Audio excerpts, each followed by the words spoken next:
Hello and welcome. It's TPK Tuesday. Hello, everybody.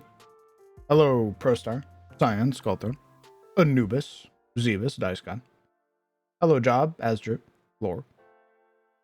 Hello, Yukito, Ruffian, Chanda.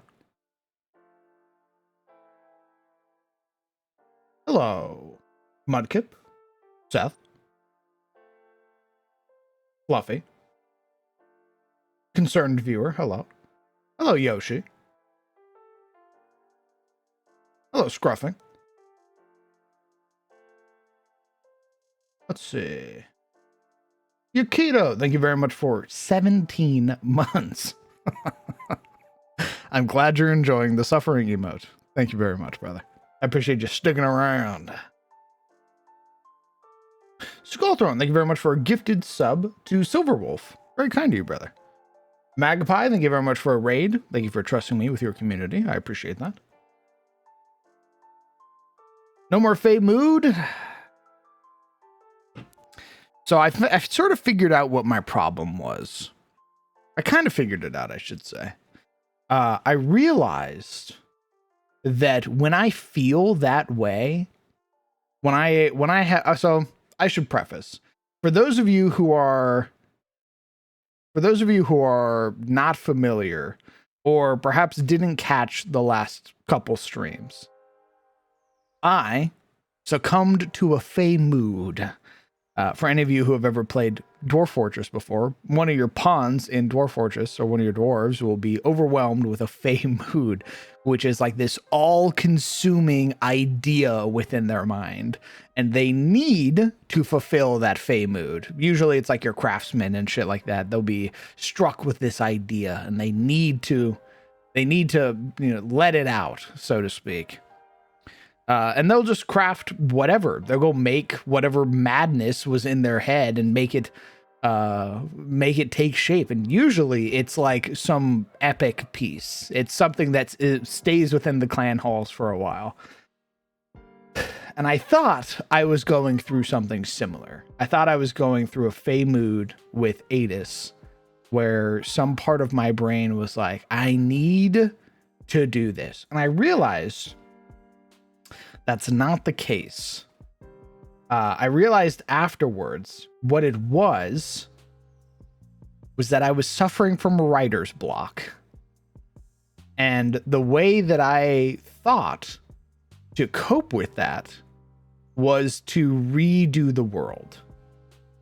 Some part of my brain or some idea percolated in the back of my mind that the way to quell or, defeat writer's block was to gain a new source of inspiration. It's a very ass backwards way of thinking about it, but at the time, it didn't make sense.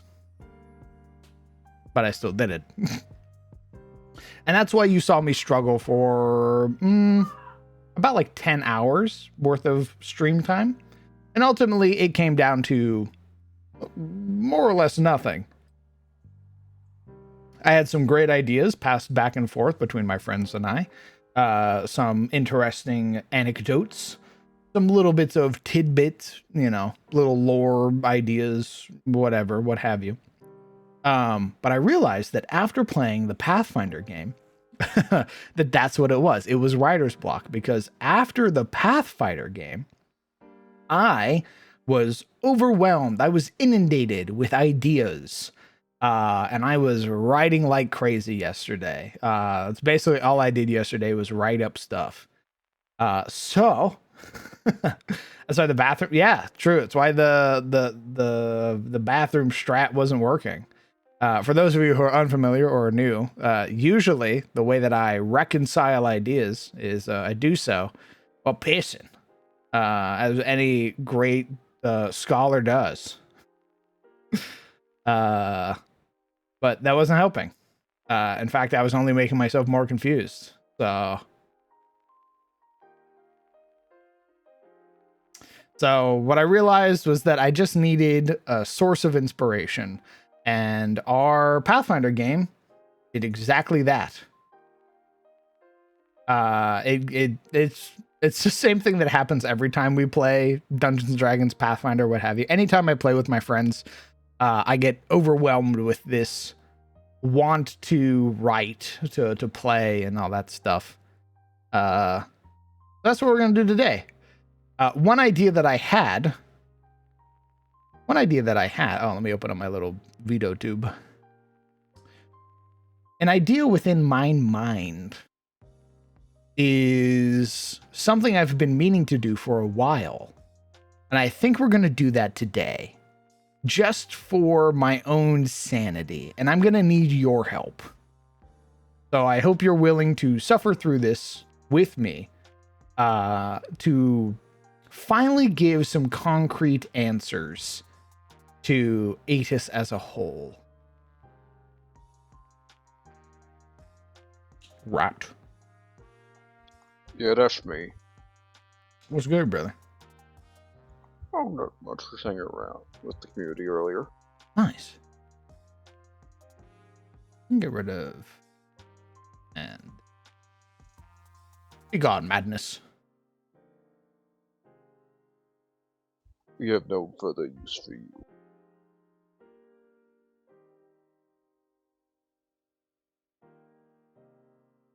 How many subs do I have to give for planar world maps? What do you mean planar world maps? Like different planes? Yeah, so sometimes sometimes Incarnate likes to be a little funny, a little haha funny sometimes. Yeah, that was a hell of a flashback.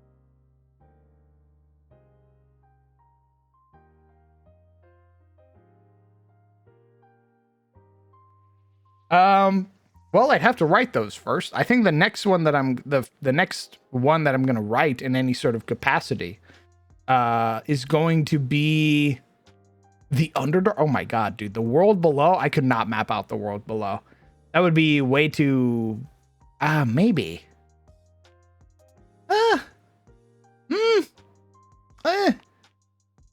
It'd be a challenge. I need to figure out how the fuck cavern maps would even look.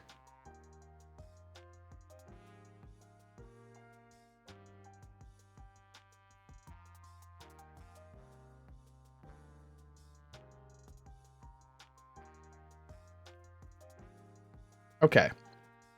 So, something that has been on my mind for a while, and something that was discussed not too long ago, was the presence or representation of colors in the setting of Attes. So, I would like to finally define what those colors mean and associate colors with certain groups that I didn't do before, if that makes sense. Indeed. One example being the funny teal color. Correct. Finally writing down what the funny teal color actually means.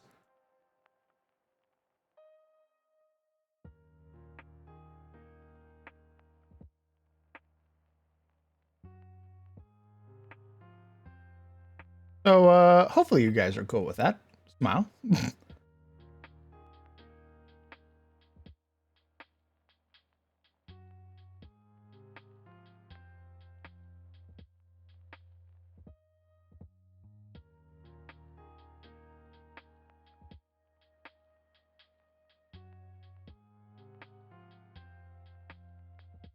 Let's do 2 down each.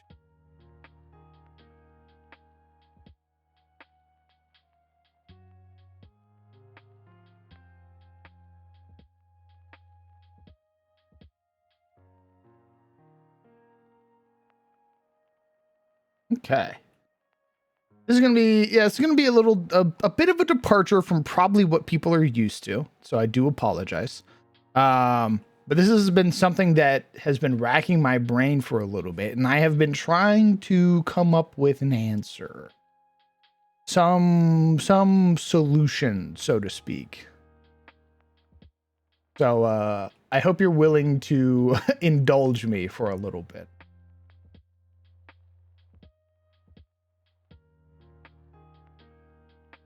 For those of you that were around yesterday, what did you guys think of Pathfinder?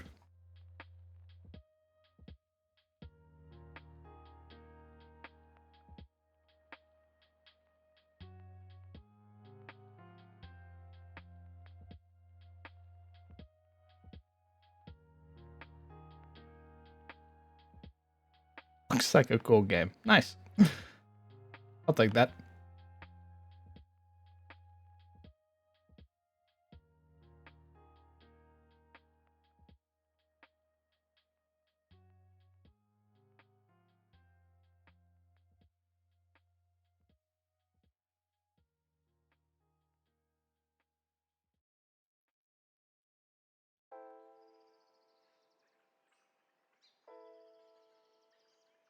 Fucking Dwarf Lore Sublime. Oh, hell yeah. Yeah, watching Formir knock Dwarf Lore out of the park was great.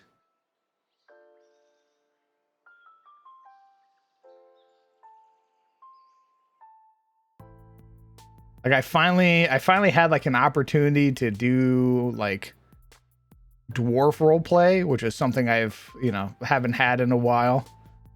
So that was clean. I had a great time.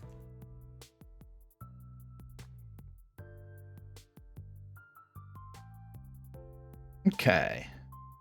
So, things I would like to define.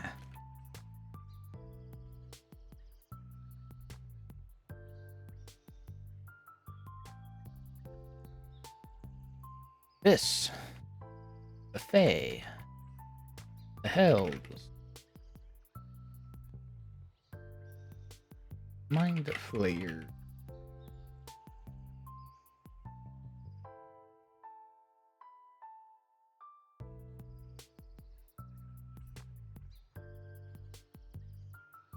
Undead.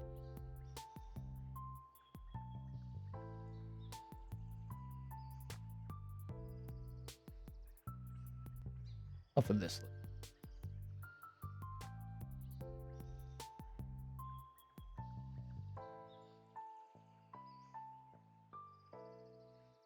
What's up, Whimsius?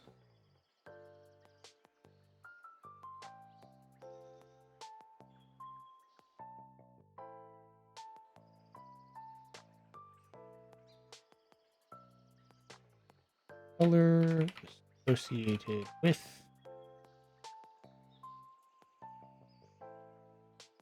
these burgeoning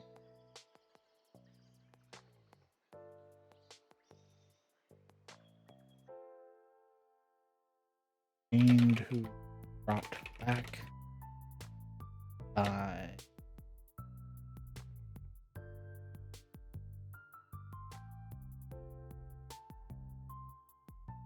actually would I is this hold on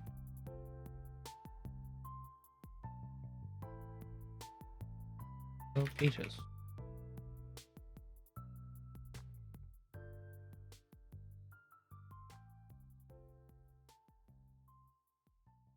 Graph.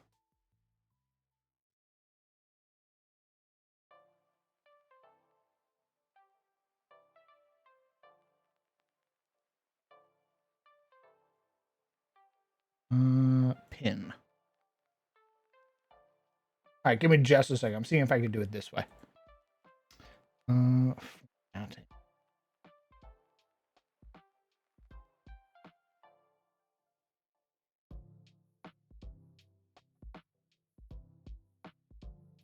Huh. Oh, pretty clean.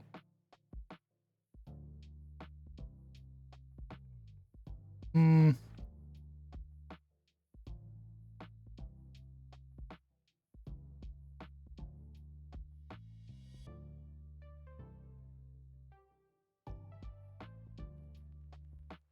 People.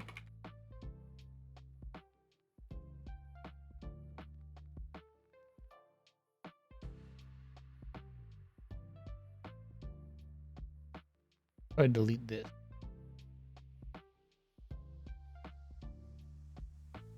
It's not a row, it's a column. Okay. Column. Let's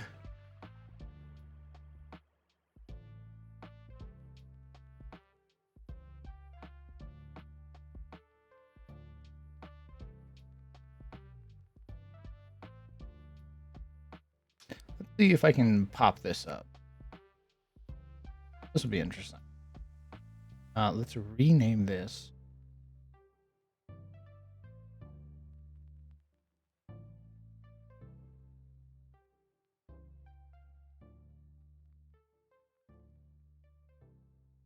I can actually. Maybe. Ah, okay. Looks like I can.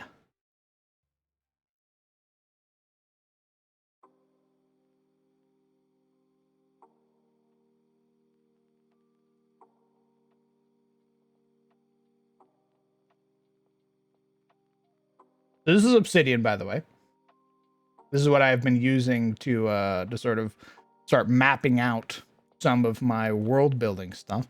You can see he's got like this sort of graph type view to everything like that.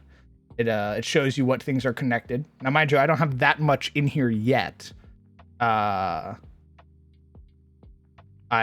just sort of started building it, so to speak. I have a lot of this stuff written in Foundry, and I need to copy it over into Obsidian. But I figured this would be at least a somewhat more coherent way to write everything down. And I really like it. Like, this is what I was writing for Shilier last night. I was writing up a bunch of stuff. I'm going to be finishing up their all of their like devotee benefits, their areas of concern, edicts, and stuff like that. But it's been great. Like, sort of writing everything, getting everything sort of figured out. It's been super nice to be able to just sort of jot ideas down and not worry about like structure and shit like that. Cool. I wonder if I can actually like color code things. That'd be cool. I don't think I can though, but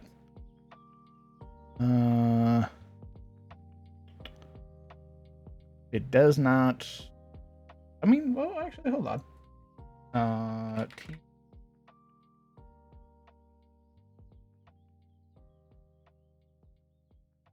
can write it this.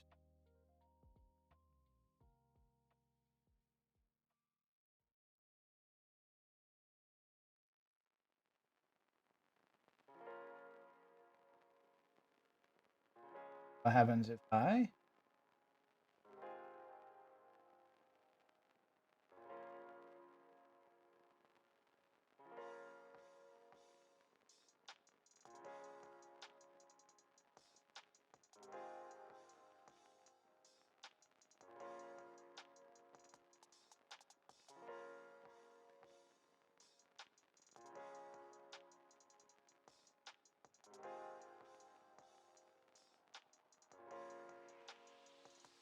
Okay, and then what if I? And then what if I? Fuck. No, I guess not. Son of a bitch. Oh, with HTML tags. Oh, really?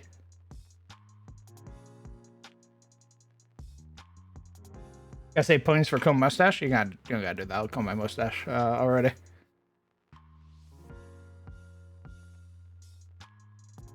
Piece style color red. This is red. All right, I'm gonna copy that.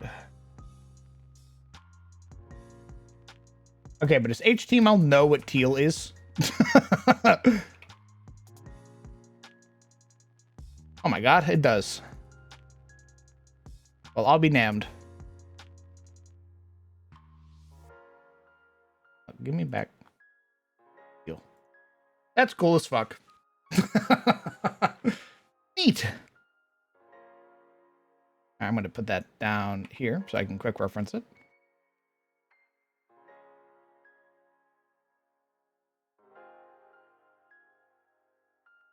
Abyss. Demons. Julian. What you spoke?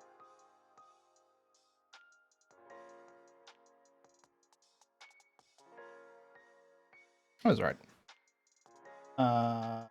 Julian. The Abyss, demons, Cthulhian entities, and anything. Oh no.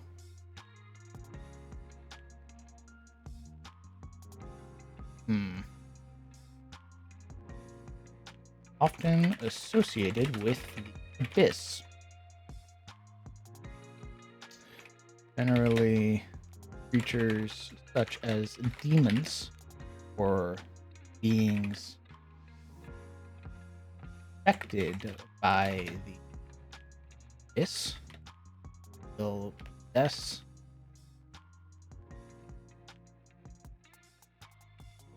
term.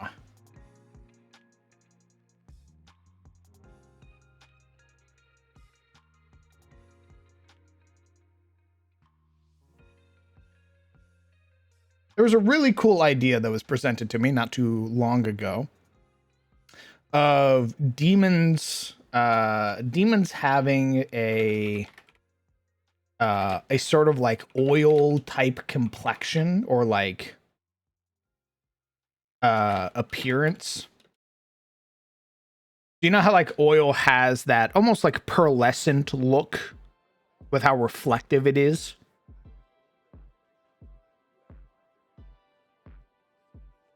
Prismatic.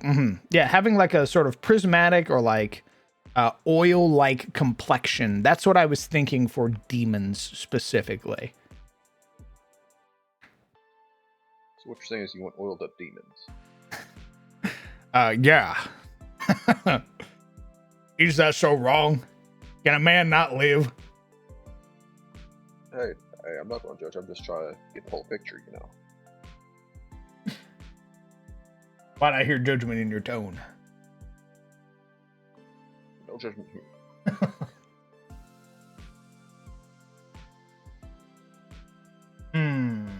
What do I want to listen to? Oh, you know what I'm listening to?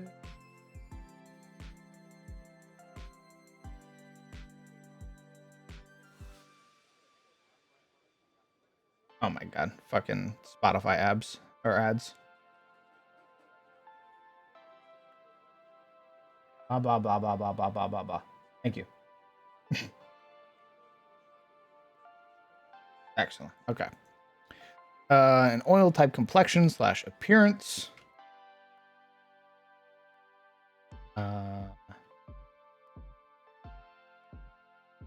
Demons specifically.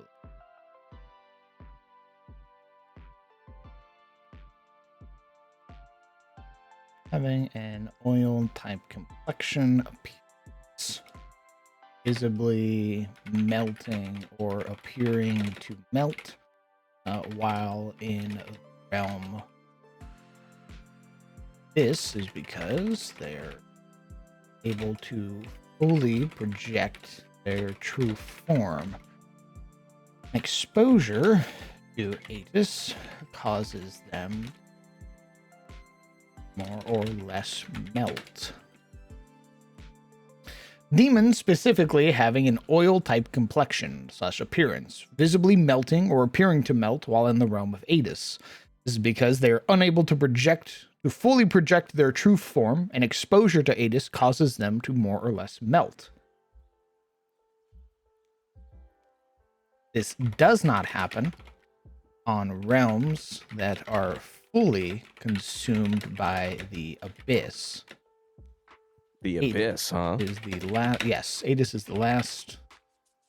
I don't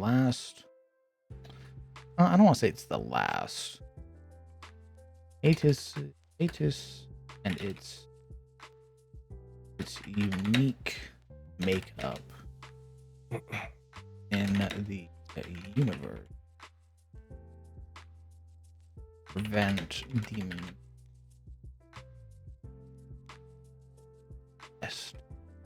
fully. Why? Demons seek to corrupt portals and use them as vessels, keep themselves whole. What's up? Aren't you supposed to be resting? I am. Or What of it? I am. I'm resting. I was moving files in a Google Drive because it was taking up one of my all my artists' Google Drive space. So I was like, I need to get this moved. So I did. And then I was like, I got a little energy. I can come in here. And I came in and I was expecting, like, oh my God, he's alive. And, just a hug, a grab at the ass, something. And You're not feeling well. Why would I do that to you while you're not feeling well? maybe it's what I needed. I'm sorry that I fucking cared about your well-being, you dumb bitch. I push you down the stairs. How about that, huh? Yeah, see, dude, doesn't that feel great when you push someone who's like just in such, he's like Fight physically back. having trouble moving around. Now you know why I do it to you all the time, man. It's so fun. I stand there at the top of the stairs, a vein bulging on my friend. You're right. Oh my gosh.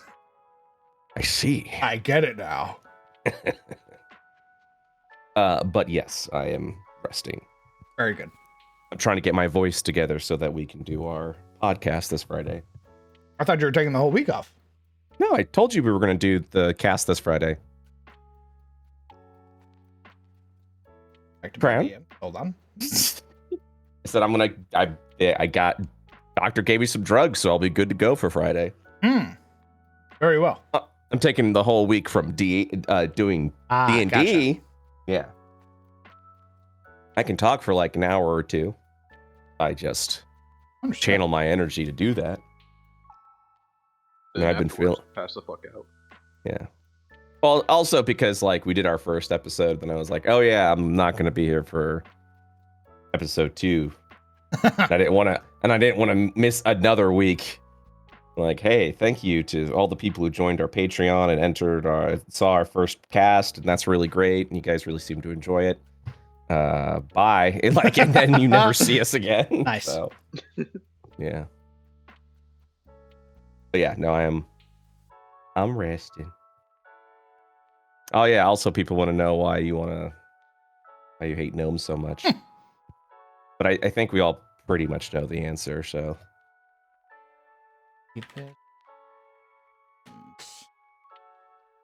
This particular color is often.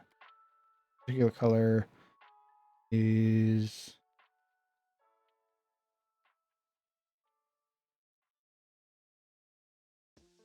Often associated with the abyss and demons, this particular color manifests in Attes. Manifests. That's a good one. Good Thank word. you. Good word. Often associated with the abyss and demons, this particular color manifests in Attes specifically. Specifically. Anything from the howling. Be it otherworldly creatures like young dragons or particular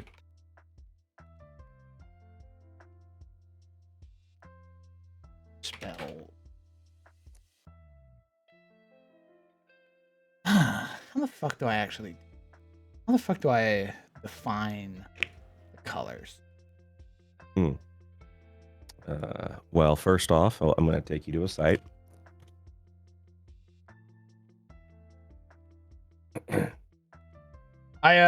Legion, I wanted to finally define the colors in my setting because, like, teal being something that was being referenced a lot.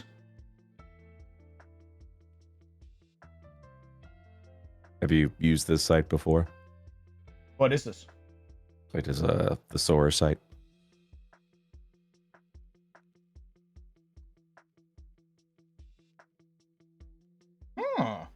It is. It is my favorite site when I'm writing. This is great. Holy shit. It helps out a ton. You don't need pro mode, by the way.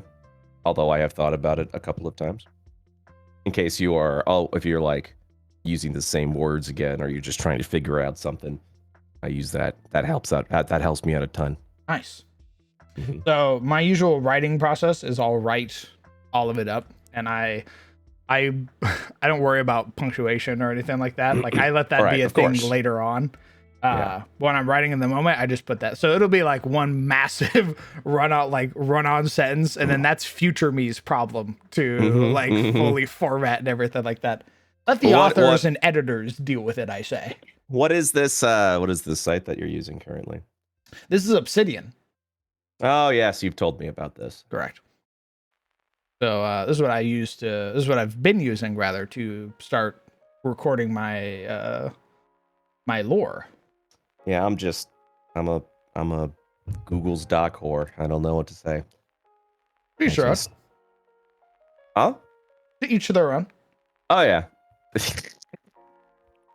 I know that's not what you meant, but that's usually what someone says. They're like, huh, well, I mean, you're wrong, but it's cool, man.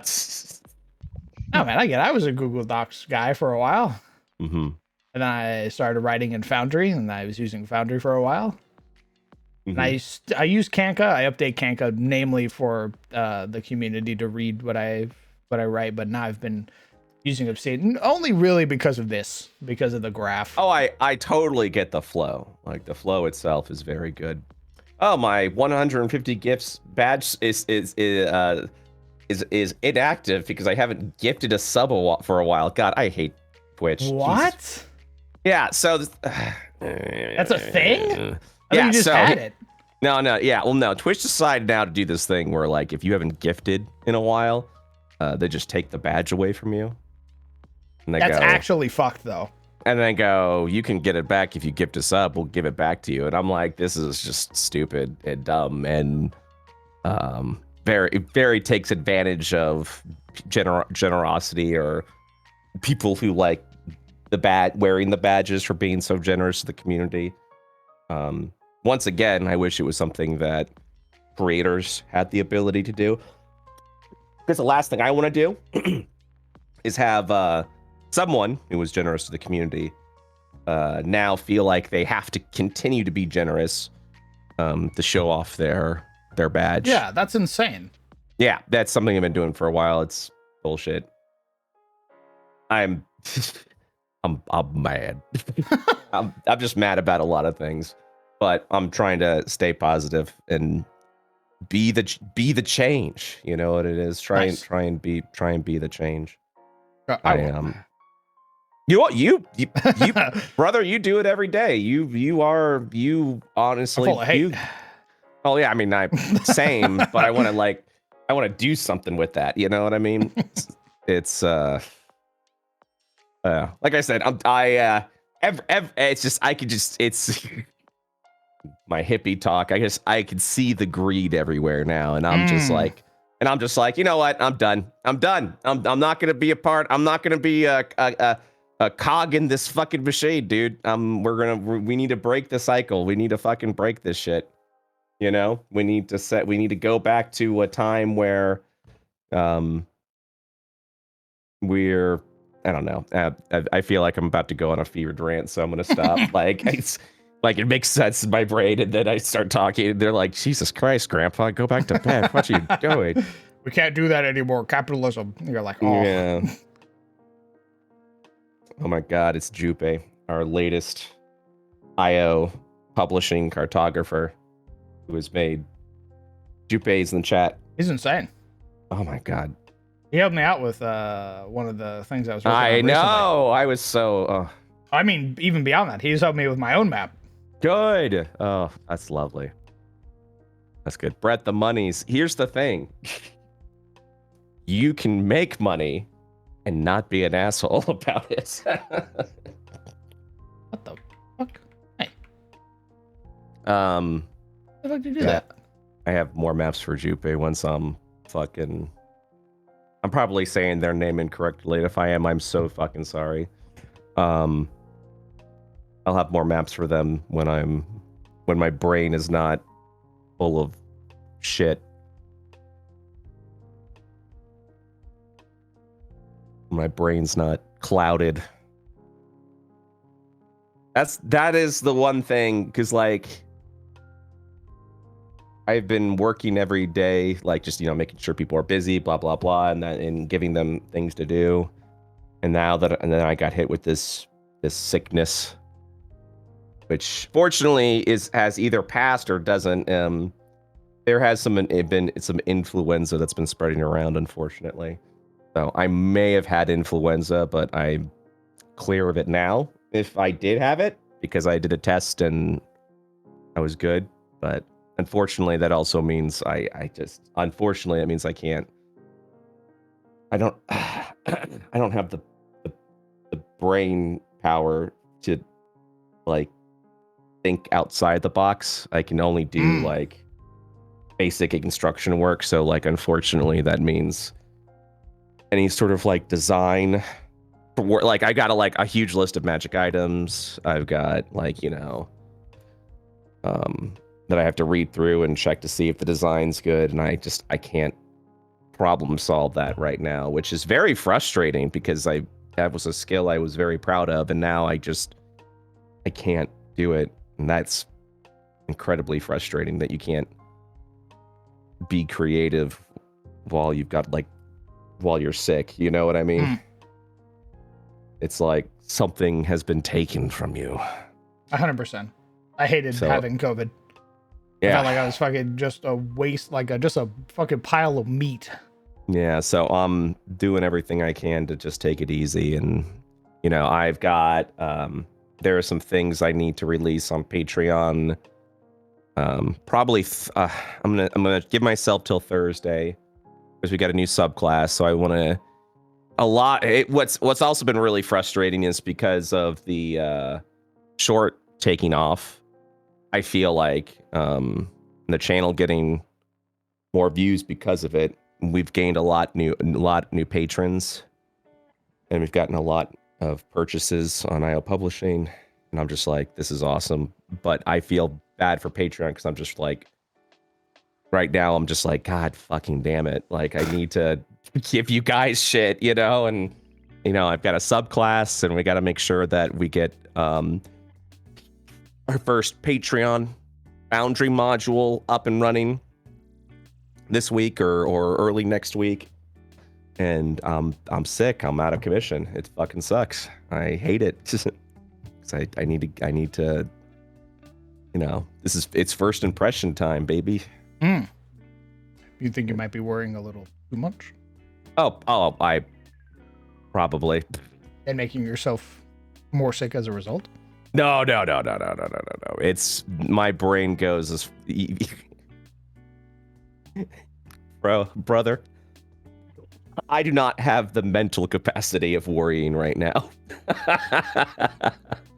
I go, shit. I better get better.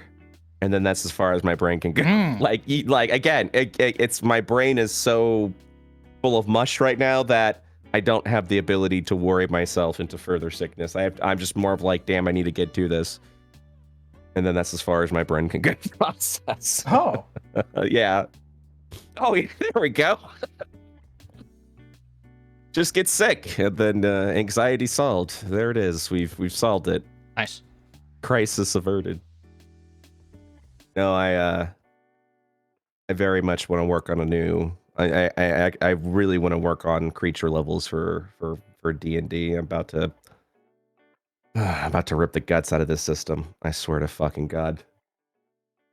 let me tell you why. Let me tell you why. I'm keeping an eye out for the monster manual. And a new adventure module, like a little mini adventure, just came out in D&D Beyond called Hold Back the Dead.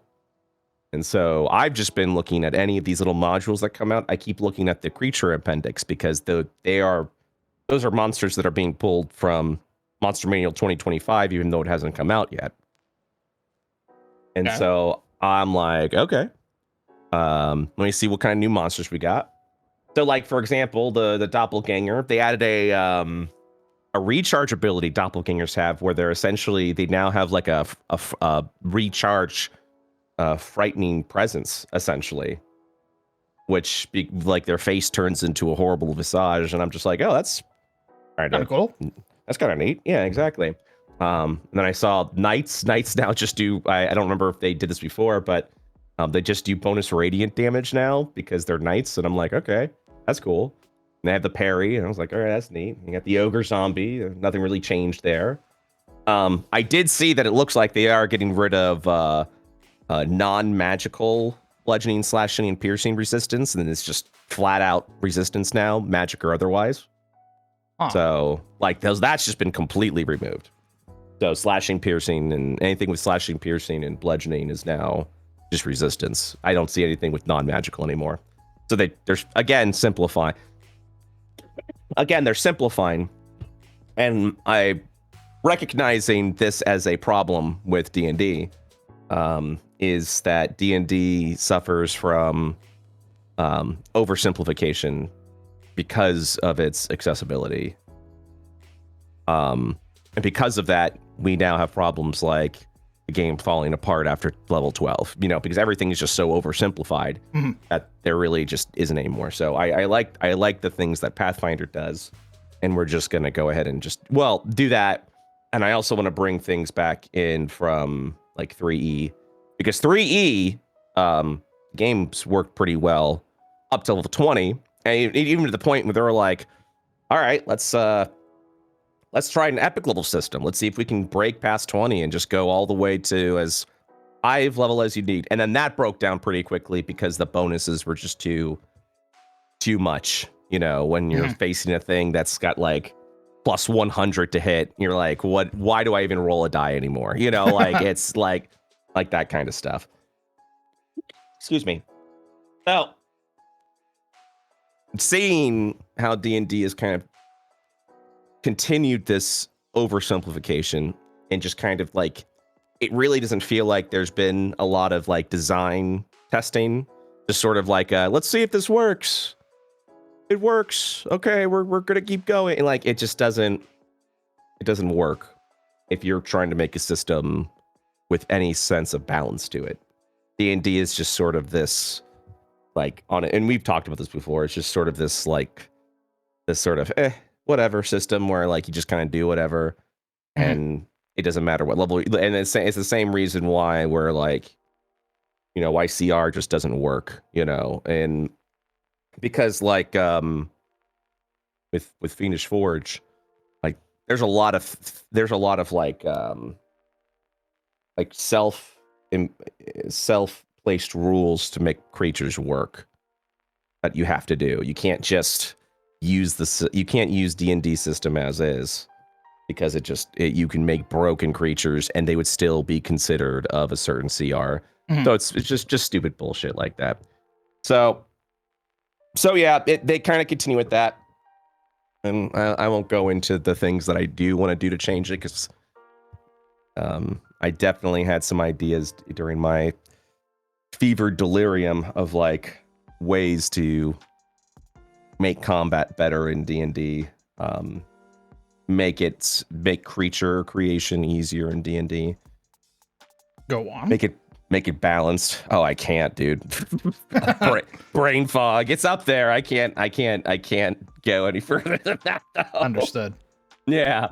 But yes, I do have plans. And yes, a lot of that has been me reading from the archive and going, all right, Pathfinder, what are you doing? And then me going, yep, that's the way. I'll be taking that.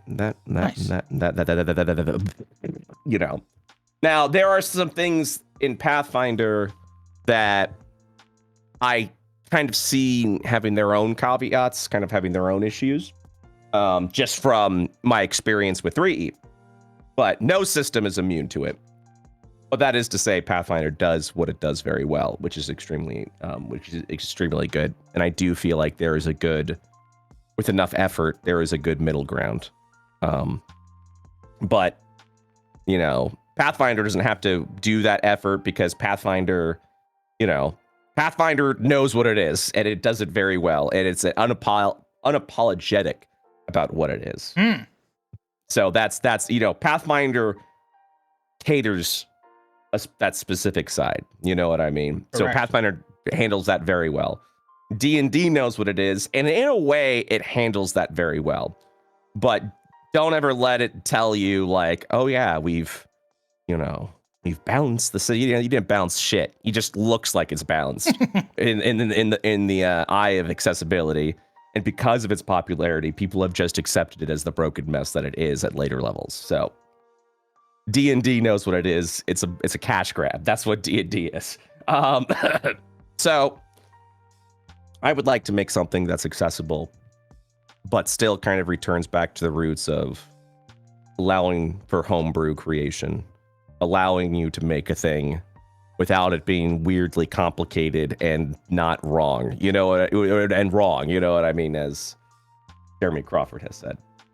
So anyways, the reason why I'm coming to that is we now have the stat block for the Shadow for Monster Manual 2025. And would you believe it? Everyone's saying, no, we knew it was going to happen. This son of a bitch, I don't think has changed at all since 2014. Nice. Like, I'm just sort of scratching my head, being like, how is this allowed? Also, how do you recover drained, decreased ability scores in D&D? Funny because you they're mentioned that. Because they're really I know how to do it in Path. I mean, I have an idea of how it's done in Pathfinder. No, not Pathfinder, baby. I'm talking Dungeons and Dragons. So the way the rule as written is you need some form of restoration to do it. Because the restoration tells you. So I believe, let me double check. I think shadows are unique in so much as they tell you in their stat block. Nope. That if the creature long rests, they get their strength back. Nope. Nope. Never. Nope. Wrong. Incorrect. You would think that. Oh. Yeah. Sorry, man. Well, thanks for playing. I see.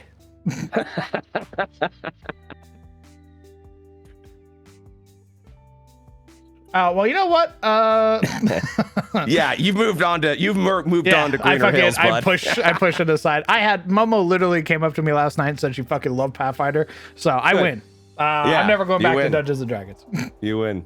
You absolutely win. I'm glad you guys are enjoying Pathfinder. Thanks, man. Yeah. We're still going to be playing D&D for a little bit. I hope that's going to be okay with you too. Yeah, so I mean, I'm going to be running a Dungeons and Dragons game. I've just informed my players that all of my games going forward will be Pathfinder games. Gotcha. And they were good for that? So far, yes. Good. That's really good. Yeah, the only thing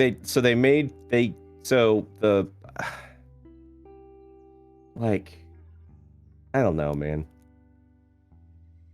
What do they do? So shadows have more hit points, but deal less damage. But the strength score drain is still present.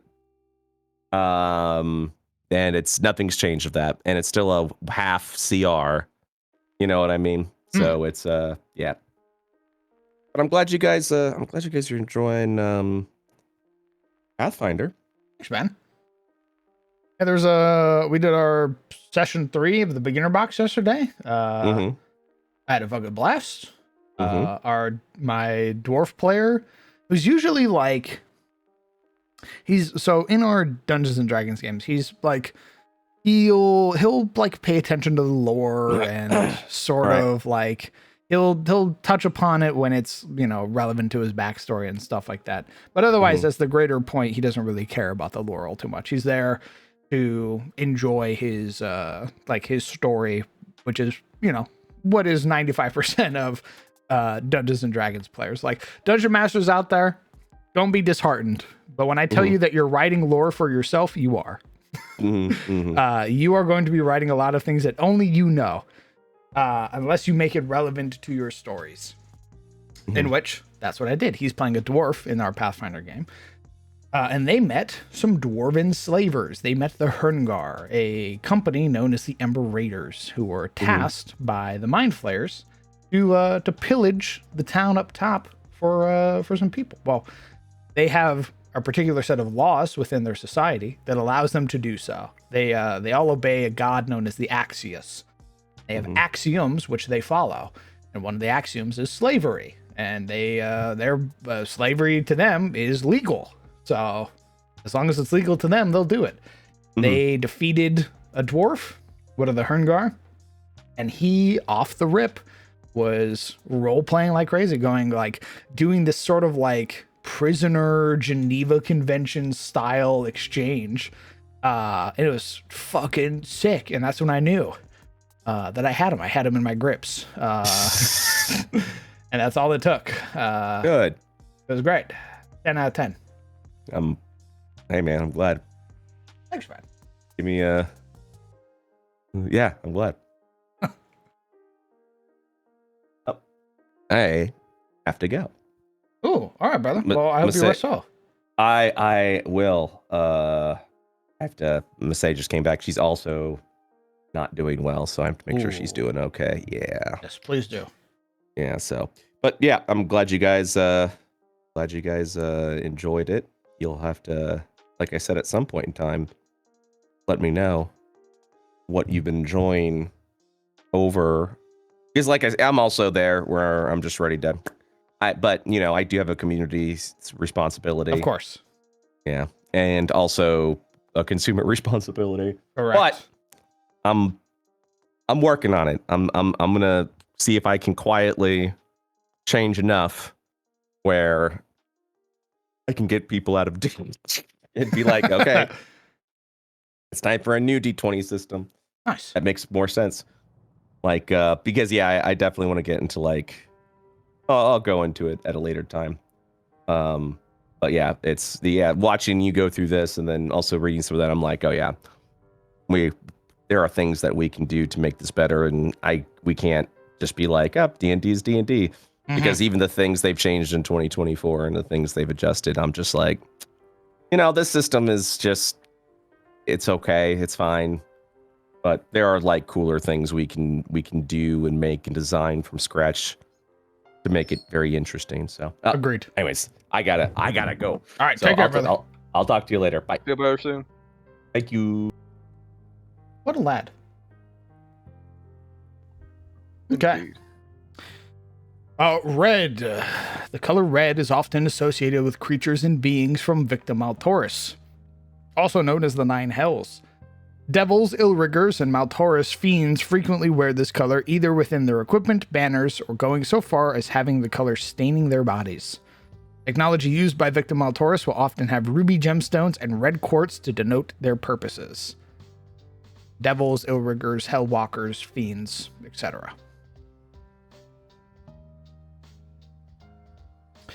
Purple. This color is often associated with the creatures and beings known as Malverin, also known as Mind Flayers. Units, technology, and even creatures associated with the Malverin will bear this color upon their person or being in some way, shape, or form. This technology specifically uses an abundance of psionic crystals that are harvested from the crystallized byproduct produced in the pools in which Elderbrain resides. So the way that Malverin get their psionic crystals is they harvest them from Elderbrain pools. It is a byproduct of the Elderbrain.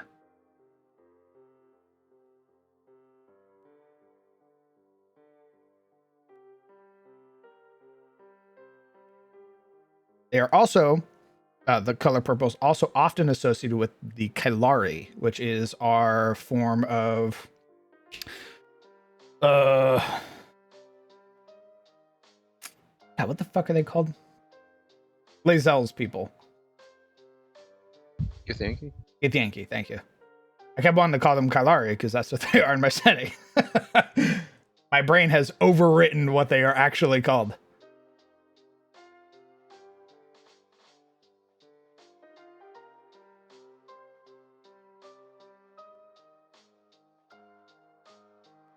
I think of what color should be.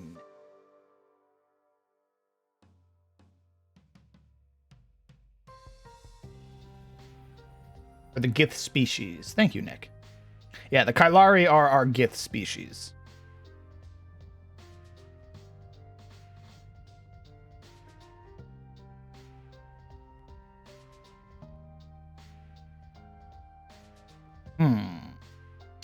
Teal, red, purple. What other colors have I had that need a definition? We have teal. This color is often associated with creatures and beings who exist within the abyss, also known as the Howling. Demons frequently bear this color upon their body, reflected in the strange oil-like complexion which makes up their form. Unique spells derived from the abyss possess this mark as well. Locations marked by the abyss or touched by it also hold some lingering presence of this color, often in the form of cracked earth and deep-running teal veins.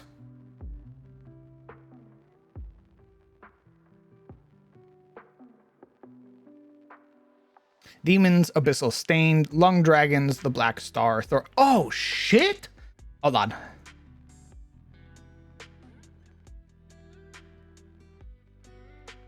Hold on.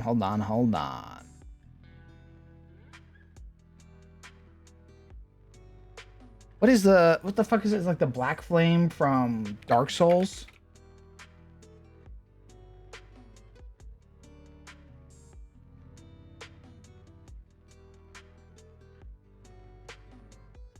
I think I want Black Flame to be the necromancy stuff.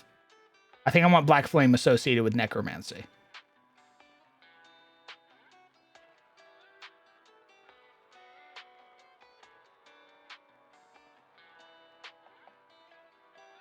So there'd be a difference, right? So there's abyssal stained, which means the current has touched a body and brought it back against its, basically animated a corpse. Black flame would mean there is a necromancer actively resurrecting a corpse. The black flame acts sort of like a pseudo soul.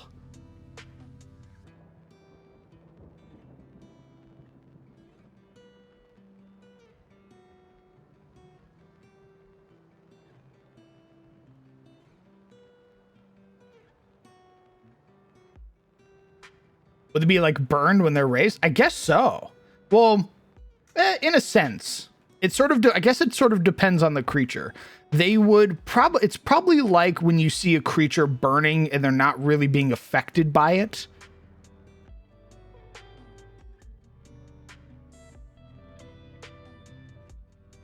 They might have like this sort of like projected appearance. Or it might be as simple as their eyes are burning with this black and white flame.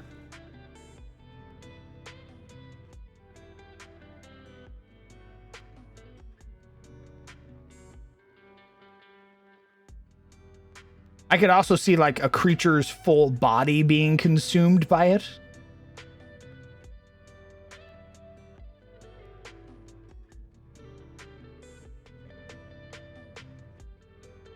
Yeah, I think that's what I'm gonna do.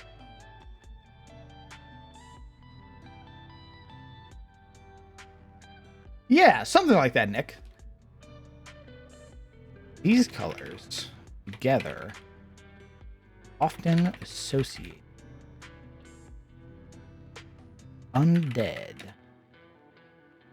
Knock back. What's that bee doing buzzing in here? Do we want this? I wonder, do we want this for all necromancy? Or evil necromancy?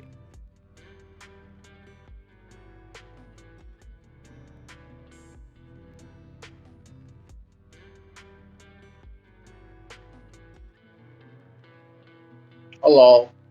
Hello. I think having it as like an evil thing would be pretty sick. We need more evil stuff. I do have a question. Okay. So you mentioned the black flame for necromancers, right? Does it only pertain to stained individuals that the necromancer raises, or does the black flame vibe also, still persist towards hollowed entities that the necromancer raises? That was the question I was just asking. Oh, okay. I did not. Apology. If we want black and white flame to be associated with evil necromancy or all necromancy, meaning even hollowed would have that look. I was thinking keeping it evil because we need more like evil more evil things in the world. I mean, I was gonna ask, right? I guess this also pertains to hollowed and undead. Like, can hollowed are hollowed and stained? Do they look similar? Even like if they got raised back up. Like, if you raise an undead knight, will a hollowed and a stained undead look the same? What do you mean Question the mark. same? Okay. So I'm not sure if this is actually true, but in World of Warcraft, right? At least in the lore, when a Draenei basically calls upon, old Draenei, like what was forgot Vindicator souls that have passed, they come back as like golden hued entities. They look like they look like when they were still alive, like they're ghosts, but they still look like actual people. But when necromancers raise undead, they're like skins falling off. They're like Hmm. actually dead people. What if we did that? I like that. I like Hollowed Oh. having like a physical, actual, like looking exactly as they did. Mm. That'd be cool. It'd be the difference between it's like the knights that betrayed Gondor in Lord of the Rings. Mm. Where like Okay. those would be stained because they're cursed. So like you see their like flesh falling off their bones and shit like that. But once they've fulfilled their oath, fulfilled their vows, they're made whole again type deal. Okay. I can go with that. That sounds sick. Like what do you call this? But I guess that's the question, right? Okay, so an undead knight in Tyros, let's say their chest plate gets caved in by like some sort of maul. If they get raised back up as a hollowed, will they still have the dent, or would they be like their chest plate is pristine again, I and think that'd be the all that? person. I think that'd be the spirit's choice. If they Okay, want to bear but that they're saying, mark, like show like, yeah, I was defeated once, but I have returned. Or be like, I am my perfect self, like exactly how I was before I died. mm, I guess it would be the facial expression itself. It's the their that's their fool in that regard. Maybe damages are persisting, but actual physical appearance is the one that gets reset back to when they were alive. Hmm. I guess it would also depend on the how you're resurrecting. If you're resurrecting the body, there might be some differences. I think if you're resurrecting a soul, the soul's gonna come back perfect. Oh, okay, yeah, that checks out. Yeah.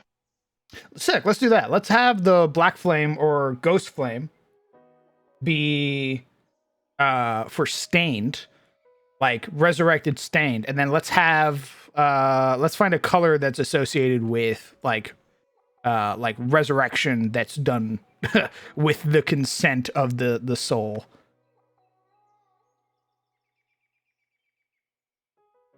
These colors together are often associated with undead who have been brought back against their will. Creatures are known as stained with the mark of Emir.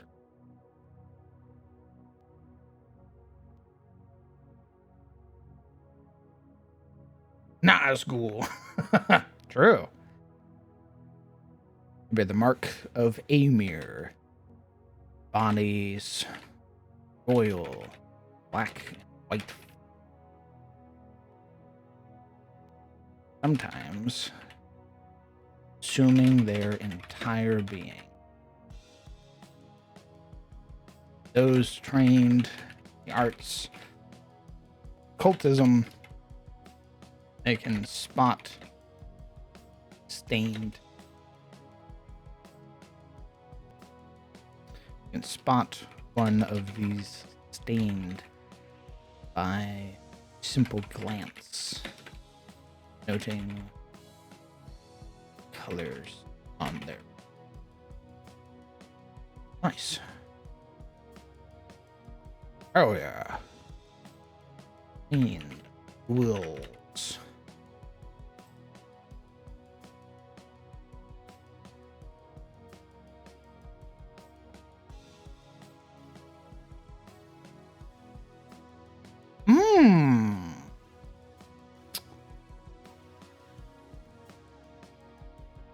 You know, I think vampire magic is black and white.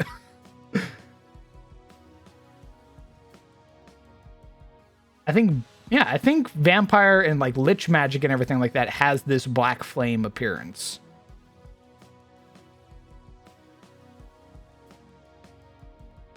I think black and white is a good one. Like, actually, wait. Uh, where do liches and vampires fall under the hollowed stained? I don't think they fall under either. I think they might be stained purely because it's a slight against the goddess of death. But they got like the go ahead from the goddess of magic. At least some liches and well, those the one lich that did that is the one lich and one vampire that did that are very different. Oh, okay. So it's not commonplace to have like some liches that are like, hey man, can you take me under your wing so that I'm not being harassed by the somber lady? Often, many of the liches are sort of too far gone or have succumbed to madness already and basically haven't done that. The one that did join Ithun's ranks was sane the entire time he was doing it. And the reason he became a lich was literally because he was on like the verge of like a breakthrough on like a spell, more or less, that would have helped the world. So wait, so he was on the breakthrough. Did he die before he made the breakthrough? And that's why, the goddess of magic was like, hey man, you really gotta get this thing through. So I'm gonna bring you back. No. She basically was like his patron, and he was like, hey, I'm gonna die before I finish this. If I join your service, will you allow me this opportunity to like basically help the world? And because Ithun is one of my more selfish gods, she said yes. And it has caused some friction between her and Saren, but the spell was made. Wait, would Saren also like allow that? Like, hey, a goddess of the dead. I'm on the cusp of something truly great that would benefit the world. Would you extend my life just a little bit just to see this thing through? I don't think she would. Ooh. I don't think she would. I think she would be like, leave it to your successor. You have done everything that you can in your time. Is there like clairvoyance, right? Like they can see the future. Is there any type of like entity in Attes that could potentially, do that sort of thing, like see into the future and stuff? Technically, there is one. I haven't rewritten anything about it yet, but technically the Emperor of Carousel has an item that gives him clairvoyance. Because I think it'll be really cool. Like, it'll be really fun if that lich was like, okay, that's fair, Saren. I will, my successor. But then he gets hit by that beam, sees the future. Fuck, they didn't go through with the plan. They didn't see the vision like I did.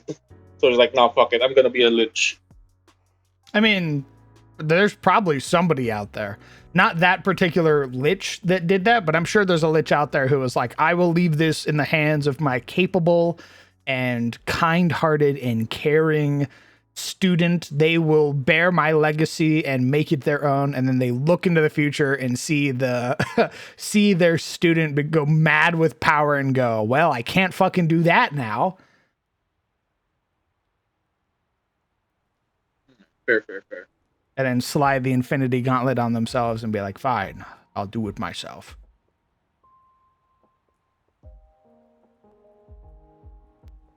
Another question.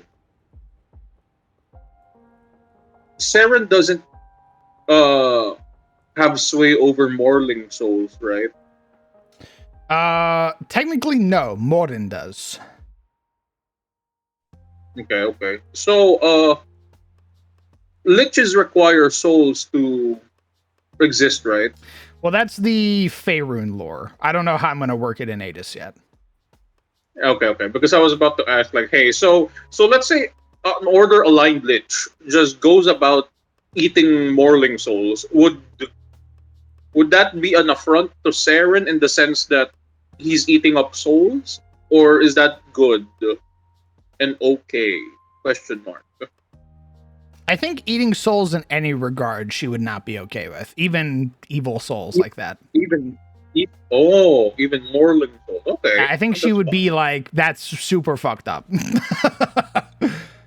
Like, I hate But it's Morden, for the but no, there is no greater good. You're just eating souls because you're robbing No.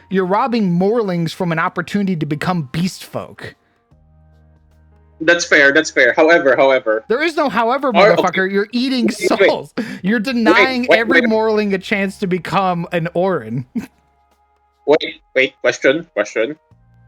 When Morlings not beast folk. When Morlings die, are their souls guaranteed to go to Morin? And does it like boost up Morin in any way? Like, does it give Morin power? No, Morin doesn't get anything from their souls. What Morin gets is their fear.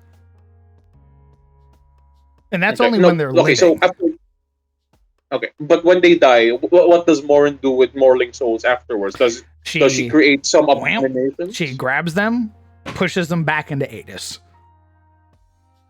Okay. She wants Attes to continue to have Morlings. What Morin wants is to get her hands on souls that Saren basically neglects, because that means she could warp that soul to make it a Morling. Okay. So it's not like yes, if we eat the Morling souls, we're depriving Morin of Morling souls. No, I mean, yes, but you're also denying them the opportunity to be redeemed in a life, which would then deny her that soul. Because once they become a beast folk, they're back to Saren. Okay. So the Morin's son, right? Nordics. Norix. Can we eat his soul? Technically no, because he is a demigod. But if he falls though, if he dies, he would come. So the thing about demigods, because nepotism is super strong in my setting, he would just come back. Morin would take his soul and force it into a slaughter lord. Oh, okay. So if it's like if there's a slaughter lord in his immediate vicinity, his soul just gets shunted into the next living body. The immediate vicinity, or if the threats are too close, she'll just put him in any slaughter lord in the world, and he'll basically just become Nordics again. It's the same thing Zomarin does. Zomarin takes Thorvnar's soul and will just shunt it into a willing warrior. Oh, it just made the connection. So orcs has that eye thing, right? Wherein if a shaman looks into the eyes of an orc, they can see its past lives. Yes. Does that mean Morlings also have that sort of thing? Since you did mention that Morin just basically grabs the soul and put its back, then like shoves it back down into Attes. It doesn't go through like the recycling process that the Somber Lady does. They might. Yeah. I think only certain shamans might be able to see that in their culture.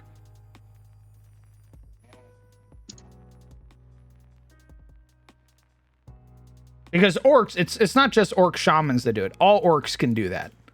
An orc can look into the Yeah, eyes of yeah. another orc and see who they were in their past life. Yeah. I think only the shamans or like the gray seers or whatever we call are the God, what the fuck did we call them? They had a really dope name. I can't remember yeah. what we called them. I think only they would be able to do that, and they'd probably be looking for former slaughter lords to basically be like, you back to the front again.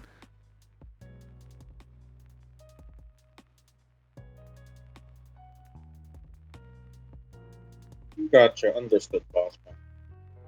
Other than their noble devotion. Oh, do souls have a color? Hmm.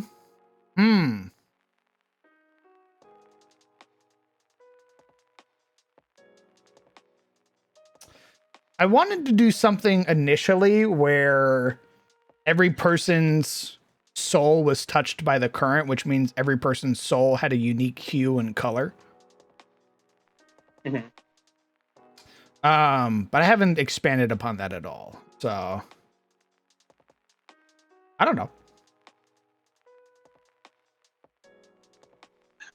Yes. There's some here's a predestination type shit. What if every soul, right, has a specific color attached to them? They're basically predetermined to become, a quote unquote class or like a profession that's tied to that color of magic. So, No. as you see a kid that has like a flame, a black flame outline across their soul. Like, yes, you're gonna be a necromancer one day. No. Nick, you say that, but yes, that's literally what happens. That's literally what happens, Nick, is a baby will be born and they'll look into the eyes of the baby and they hope that it's like a warrior who just died, like some warrior samurai or what have you that died recently. They look and they might see the the eyes of like a fucking nefarious daimyo that was there at some point in time and go, oh fuck, and then try to raise that child to not be like that. Yes, it's like to basically balance out the soul. Hmm.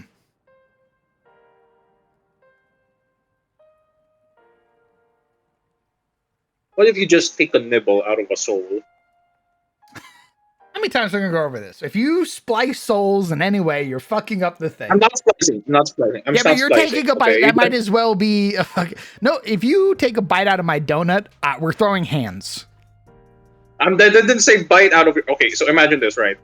Let's say the donut is a soul, right?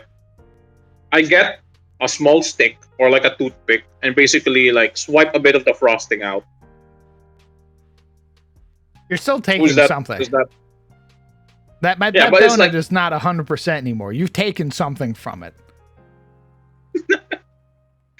But would you still, be like, this donut isn't, all there anymore? Yes. Let's say you're the somber lady and you're ordering a donut, which is a soul. Yes. If And, I notice that there's a fucking swipe mark in my donut, I'm pissed, bro. Okay. If you notice, let's say the They're filling, gonna right? notice too. What are you on about? If I come back and some part of me is missing, because some cheeky fucking demon decided to take a nibble before I got ushered on to the next plane, I'm gonna be pissed, bro. I'm hunting down that demon. It's not even a full portion of your soul. It's like, again, a toothpick, right? You Let's still say took it's still something. part. You took something. Was it detrimental enough that you won't be able to exist? Like, come on. You'll be a different person. It's like the ship of Thesis. Well, no, it's okay. Imagine this, right? A donut, jelly-filled donut, right? It has where they pipe the filling in. You get a toothpick. You shove it in where they shove the filling in. You pull it out. You get some of the filling into your toothpick. You've made a hole in me. No, it's still there. It's the same hole. I just took some of the filling. You have made a second hole. No, I have not. There was a hole to begin with. How did the filling get inside? You have made a hole inside of my hole. Because there's jelly now. There's not a hole anymore. That's jelly there. You have now punctured the jelly and taken some out, thus creating a new hole where there is no jelly. What? The jelly is... What? That's why I said the frosting and the jelly and not the actual bread dough of the donut. The jelly is me! The jelly fills it up. It's not like a donut where you like toothpick a little bit of the side and it doesn't like form back up. The jelly just fills up the gap. Because it's a jelly. If we're talking about the whole donut, the jelly isn't separate from the donut now. They're the same. The jelly is a part of the donut now.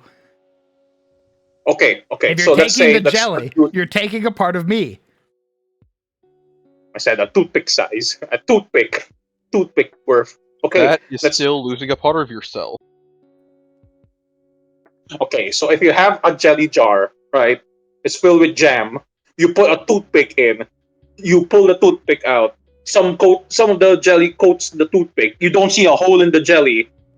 Is that enough? Would that You be have noticeable taken to you? something from me. My God, Give it back. Jesus. That's still removing some of the jelly, even so it's a little bit. But is it enough to be noticeable? Let's say the toothpick or like the apparatus is sterile, right? It's clean, so it wouldn't leave any marks. It wouldn't leave any bad juju on it, on the on the jam, on the jelly.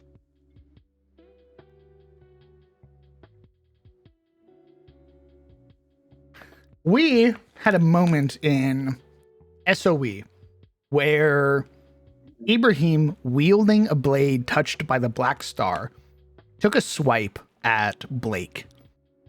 And in doing so, stole a memory from Blake. Blake knows that something is missing, but he doesn't remember what. Ibrahim now has the memory of him with his dad during a parade in Rowfield. It's not his memory. It's something he stole, something he took. And Blake knows something is missing, but can't remember what. That's a memory. It's not like That's still the just ephemeral. I eat you. It's I eat you. no, I eat you. no, please. Well, I think that's the first B corpse of the day. Crunch, crunch, crunch.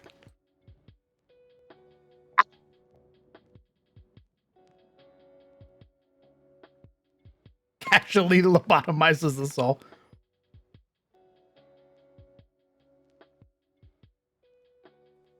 Hello.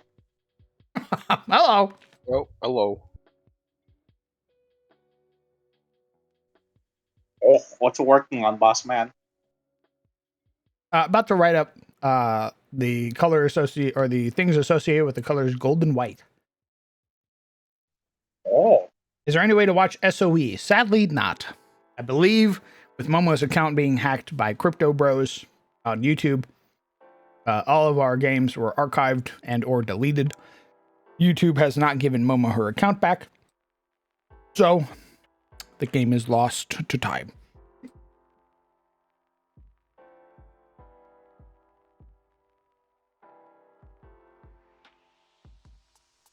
Would elemental magic have the same colors that's usually attached to it? Like, okay, let's say water. Water's blue. Fire is red. Wood, nature is green, etc., etc. Would that still be the same, or would you be like, no, fire is blue, and nature it's gonna be red? Why? I don't know. I was asking. But why red? It's just an example, Botman. Bear with me. Huh. I mean, fire I understand because hot fire is actually blue. But I mean, if Why anything, red? Go on. Redwood trees, autumn. Smile. So one tree determines the entire color. Yes, and that's the fucking Forlun, man, and the Tree of the Elves. Price.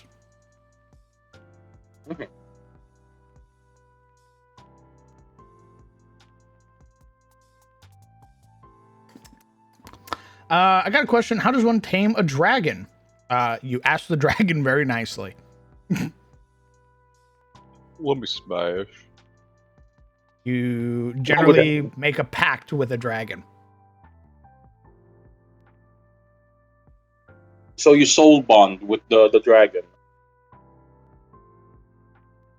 Jumping a little ahead, I said a pact. Marriage. Yeah, marriage proposal. That's what you meant. Yes.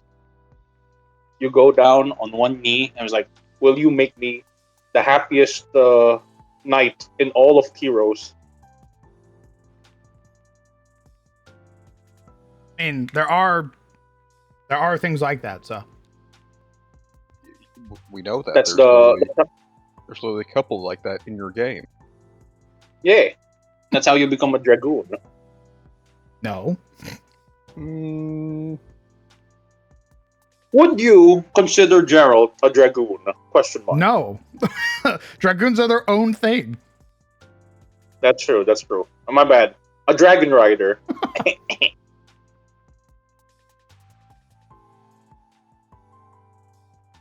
Can you be a dragon rider without being a dragoon? Yes, Okay, okay. you just got to make a pact with a dragon. Like I said.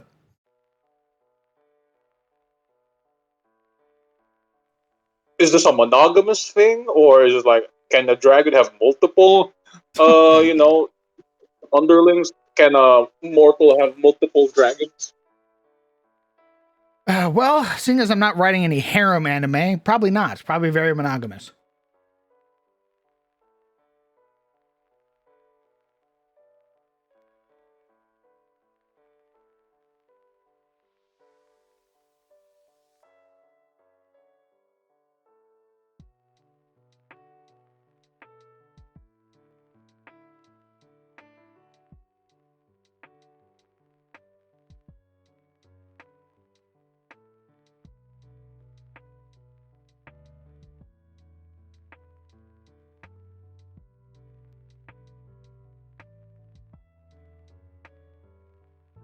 Hmm. Hello, sorry. Well, I did not hear the answer. Apologies. Could you repeat? I said probably because I'm not running a harem anime. Yeah, it's going to be monogamous. Oh, okay. Sad, but I understand. Sad, he says. There's no dragon polyamory. Understood. That's not what you asked. You asked if the dragon rider and the dragon were in a monogamous relationship or not. No, I say monogamous in the sense that their pact is like exclusive. Yeah, for them. I'm not saying that all dragons are monogamous. Yeah. Dragons go fuck whatever they want, probably have a billion mates, what have you. If you're No, making a I'm talking about- pact, the pact is monogamous. Okay, understood.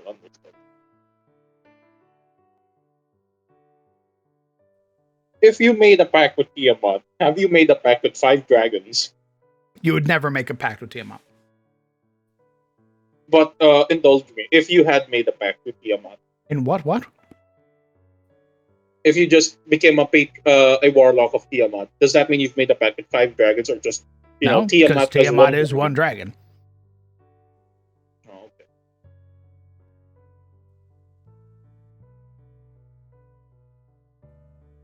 So, okay, one soul, 5 heads. Gotcha. Yes. I believe the 5 heads are her personalities, so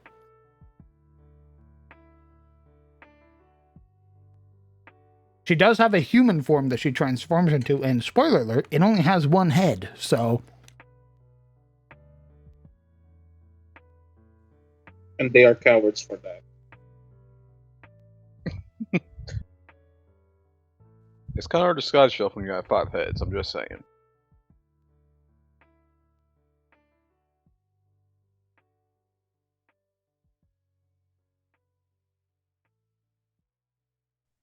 would the Wizard Kings have their own color associated to them that's like taboo? Hmm.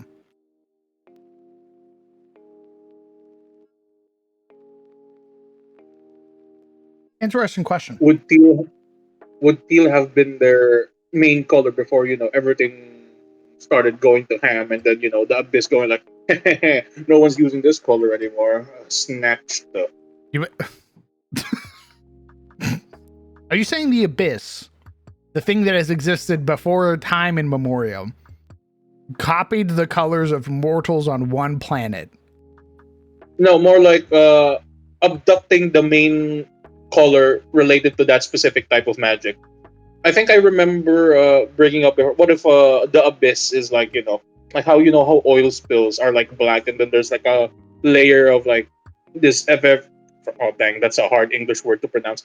Like a rainbow color above it on the Prismatic. oil spill. I still have Yeah, that for the prismatic. abyss. Yeah, but the more prominent color is now teal, because that's like a magic that's been barred from existence in Athos because of its taboo not- connections. It's So not it's like, barred from existence. Like the current exists. The current exists from the abyss. That's where we get magic from. okay. It just gets filtered So it's through whatever source you're associated with. Oh, okay. So it's more distilled. Gotcha. Distilled abyss.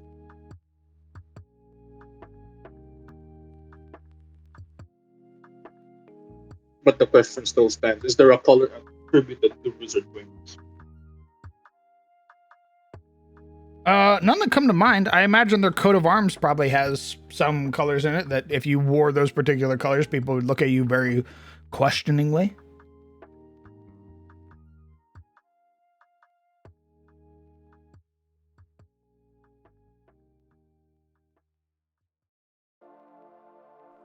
How about gold and black? Is there like sort of magic that's associated with those two colors connected? No, the gold and black colors, I believe, are associated with the Empire.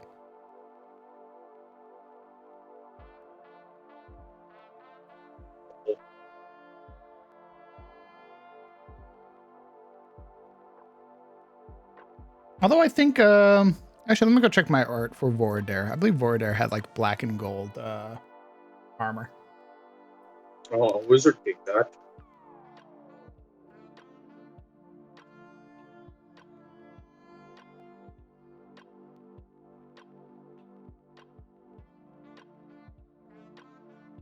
You got Voradare.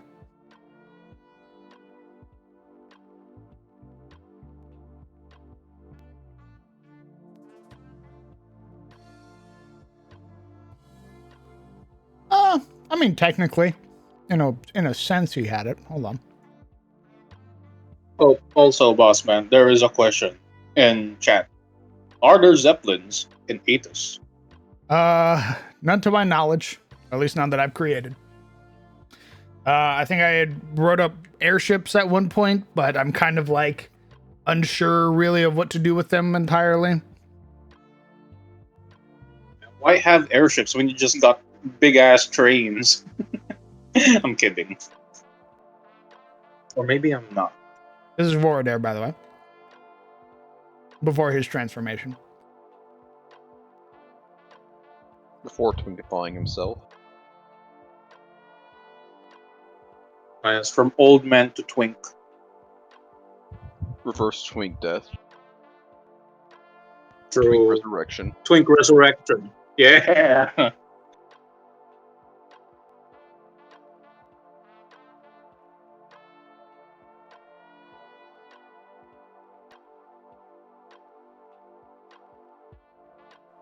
I think there should be a redeem in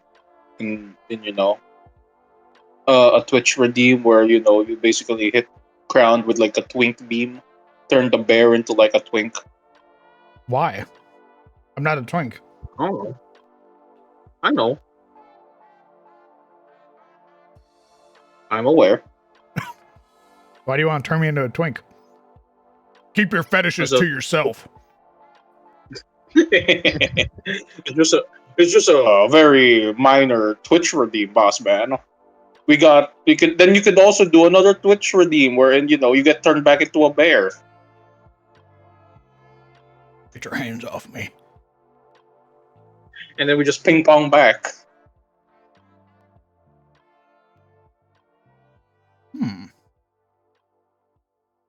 It's like like jingling some keys for chat. Shut up. Oh, okay. Jingling some keys. You act like I have like a twink model. Yeah, I don't know why Legion hates bears so much. No, I don't. What? Every single time Legion opens his mouth, it's bear erasure. Every single time. Wow, slander. But also, do you want a twink model? No, I Question mark? don't want a twink model. Oh, okay. Cue to the next week I'm where, not- hey, boss man, surprise. Hey, boss. I heard you loud and clear from last week. Death. And I think this would be a game changer for you. And it's actually a live 2D model. How to lie to people in real time. Show them my fucking show them the twink form. Go ahead, get your expectations up. I totally look like this in real life. Obviously, boss man. Obviously. The poorly fitting clothes strapped to my fat, obese body. I'm a twink, I say, as my beard is like poking out of the fucking prosthetic I'm wearing on my jaw. Kill me. Jesus. What was I looking for? Oh, the gods. That's what I was looking for. Oh yeah, I can't show the god one on the stream because it has Lore's email on it, and I don't want to dox him. So I'll have to open this on a second tab.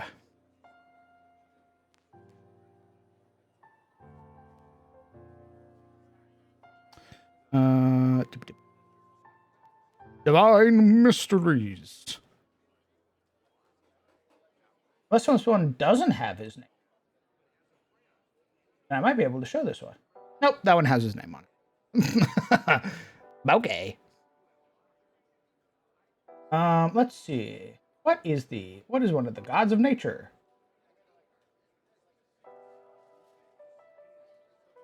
I was about to say something real dumb. What? Nothing. I tap the mic. I shove it in your face. Go on. The demons almost won, but I prevailed. Man persists. Almost won. I almost lost my cool there. Man persists, however.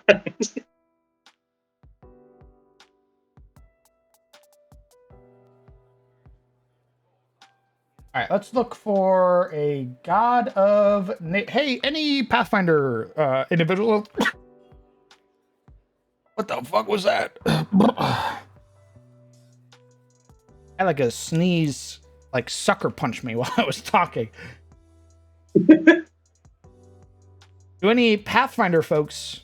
Yeah, it just hurt my entire face. I'm okay. Oh, no. Thank you. Does anybody know of any nature associated Pathfinder gods? I would like to steal from them. I thought you stole Shieldier, like what their business was. Not From to my Pathfinder. knowledge. Oh, okay. I must have misremembered something. No, we stole Saren Ray. We made Saren Ray a demigod between Ebor and Samira. Samira's the moon goddess, right? Correct.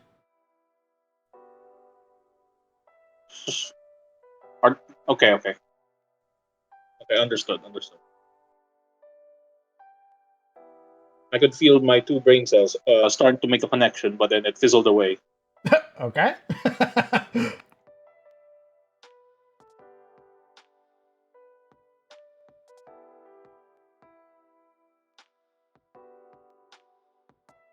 Thank you, vaguely.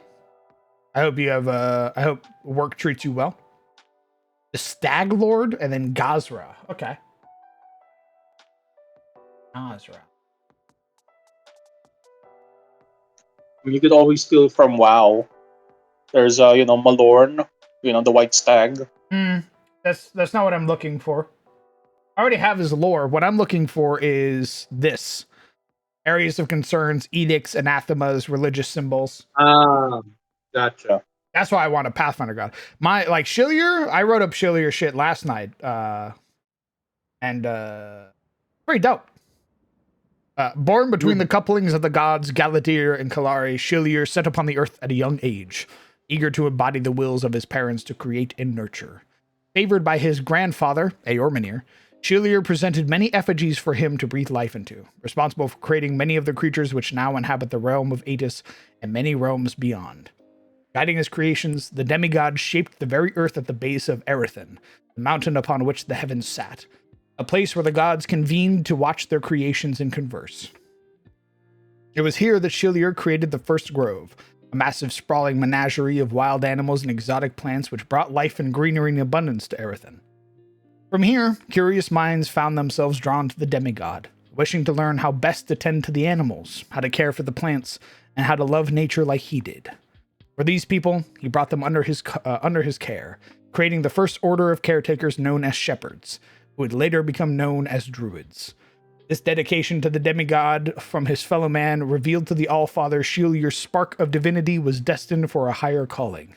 Though he did not inform Galadir and Kalari of his intentions, Eormenir elevated his grandson into the status of Aranar. Ruin would befall the first grove, however, and the blight of the Great Worms descended upon Erethin.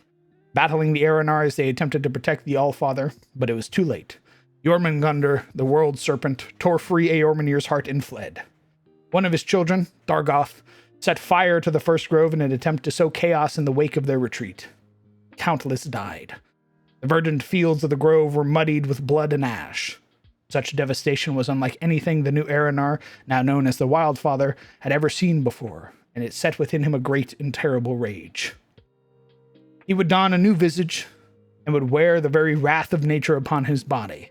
The dragons that fell to his amber blade would know him not as the Wildfather, but the Great Leveler, one who returns all to the cycle of life. When the Wildfather took upon the wrath of nature into his very essence, so too did the druids of the world. They harbored this aspect of the Great Leveler, internalizing it as part of their connection to nature. Upon joining the natural order, they accepted this primal force, knowing it as both a gift and a burden that all caretakers must accept. It is said that when great destruction is wrought upon nature, maliciously and without regard for suffering of the land, a druid may become overwhelmed by the green wrath. In such moments, they transform into the living embodiment of this fury, channeling the vengeful aspect of the Great Leveler. This transformation is not without cost, however. The druid loses themselves entirely, consumed by the rage of nature until balance is restored. This transformation does not occur in isolation. The druid's connection to their order is so profound that this metamorphosis spreads, compelling their fellow druids to become greenwood wraiths. These spectral avengers descend upon those who have wronged nature, unleashing a fury unlike any other. They are both protectors and punishers, acting as nature's retribution against those who would despoil the natural world.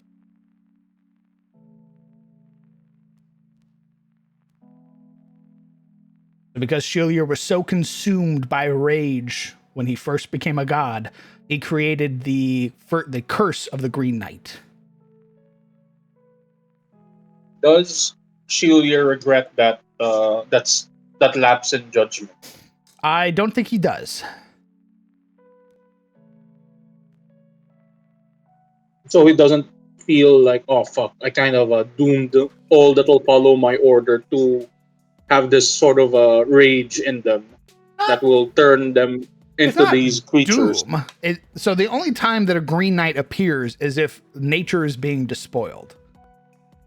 It's not like it's not like there's a elder druid just permanently stuck as a Green Knight. Once balance has been restored, the power of the Green Knight fades. Okay, gotcha. because in my mind, what that sounded was, it was not sure again. I'm not sure if you know any more Warhammer lore, but it does remind me of what do you call this, like the Black Rage, like this terrible thing that happened, kind of like spelled doom for those that will follow his order. Like a fragment of that rage will burn inside of them, and when it gets unleashed, it gets really unleashed. Yes, that's. I mean, I don't know what the Black Rage is, but that's. Yeah, every druid. When you become a druid, you basically accept this spark of the Great Leveler within your being. Would okay? Would you say there are some that doesn't come back from this, from being a Green Knight, like this sort of this wraith? I mean, there's a Green Oh, Knight wraith. so there's a difference. There's the Green Knight, which leads them, and then their order of druids Mm. become Greenwood Wraiths. Greenwood wraith. Okay. Are Yeah, but are there druids that fall to this effect and never come back out of it? And do druids have to be like, oh fuck, we gotta put our homie down, or else they'll cause havoc and some and such. No, that would literally never happen because once balance is restored in the area, the power fades. Okay, understood. The only time that would happen because the wraiths are basically bound to the Green Knight. So as long as the Green Knight's around, the wraiths are around. And if it's prolonged to the point where like wraiths and the Green Knight are not making a dent, then Shilier's first saint will appear, type deal. The big tree guy. Yes.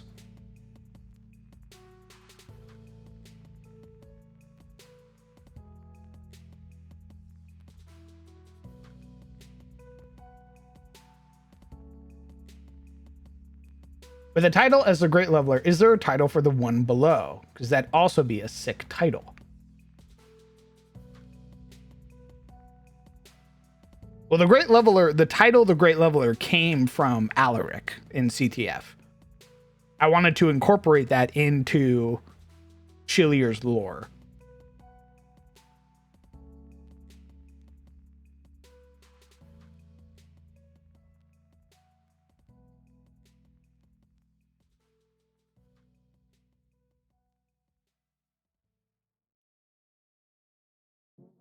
You retain your memories? Yes. Yes, you do. So it was something that I wanted because I've always enjoyed old school druids, where old school druids are a little fire and brimstone. They'll roll into a town and see that there's an overabundance of owl bears attacking the town, and then they'll help the town defeat the owl bears. And then they'll, if the town starts like poaching owlbears or like start crushing owlbears and shit, then the druid turns on the town. Like that's the type of druid I like. So I kind of wanted druids to be a little bloodthirsty. I'm not gonna lie, boss man. When you said when owl bears roll up, the druids immediately join the owl bear side and raid the town as well. No, they're there to keep balance. But if one side, swings too far, then the druid goes to the other side type deal. Can a player be a Green Knight? Yes, that's literally what I was planning for Alaric. Alaric was going to become a Green Knight.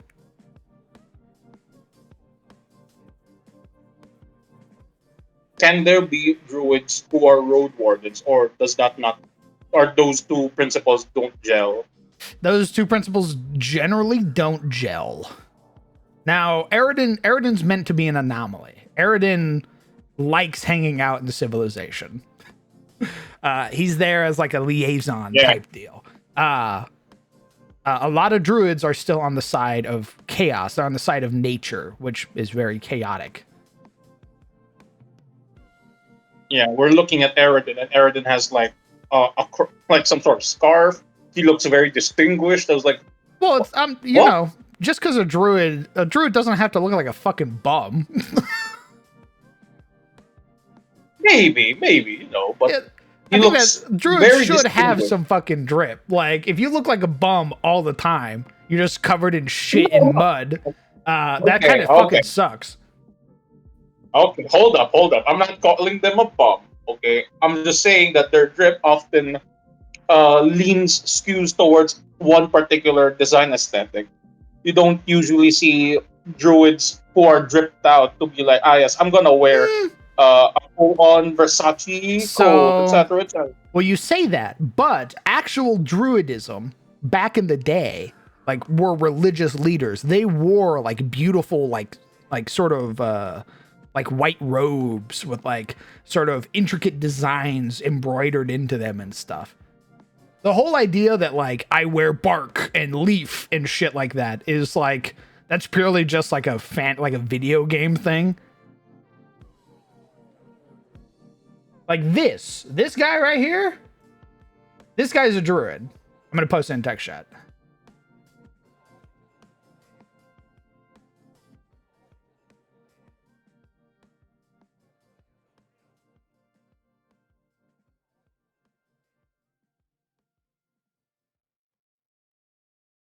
Here, I'll post it for chat as well. Yeah. See, okay. If you look at that, right, that's what I'm saying. That in my head, I was like, oh yeah, that looks like a druid. Like so, like fanciful clothes, etc. I think what I'm saying is, at least from I don't, because in my head, right, I don't see Eridan wearing like robes and stuff. I see him with, it's like in my head he's like, he's wearing like a fine 3-piece suit and such, like very Yes. like So, how yes, in terms of Eridan is a fucking weirdo because he not only does he likes hanging out in town, which is generally meant to set him apart from the other druids. The other druids are generally isolationists, or they're very like they sort of participate a lot in tribalism.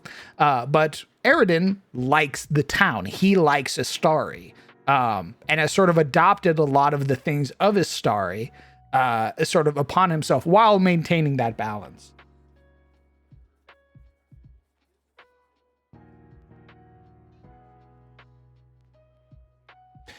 yeah, it's like Eridan's wearing Armani, and I was like, okay. I mean, go off, but you Kind of should wear weird, this sort of. King.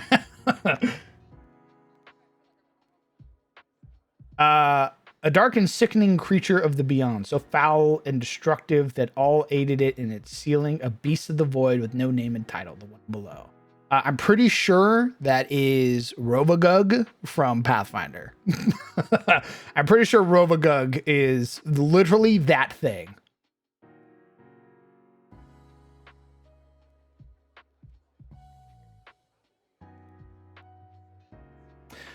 I can see suddenly becoming a wrath of nature, killing a village, and then having to live with the fuck up in as a relatively peaceful druid. Yeah. I mean, that sort of depends on you, right? Like, if killing an entire village is necessary to restore balance, then so be it. It's why druids are chaotic. Yes, that's when they pull an Arthas, and you're like, yes, this whole city must be purged. Cracks knuckles, points at the logging town. It's too late.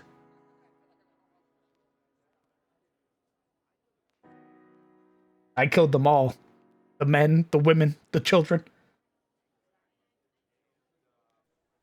Yes, who will win? One coughing baby versus one greed mood wraith.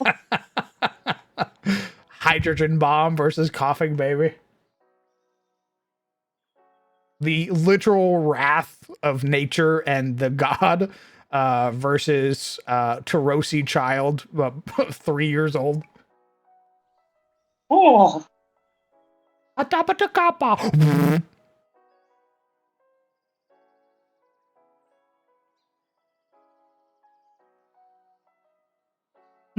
I guess I'm elemental lord. I just steal.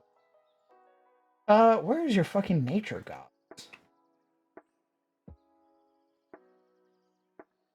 I don't know why I'm saying your. also They're my nature god. nice. Yeah. Go off, King. I put Go it off, in pop text off. chat. Thank you. Much appreciated. Yeah, they're my nature gods now. Pathfinder's mine. Lightning crackles around me.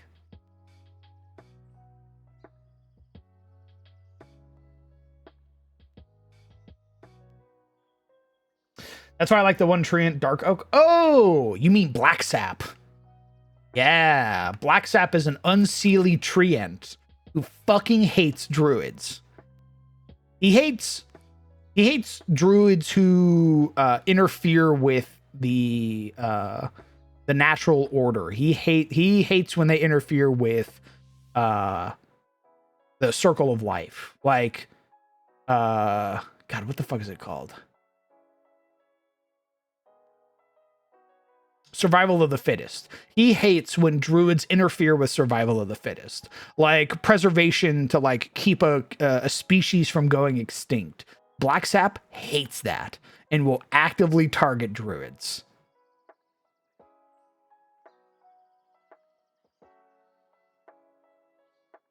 All right, let's look at all of these.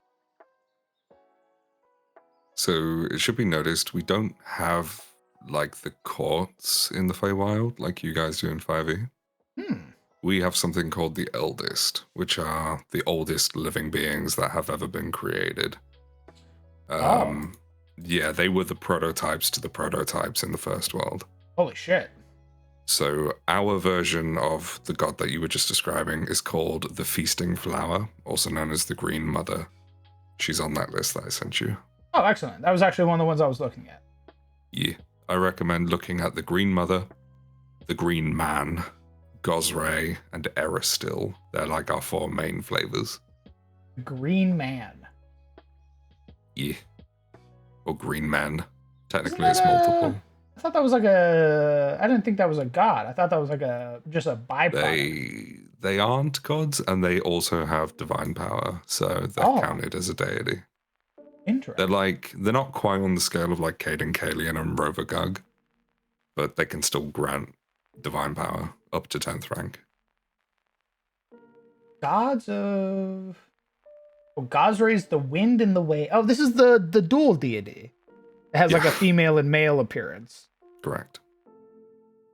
Gosray is like the wrath of nature. Eristil is like tamed nature. So things like the hearth family and farming, that's Eristil. Oh, interesting. I think Eristil, I borrowed some stuff from Eristil for Ebor because he had a lot of that like harvest and family first type deal. Oh yeah. Eristil fucks. I think we talked about that already. Yeah, he's literally, he does fuck. Yeah.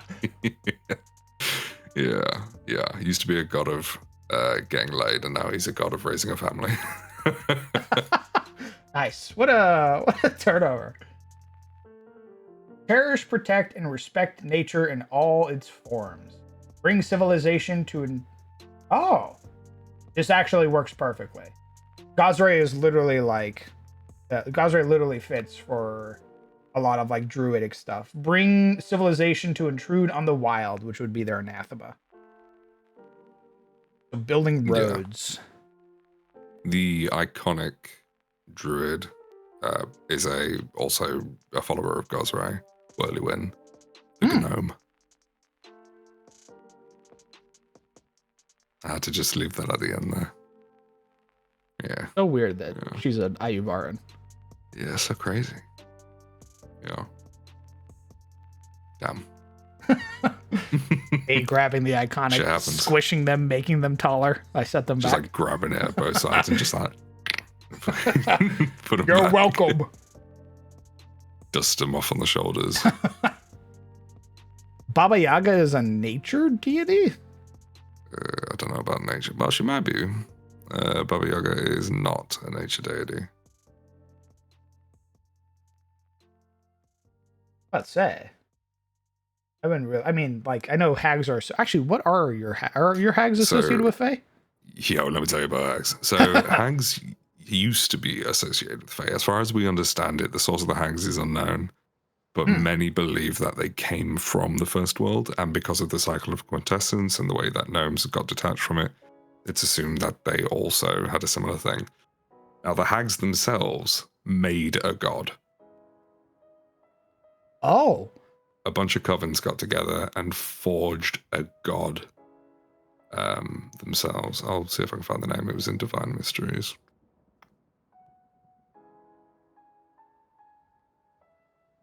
And it's a very, very interesting god. It's probably a nature god, to be fair, because of hags. I'll see if I can get it.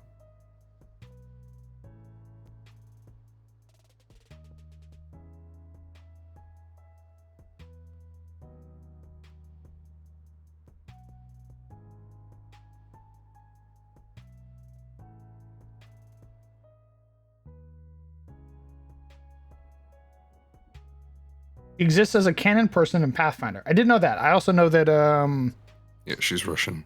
yeah, Rasputin is also in Pathfinder. Not anymore, he died. But yeah. Ah. They still We sorted lop off that. his dick, or Great question. Unsure. Further testing required. is it in that big city Atrogene. with the? It's like is it put right next to like the stone? Yeah, possibly. So Atrogene isn't on Nethys yet. But let me get a little excerpt for you so you can see it. It's Divine Mysteries, page 129. Here you go. I've thrown it into text chat.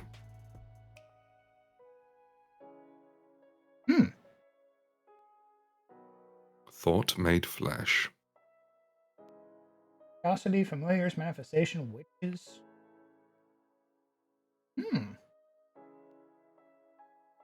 Not a domain in nature. Very interesting. Wishes and dreams of a reclusive coven of witches. How do you say their name? Artigen? So it's the second, it's in brackets, so when Ah. you start looking at the law. Ginny. Atrogeny. Oh. Jenny woke in a forest that had recently been ravaged by wildfires.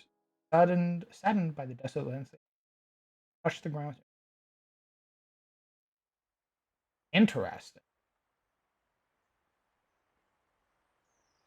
None of these siblings' origin. Oh, she has a sister. They have a sister? I'm pretty sure it's a they situation. I think they identify as both or neither, one of the two. Two siblings. But we don't know. We don't know anything about the siblings, as far as I know. As far as I understand it, this is the first time we've seen this god. Ah. Okay. Neat. What book is the Minotaur from? It says in Pathbuilder it's HOTW. That is Howl of the Wild.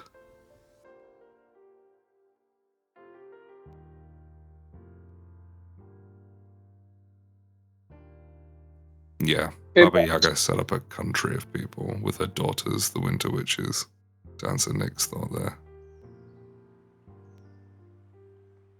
Intrigue and seduction. The Green Mother also fucks. Oh, yeah. Well, What? I think I forgot if you answered this before, but owl bears, they're aberrations, right? They're not natural creatures in Attes. I believe they're monstrosities in 5th edition. Yeah. Where did they come from? Were they a creation of, like, say, the Wizard Kings, or were they, like, an abyssal, like, you know? I think the lore for... Because I never wrote anything down for them. I generally just put a spin on whatever lore was written for them in 5th edition. Yeah. I think the lore is that they are the byproduct of wizard tinkering. The same thing as basilisks and the same thing as like like shambling mounds and shit. Yeah, that's what I've heard too. Would you say those monstrosities, would they have been creations of the Wizard Kings, etc., or would you say they're just a byproduct of, like, the abyss, at least for Attes? I don't know actually, because I'll have to look at actual, like, what the fuck do owlbears? Are there owlbears in Pathfinder? Yeah, they're animals too.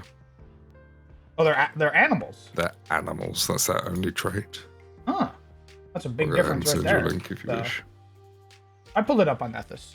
I always have Nethys up now. It's basically my new 5e tools. Yeah. I'm the same. Your new Bible. It is a Bible. It has literally everything on it, except for the most new stuff. Demiplane gets it first, because I think Paizo likes Demiplane a little bit more than Nethys. Not sure why. But after Demiplane has it for a little bit, it goes on to Nethys.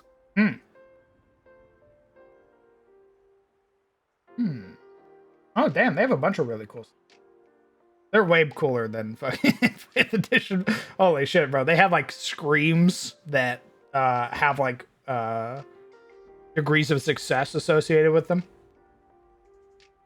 You've also got the Irrisini Owlbear, which is from Irisin, which is a little bit stronger. Oh, level 5. Yeah. Yeah, at level 2, I could have them fight this. Again. What's up, man? What's up? Not every fight has to be severe. What's up? What are you or in? extreme. Relax. Relax. That's why I get the most fun out of it, though. Yeah, but let me Please tell on the you. pedal. Please. Here's the thing, right? In a day of adventuring, because a day of adventuring is a long time, you want to have the full range of encounters if you can help it.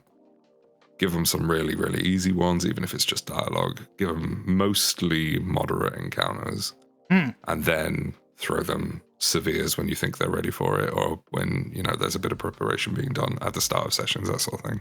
And then extreme is the final boss of the campaign. Never use it for other stuff unless it's a bunch of low-level crap.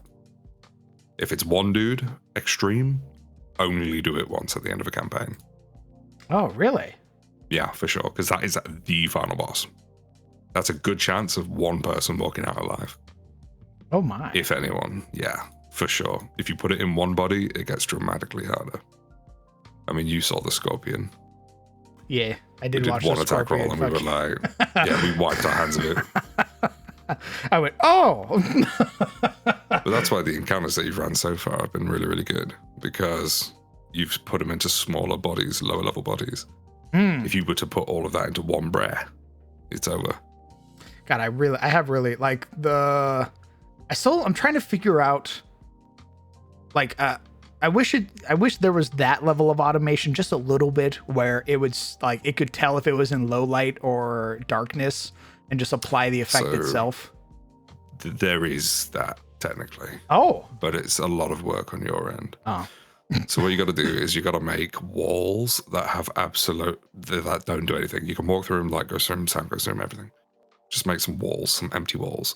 And you can designate those walls as groups in Foundry, and then set the group's properties to be darkness level low, light, and darkness level dark. But my advice is look at the room as a whole.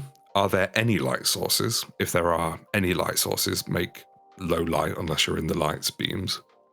And then if there's no light sources, full stop, then it's darkness. If they're in darkness, are they hidden or are they just? Yeah. They're hidden. Yeah, I saw this come up in game. Dude, I was so hidden, confused. Hidden is literally if you know where they are, but you cannot see them. If it meets those two criteria, you're hidden. Okay. So if you disappear into darkness, if somebody has low light vision and you walk backwards into a shadow, into like a deep shadow, they can't see you anymore. Boom, hidden. Yeah. If you're upstairs making a racket in a building, you're hidden from the people downstairs because they know exactly where you are. They just can't see you. Invisible's the like pentultimate one, right? So invisible gives you the hidden condition no matter where you are. Okay.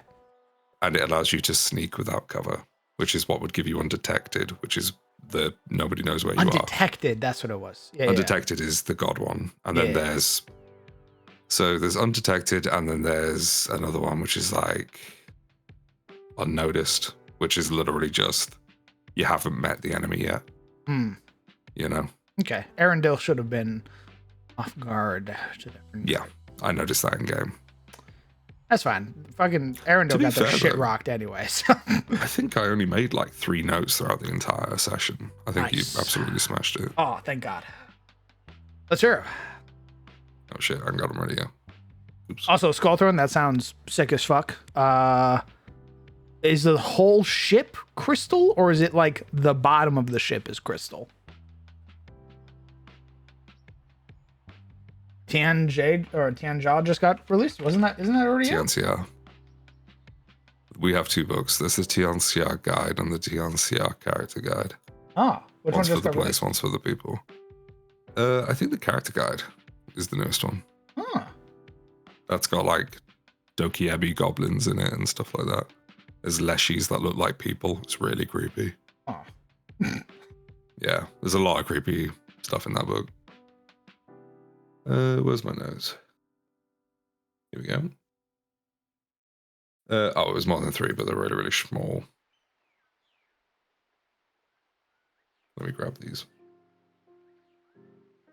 I'll do a little By the way, CMP. Bob, What's that? is cloning of I was about to ask, is there archaeotech of cloning facilities in Attes? I don't know yet. And I don't know if I want that. I mean, there was the clone spell in 5th edition, but I never had a reason to bring it up. If there's machinery out there, I mean, Archotech is wild and crazy. There's probably a cloning machine out there. I haven't written anything for it yet, so. I was mostly asking for like the Wizard Kings, right? Like a Wizard King that wants to continue living, but without having to resort to to what's that thing called? To Lichdom. I mean, basically.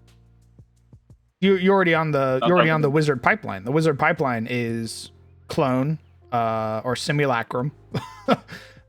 Clone, die, get respawned at your perfect peak health body. Cool. Rinse, repeat ad nauseum. Yeah, I was about to ask. Yeah, but because the thing, right? The goddess of magic, Ithun, right? She would know, right? She would know if magic like that is casted. Yes. So Archaeotech is like the subversion, right? You wouldn't know. They wouldn't have. There's no god of like Archaeotech that has jurisdiction over, if the facility is being used to clone a body. All that. Technically, the Allfather would know, but he's not around. Yeah, he's not around. I mean, thievery isn't typical for recall knowledge. Yeah, you can use it totally, but typically it's just crafting, nature, occultism, arcana, religion, and society. Okay. You could totally do thievery though. If you're asking a rogue how does a trap work, they could totally roll thievery. I don't see why not. Okay. Yeah, I wanted to use. Well, I knew crafting was gonna be things like associated with like mechanisms and stuff, but I was like, I mean, I guess thievery could also work because like you use thievery to totally. disarm traps and shit. Yeah, totally. So yeah, I disarm the traps. I know how they work. So technically speaking, though, the people who create the traps would use crafting to create them, which is the sort of theology behind using crafting as the skill check. That said, though, nobody has crafting. Nobody has intelligence. Use thievery. Sorry. Nobody has thievery. Thumbs up. Thumbs up. Yeah, that was the big moment where the whole party, that whole session, the party realized that they went melee and then looked around and went, wait, what's everybody's intelligence score? And then they went to the party sheet and they looked and said, what's our highest arcana check? And they said, it's a +3. And everybody collectively sunk back into the group and went, oh, fuck. I mean, I think what really hammers it home, and Sizzle, you can attest to this, is Crown constantly saying, well, you can recall knowledge on that, on your turn. You can recall knowledge if you like, or let's see what you know about that, you know. How about you throw me a insert name here? And he's like, what lie am I going to tell him today? As he goes through. God, I love recall knowledge so much. The crit fail, 100%. Ooh, I live for crit fails on recall knowledge.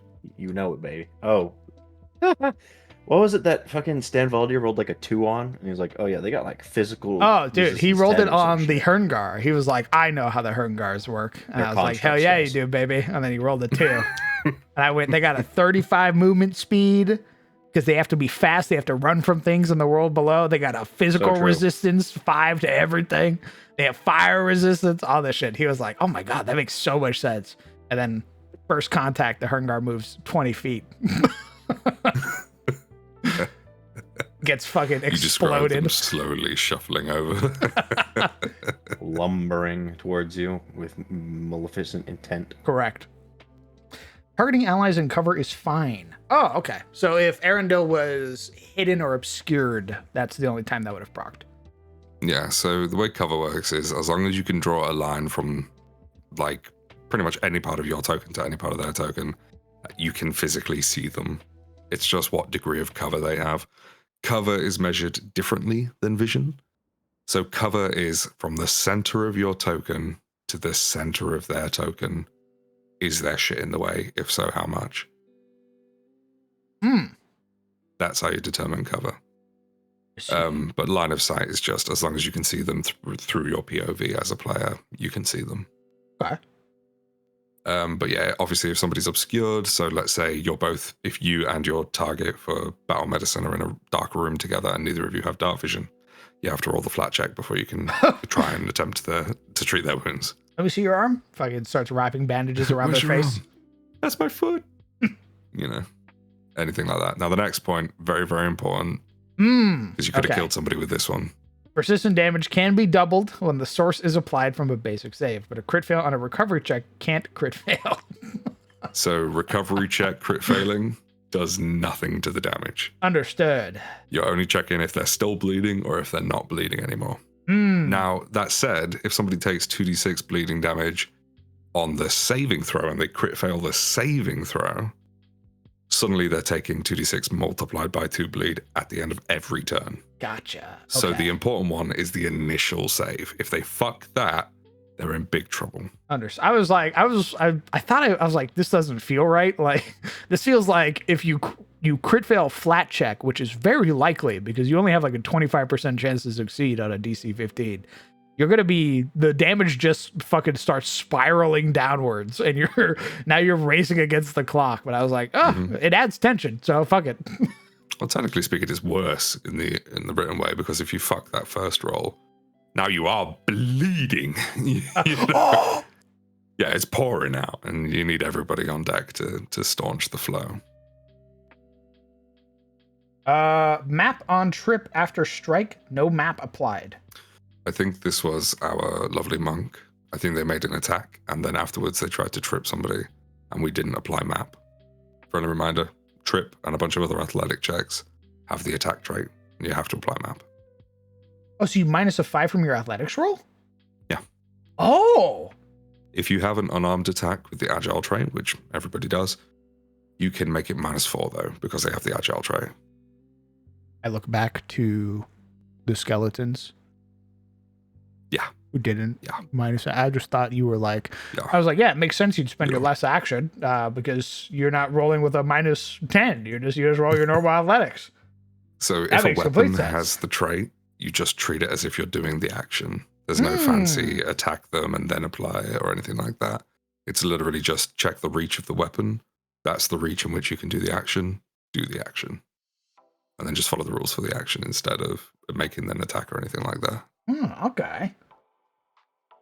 35 feet away, thrown 10 would be -6. Hunt prey would make it. Okay, so I was right the first time. You were right. Yeah. The first time. Fuck. You shouldn't have, and that whole rounding down thing, not a thing. Ooh. Not for range increments. I see. Fuck. So yeah, it was literally like draw 10 feet at a time and then -2 for each time he goes outside.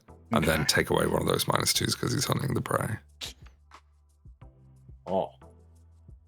So was it more or less likely that he would have hit? It would have been less Less likely. likely. He would have had a -2 on whatever he rolled.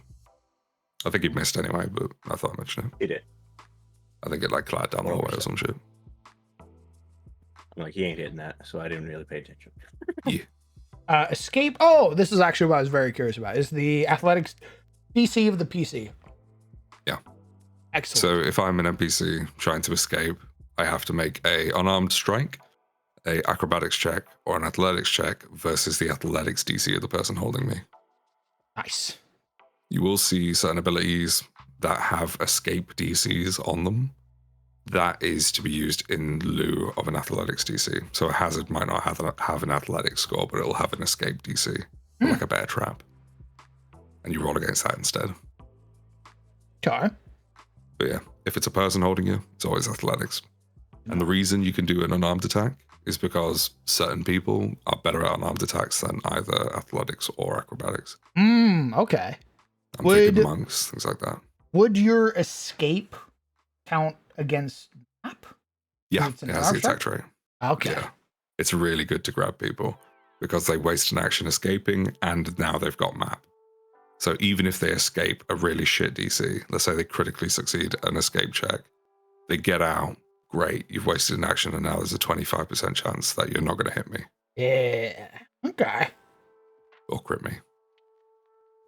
And that's it, genuinely. All of those, it was like, you know, you can see one of them is 3 things within a 10-minute increment, and the other one was like 2 things in a 10-minute increment, and one was right at the start of the game. So apart from that, you were Gucci. Excellent. Yeah. Oh, and the GM hero point thing that you gave yourself at the start, be careful. I didn't use it. Yeah. I just be did to light a careful. fire under their ass because nobody You said can anything. do it. You can Totally. absolutely have villain points. However, funny.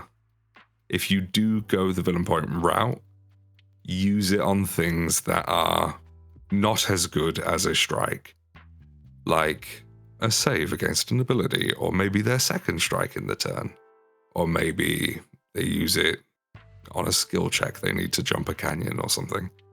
Don't use it on the strikes. I was gonna use it if he had managed to like land a bola or anything like that. I was gonna be like, and it's time to use my villain point to reroll the Look six. at what I got. That's fine. But yeah, if you do villain points, they would probably work the same as 0 points. They would only affect your rolls. You couldn't like make somebody else reroll a save or something. That's typically how people do it when they run villain points. Oh yeah, I never would have used it to be like, oh, is that a natural 20? Reroll that. Yeah. I wouldn't have done that. I wouldn't have done that. That's a good way to get people reaching across the table at you. But yeah, great session, 100%. Excellent. Absolutely fantastic. And obviously the Dwarven RP was crispy. So crispy. Oh, I'm Had a still great thinking time. about it. Yeah. But yeah, that was my my little notes for the sesh. This has been the rules lawyer section of the stream. thank you. I hope everybody learned something. I do appreciate it because that's Not a now thing. more knowledge that I have going forward. It's these little things that will get you. So I just make a little scribble. The mid-session DMs, by the way. I was like, oh Nice. god, ran to my foundry and started making shit. Dude, that helped. Like once you showed me how to do it, I was like, perfect. I just need to know the names now. And now Yeah, the once I learned the terminology. names, I was like, oh, I got it, baby. Then you said something where it was like, oh, you got a +1 to saves against conditions. And I was like, you have no idea how hard that is to make. Because you've got to do like 6 different criteria, name all the conditions. It's a thing. That's okay. We got There it. might be an easier way. There might be an easy way to do it, but I don't know it yet. Know this. Oh. Legion, why? Why not? Because owlbears are animals in Pathfinder. What? What? Oh. Banana? What are you saying? I'm saying you can wild shape into an owlbear. But I'm not a Pretty druid. dope. Which it could be. Would you like to? I Would you like to be a druid? idiot. Stay in your lane. Okay, then do it right now, Mr. Druid. Wild shape. I can't. Shit's his pants. Dies. 1d12 Give damage. yourself a fucking aneurysm. It's crazy how a single dice can kill me. I show you the 1d12. This could kill me. Oh, You died no. for It +2. couldn't kill you. It'd knock you unconscious. That's true. You're right. It could knock me over like a log. But you didn't. You didn't take any damage that entire fight. You did great. Thank you. Thank you. It was wild seeing other people get bloodied when they reached the same HP as me. I went, oh my god, they're dying. And then I looked and like, you're fine. There was a moment when I looked at Arendelle and I went, I'm going to teach you about death and dying today, it seems. Brew. Saving that for the end of the dungeon. Every fucking trap. Comical Tom and Jerry, like, hitting every trap along the way. They actually should have hit 2, because I forgot about one of the traps. That would have killed him. That would have put him on the floor. Yeah, they'd have rolled in, thunk, got hit by the first Holy. one, rolled up to the bombardier, tumble Holy. through, roll, thunk, and be unconscious. Insanely funny. Boromir would be looking at them, fucking Peter Griffin pose, inside the jaws of a bear trap. Yeesh.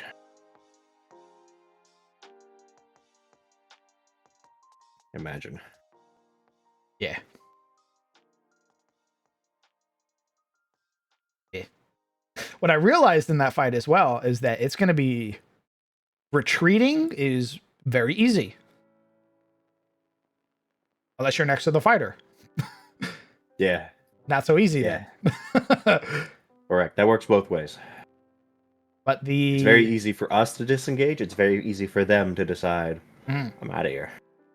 Yeah, it was like one of their guys, like my condition was like either they're all going to flee or they're going to see like the number of the players and run. Then you guys cornered one of the sharpshooters and killed them. I went, yeah, they're going to run now. Beat his ass. Yeah, killed the sharpshooter, and I was like, the bombardier's gonna hurl like one more bomb, maybe 2 if he gets like lucky. And the lucky idea was if the other sharpshooter got away. But when she got like fucking cornered and didn't land her bola bolt on Formir, I was like, she's gonna lose. As she landed her bola bolt on Formir, it'd have been a very different fight.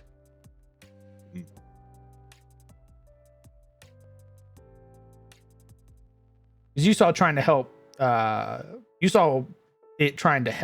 Stenvalder escape it. Wait, what? What was I trying to help? You saw the DC that they'd have had to have succeeded Yeah, by helping Stenvalder. indeed. Hee. Just casually walking through the battlefield. Get up, idiot. Wake the fuck up, Samurai. I pat him off. Alright, go kill him now. Oh, he's gone. He got away. Ooh. Stenvalder laid out like it's fucking Blade Runner. Snow gently falling from the ice grenade.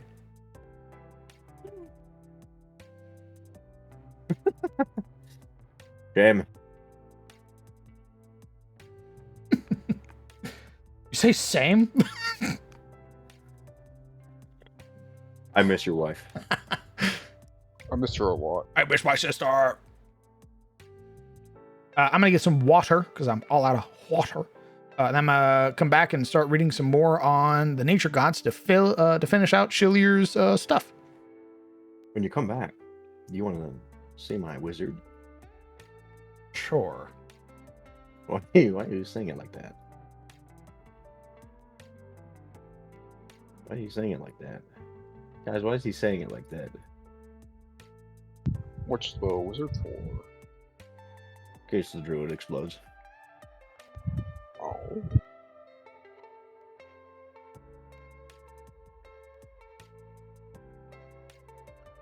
That was kind of rude, honestly. This probably still has D&D wizard stigma. It's fine. Because it's a goblin.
I'm back with cereal.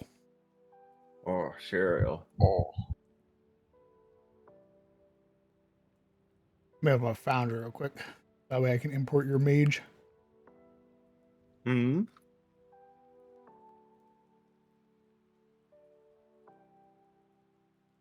One second.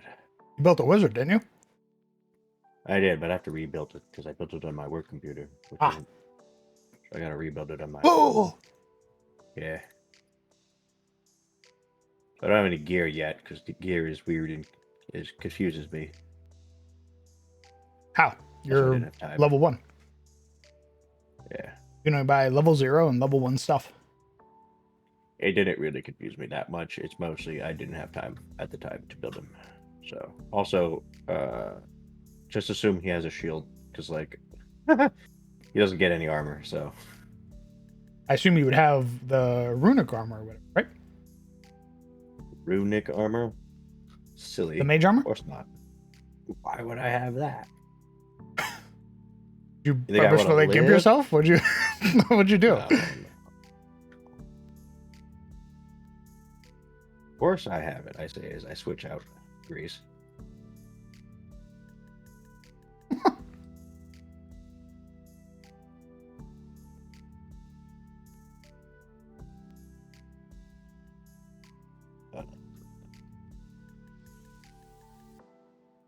I think I'll keep that.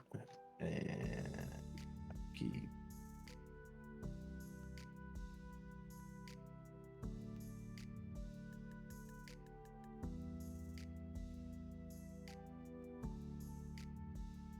All right, let me see if I can copy this.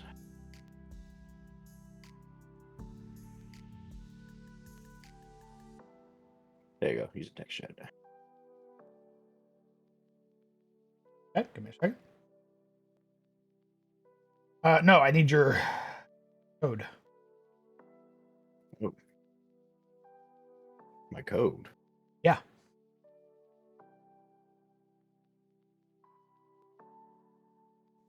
yeah, you know, a 3 funny number from the back of your card. 317629. 317. You said 629? Mm-hmm.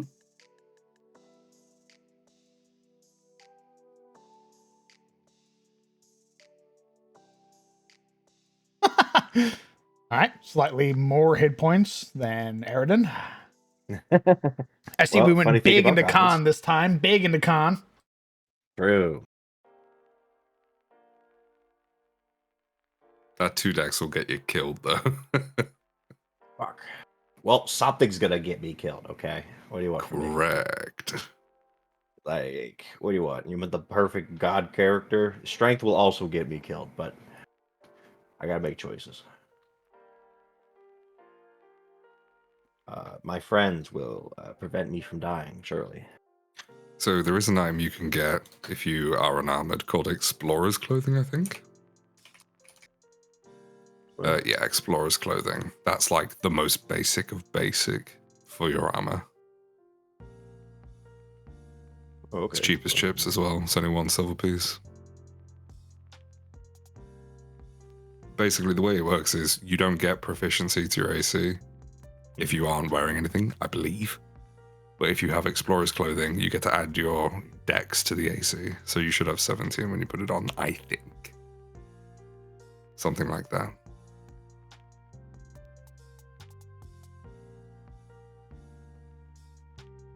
Interesting. No nature.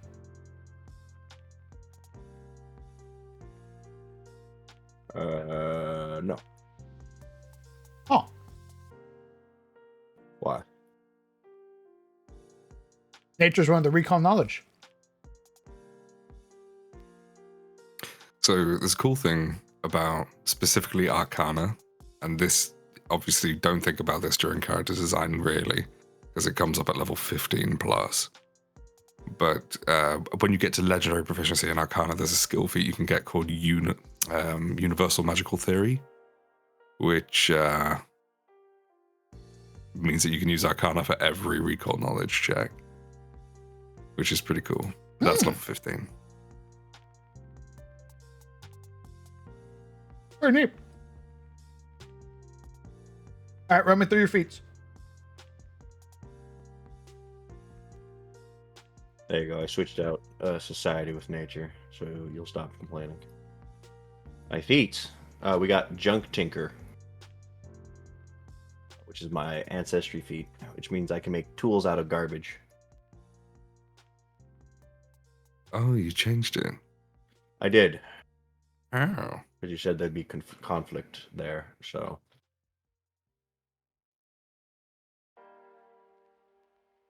You do Also, have I crafting, basically- don't you? Huh? You do have crafting, don't you? Yes. Good.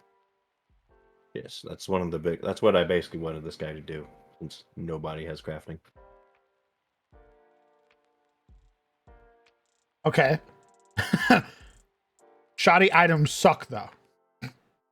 Yes, that's why you build them for free. Including this reduces the price of 1/4 the usual, but always results in. I think everything you make is shoddy. If I incorporate junk into it, When using the crafting skill to craft, you can make level 0 items, including weapons and armors, out of junk. This reduces the price of. Oh, okay. Giving you a penalty when using shoddy items you made. You can also incorporate junk to save money while you craft any item. This grants you a discount on the item if you had spent 1 additional day of work on reducing the cost, but the item is obviously made of junk.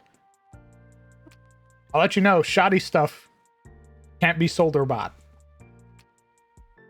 Merchants will not buy shoddy shit. okay. Are you saying I shouldn't have this skill? Do you want me to change? What are you going to make? That's what I want to know. No idea. I don't know how crafting works. So it should be noted that if you have the formula to craft an item, formulas are dirt cheap. You just have to find them. It takes you 1 day of downtime to create an item. If you don't have the formula, I believe it's 2. But you can spend additional days of downtime to reduce the cost of the item by rolling on the earn an income table and taking that number away.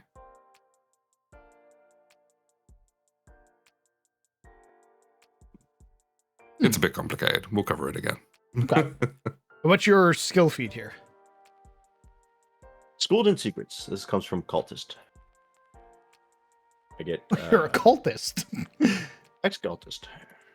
I see. All right.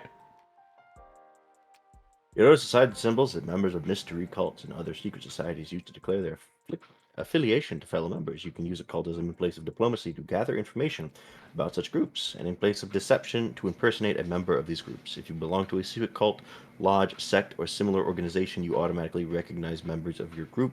Unless they are specifically attempting to conceal their presence from you, they also recognize your standing unless you are specifically concealing it. Now, you may notice he doesn't have a class feat. Yes.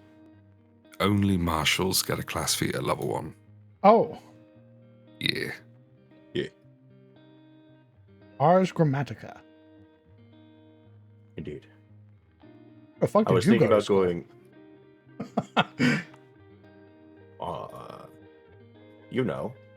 The College of Secrets, demon stuff. Smile.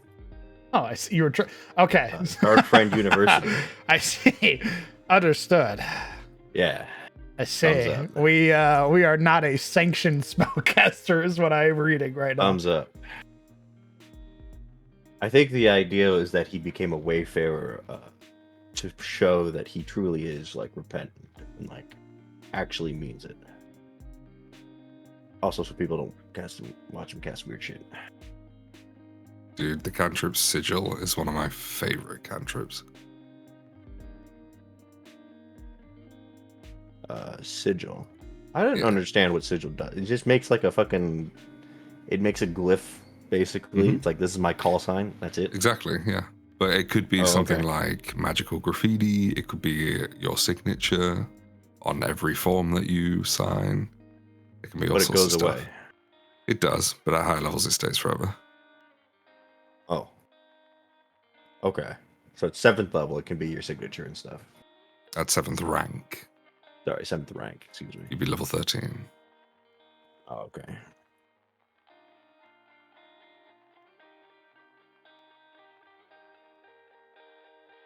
I mean, it naturally lasts for a week untouched. So Yeah. It's a good way of sending like secret messages to people, that sort of stuff. You could put your insignia on it knowing that within a week they're not going to have it anymore. That kind of thing. But yeah, it's just really good to just sign things. And if you're making deception checks, you know, you could sign a contract with Sigil knowing that it's going to fall off in a week. So you might sign a deal with the devil pretending it's 7th rank, using a 1st rank Sigil. And then if you fool them, good luck. But if you do, and after a week, you're no longer bound to the same contract because your signature's not there anymore. Spell substitution is Things pretty like cool. that. Indeed. Staff Nexus seemed interesting, but it confused me, so I didn't get it. Yeah, making a staff or using staves in 2E can get a little bit complicated because it changes depending on whether or not you're a spontaneous or a prepared caster. But it sort of covers the bases of the one or the other, essentially. So like the weakness of a spontaneous caster is that they can only cast the spells they know at the slots they know them at. But with a staff, they could upcast spells on the staff to any rank by using one of the charges on the staff. But yeah, so that sort of covers their weakness. But with prepared spellcasters, you can use your spell slots to fuel the staff, and then you can use the fuel that you've put into the staff to cast the spells that are on it. So one is basically draws the power from the staff to cast through themselves. That's the spontaneous casters. And one puts their power into the staff to cast through the staff. That's the prepared casters. A little bit complicated. Yeah. Substitution seemed easier and useful, so I'm going to take that. I thought about going full into just crafting and building with civic wizardry. But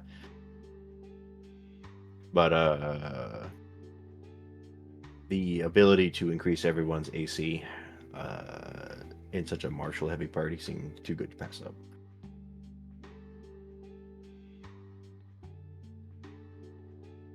Increase everyone's AC. What do you mean? By focus spell. Protective wards. You expand a ring of glyphs that shield your allies. You and any ally in the area gains a +1 status bonus to AC. Each time you sustain the spell, the emanation radius increases by 5 feet to a maximum of 30 feet. Oh, so as long as they're in your aura, they gain the status bonus. That's pretty cool. That does require you to be in melee though. 9 times out of 10. I mean, once you get it cast out to 30 feet, dope. At the beginning, though, you have to be within 5 feet of the homie. You have to hope to God that you, who is going to want to sudden charge, stays near you. He's not going to. Near you? Oh. Well, you know, that's why we have a fire going. I can tell you right now, my most favorite thing is that she gets to stride twice. Bro. She loves moving. Well, funny thing, I also get to shmove with word step. I did see that. Word step was pretty cool. Plus 5 feet, and you also get to stride twice. Indeed. If you ever get a burrow, fly, or swim speed, or what have you, get to do those.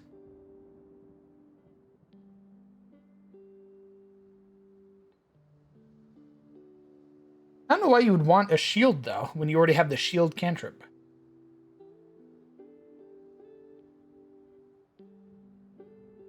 I don't know. What's he going to do with that hand? Put a scroll in it? Nah. Plus, if your shield blocks with the shield cantrip, I think it breaks, and you have to wait 10 minutes. So it might be a shout to raise. It's only 1 minute. 2 minutes? You use shield once, and then it's over.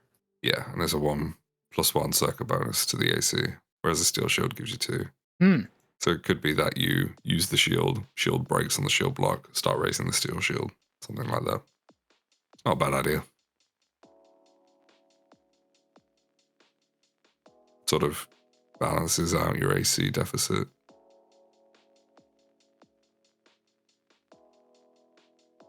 I could switch it out with what is it called? Glass shield. Also, Yeah, I think glass shield deals damage to people when it breaks. correct. It gives you a +1 circumstance to AC, but doesn't require a hand to use. You can shield block with the glass shield. It has a hardness 2. But you use the spell's reaction to reduce damage from any spell or magical effect, even if it doesn't deal physical damage. When you shield block the shield, explodes in a shower of glass if the creature that broke it is within 5 feet. The shards deal 1d4 piercing damage to that creature with a basic reflex save. After you use shield block, the spell ends. You can't cast it again for 10 minutes. It is way cooler than regular shield. Yeah. The piercing damage is pretty inconsequential, but the fact that you can block magic with it is, I think, the main point there. The hardness only being 2 at level 1. Oof. But every +1 matters. You're really there for the circumstance bonus anyway. The fact that you can block with it is just gravy.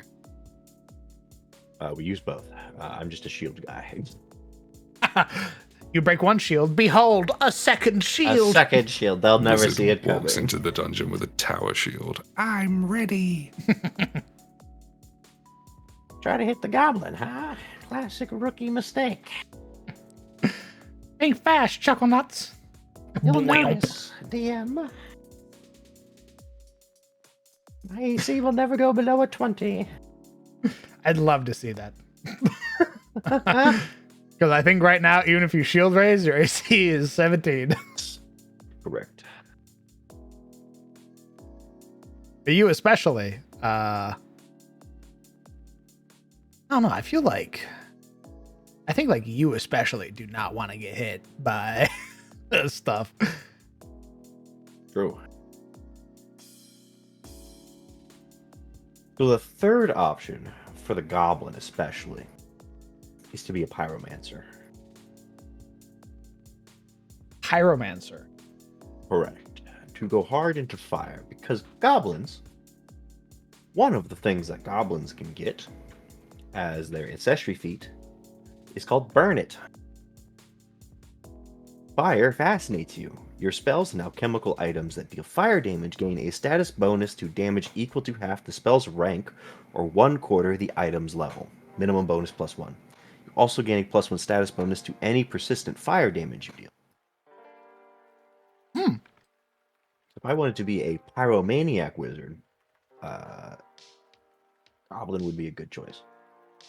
However, I gesture to all the other DPSs we have in the party.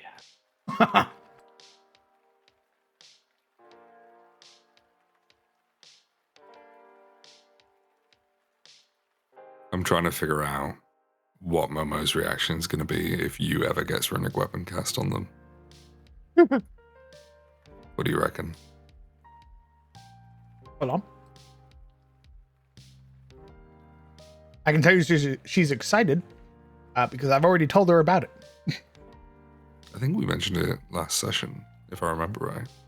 There was we had the conversation during the stream and another conversation upstairs, because upstairs is where she admitted to me she loves Pathfinder. Which was the moment that I was like, all right, we're never going back to 5th edition. It was great. And I was talking about, I was like, yeah, level 1, you're a beast. Like, your bastard sword right now is a +1, something you shouldn't have yet, but I wanted to try it out. That was crazy, by the way. And I was like, when you get stuff like a striking rune, or one of the casters decides to cast a runic weapon on you, your weapon goes from a 1d10 to a 2d10, and you double that when you crit. You could potentially be doing upwards of 50 points of damage. And I watched her eyes dilate in real time. She turned into you. And she's like, she immediately, when I told her, I was like, well, yeah, spellcasters can do it. She looked at Aridin and was like, why the fuck hasn't Aridin cast it on me yet? I was like, well, that's because he has 2 spells that are very good and are very necessary for the party.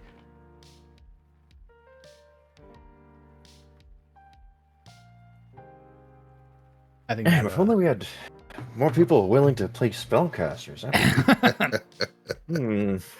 Yeah, 2 spellcasters, 3 marshals is I think the magic number. Hmm. But that's only if you're looking at like balance and weird shit like that. It doesn't exist in Yeah. Pathfinder. You can do what you want. Some other utility caster that could do all the things that I can't do with only 2 spells. Your That'd be support wild. somebody else's utility. Yeah. Wouldn't that be nice? Wouldn't that be weird? Now, it should be noted though that when I say like it's crazy giving her a +1 bastard sword, what I mean is she's already got a +2, so that +1 means she's going to be doing nothing but crits. Especially if she spends her hero points on swings. She hasn't done that yet. She did crit though and deal like 20-something points of damage. I was like, yeah, that's what I expected. What she got, like a +10? She has a +10 with her Bastard Touch sword.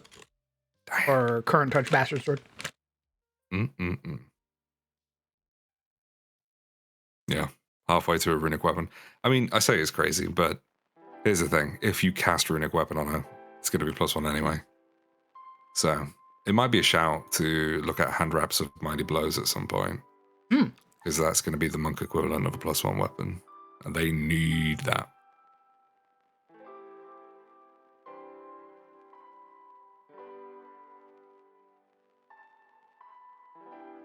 Oh, level 2, okay. Oh, it's an investment item. Yeah, it costs the exact same as a +1 rune. And it's basically their version of a +1 weapon. You put all of your runes on these things. It boosts all of your unarmed attacks. It's basically the monk's version of a +1 weapon, but they can apply it to all of their stances and everything they do. It is a necessary item for the monk. Nice.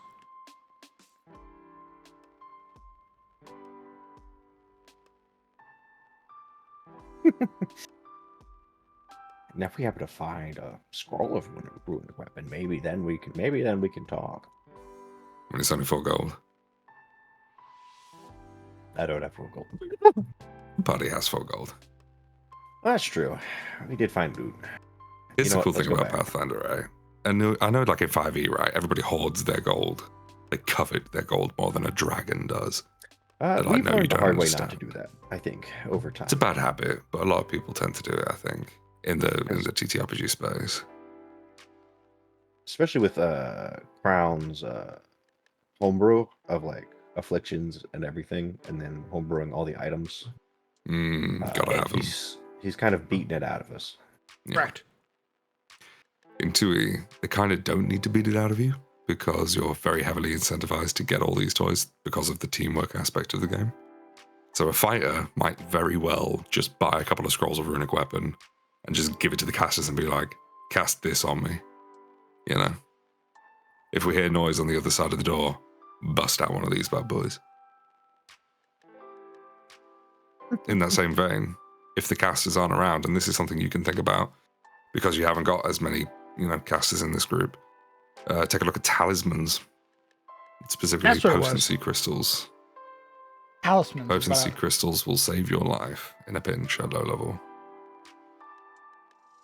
So if you look up talismans in general, you're not going to get a whole lot. They each have different names. You'd have to go into the compendium and put into the equipment trait talisman. But there's talismans, there's spell hearts. They're basically things that you attach to weapons and armor to give additional effects. The third one is called fulus. So fulus are little paper charms. Talismans are sort of like grafted on bits of esoterica, and spell hearts are more permanent items that sit in that same slot, if you like.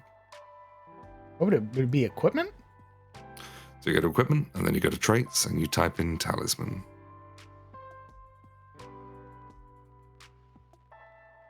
Oh, here we go. So untick equipment. Yeah, there you go. That's all of them. Predator's Claw is a crit specialization. That's a really, really good one. The Potency Crystal is also bread and butter. The Crying Potency? Angel Pendant will also save someone's life.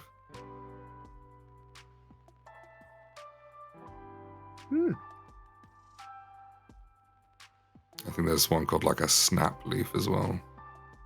So Crying Angel Pendant and like a Snap Leaf or something like that. So you They're the activate ones that this. save your life. The end of It's this runic turn. weapon for 1 hit, Ah, okay. basically, for 1 turn. But you choose to use it before you swing, so you might waste it. But they're dirt cheap.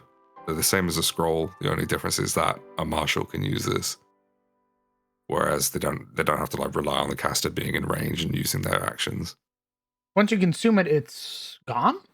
Yeah, it's gone. It just burns away. So all talismans do that. And it takes time to attach a talisman. I think it's like a 10-minute activity or something like that. So I could, in theory, create a talisman of runic weapon. That's what the potency crystal is. Except Doubles it only your lasts a damage? turn. Oh, it Yeah. becomes a +1 It striking turns it weapon. into a +1 striking, yeah. But it only lasts for 1 turn rather than the minute that runic weapon does. So it's weaker because you're not a caster using it, but it's stronger because you're not a caster using it. My. Very good in a pinch. If you're in the middle of a boss fight, somebody hasn't cast runic weapon on you yet, you're out of range, whatever. If you have a potency crystal attached to your weapon, it will help a lot. Okay.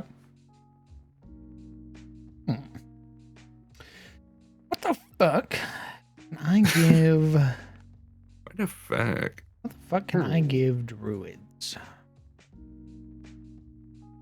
What are you looking to achieve? You say friends? You have friends, dumbass. You can grow friends. I mean, I like little weird magic items. Little trinkets. Yeah, like I like you gain a +1, like a permanent +1 to recall knowledge checks, or you gain a. So that sort of stuff is typically at level 3 you would start seeing the first +1 item bonus. But there are different items for you. I'll see if I can find a little spreadsheet or something with all of them on.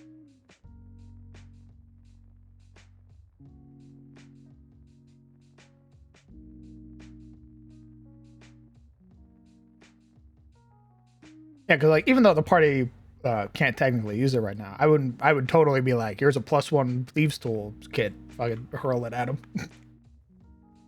It's fucked up. Throws it at the swashbuckler. Don't you wish you could use this? Get to it, idiot. Isn't that crazy? The Oh, you circumstance can't? You bonus never when will? use this tool. Oh, that's a shame. I guess you could give it to Rathan. Rathan As takes opposed it. to the cheeky link. The link basically takes you to a list of all the items that give you item bonuses. If you filter it by level, and then look at the skill tab, it'll tell you what skills it increases. So survival comes up a couple of times. I'm sure if we load more, there'll be a couple for nature.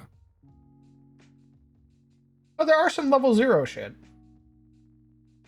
Yeah, but they tend to be very situational or like story-based stuff. Level 3 is typically when you'll start seeing them. What if I wanted to do the Baldur's Gate route or like ring, where you wear this ring and now all of your attacks also deal 2 additional acid damage? What level you reckon that be?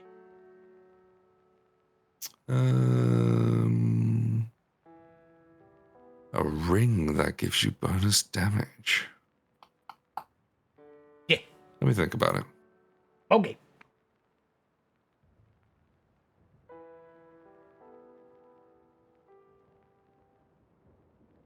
Pull up the nature. I'm posting a meme. It's vitally important. So, the runes that deal damage, so these are the permanent runes that you can attach to your weapons, are typically around level 8 that you start to see those. And that's for a d6 of damage. Yeah, DM, come on, we got to get there, man. Oh we my got God, we got level fucking 8. levels to get to, dog. We got levels to chunk. Level Here's the thing. 8. Here's the thing. These are runes. They take up the slots on your weapons. What you're asking for is something better than a rune. It's something that works on everything you touch. Yeah. And invest in magic items. So I would say probably like level, I don't know, 10 to 12. Fuck. Something like that. But you got to consider that 2 damage is inconsequential most of the time until you meet something that's weak to acid. And now you body it heart and soul. I mean, that's kind of cool. That is very cool, I agree, and that's why it's level 10 to 12. God damn it. Even if it's like 2 points of damage? Now, see, here's the thing. It's because you're putting it on an invested ring. Now, if we were putting this on like a salve, like a talisman, right? You know how in Dark Souls, I think you used them in your game too, right? Yeah. You had like the oils, the rubs, the grease. Yeah, greases. So if you had like a grease that gave you like 1 acid damage for 1 strike, kind of like a poison, and you had some sort of action economy to apply it, I could see that being really low level, like 3 or 4. To do like 1 acid damage on an attack, and you have to use an action to have it in your hand and apply it. I could totally see that at lower levels. But the runes are higher level because there is no action tax. They're just always on and always good. Not to mention, again, if you crit, they don't just double damage. Corrosive deals 3d6 instead of 1d6 on armored objects. And if they have a shield raised, it just deals all that damage to the shield, ignoring the hardness. So, and it's the same for like, you know, the frost rune and the flaming rune. They're not just better on a crit because of double damage, they're double damage plus extra. What if I gave an item? What if I gave an item? Hold on. I take a step back. I was talking about it the other time. The bandages and salves and stuff like that. What if I gave them the Bombardier ability built into the item? Well, like a quick release bomb. Like you grab the bandage. As part of the action to grab the bandage, you can pull it up in your free hand and use it in the same turn. For 1 action. You blah, blah, blah, blah, blah, blah, blah. Wrap the bandage around yourself. Gain a +1 circumstance bonus to your fucking check at the end. Or Just a +1 bonus. It doesn't lower the DC. ooh. From assisted recovery. Ooh. It lowers the DC. Well, that's what I meant to say. Sorry. Oh, thank you. I checked my notes. That's what I meant to say. Apologies. Slip I of the tongue. Fucking Oh, yes, I've scribing out checked my the. notes. That's actually what I wrote. Would you believe? Lord, please refrain from reading my notes before I do. Thank you very much. DC 10. We're getting ahead in the script. That was the funniest thing during the stream. When I was running those things and you were asking me the questions, I noticed that you started saying it on stream, and then I would just, I think it was like the attack roll or something, I replied before you even had a chance to type it. And I was like, hell yeah, ahead of the curve. Yeah, it was great. I was like, attack, I did, what's the next one? What's the next one? Yeah, I think for a quick use item, you could absolutely make it. In fact, I would actively encourage it, especially if you're going to use persistent damage the way I think you want to. Lower level's probably okay. I wouldn't use it in every game, but Oh, interesting. if you made it uncommon, you know what I mean? Then it means that other people couldn't use the homebrew without getting GM permission. So if somebody takes the homebrew somewhere else and they say, but Crown DM did it, you could be like, well, actually, about that, it's uncommon. It's uncommon. He also said it's uncommon. So how's about you get my permission? Okay. Quick action. I'd probably add like 2 levels and add a good chunk of gold onto it, probably. Because they're there for a pinch. They're there for a dangerous scenario. Otherwise, you just get out the regular bandages. You know, you want to have that tax cost something. And in my opinion, that should be an arm and a leg. Oh, interesting.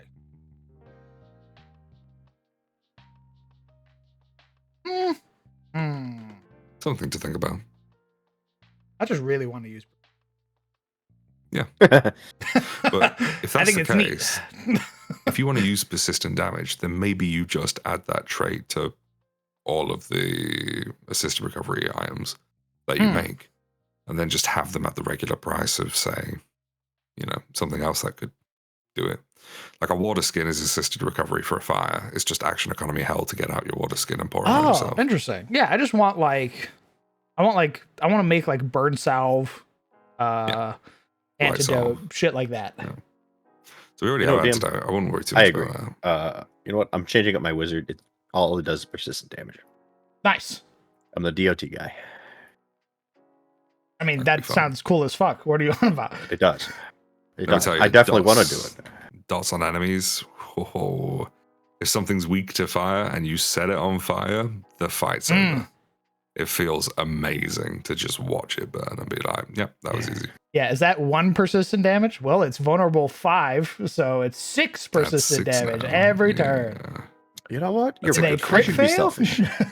I should be selfish. You shouldn't. I'm the DPS. How many fucking selfish. brother? We have had this conversation for months. What? Teamwork makes the dream work, baby.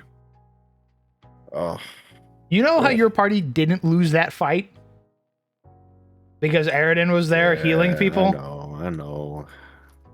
But DM, I want to be DPS one of these days, you know? I never do PS. This is crazy, right? You're playing 2E and you're like, I want to be the marshal. I'd love to be. I don't want, not necessarily martial, but I would like to do damage. I'm always going for support. Oh, yeah. Maybe can tank. be- You know, I you could can be champion too. both. Just be a marshal and have, medic dedication or something like that. I think that's kind of what Formir does. Correct. Formir is I punch you in the face for a D6. And then I also do all my other crazy shit because I'm a monk. And then, are you hurt? Okay. I spend 10 minutes to heal your wounds. He just doesn't have as good as wisdom as you do. So his medicine roll is lower. You could always take assurance later. Don't leave it to So here's chance. the thing. He will get better at medicine if he dedicates to it, because I'm doing nature medicine, and I'm pretty sure if you go hard into medicine, like the skill, you'll out medicine the nature guy. Especially if you take medic dedication. Yeah. Medic dedication has stuff like doctor's visitation, which lets you stride and apply healing to people as like action consolidation. Can I make unique damage types? I think so. Maybe. I can. Oh my.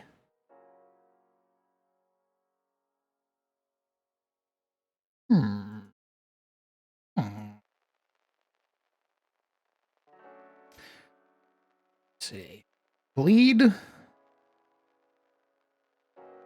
I need.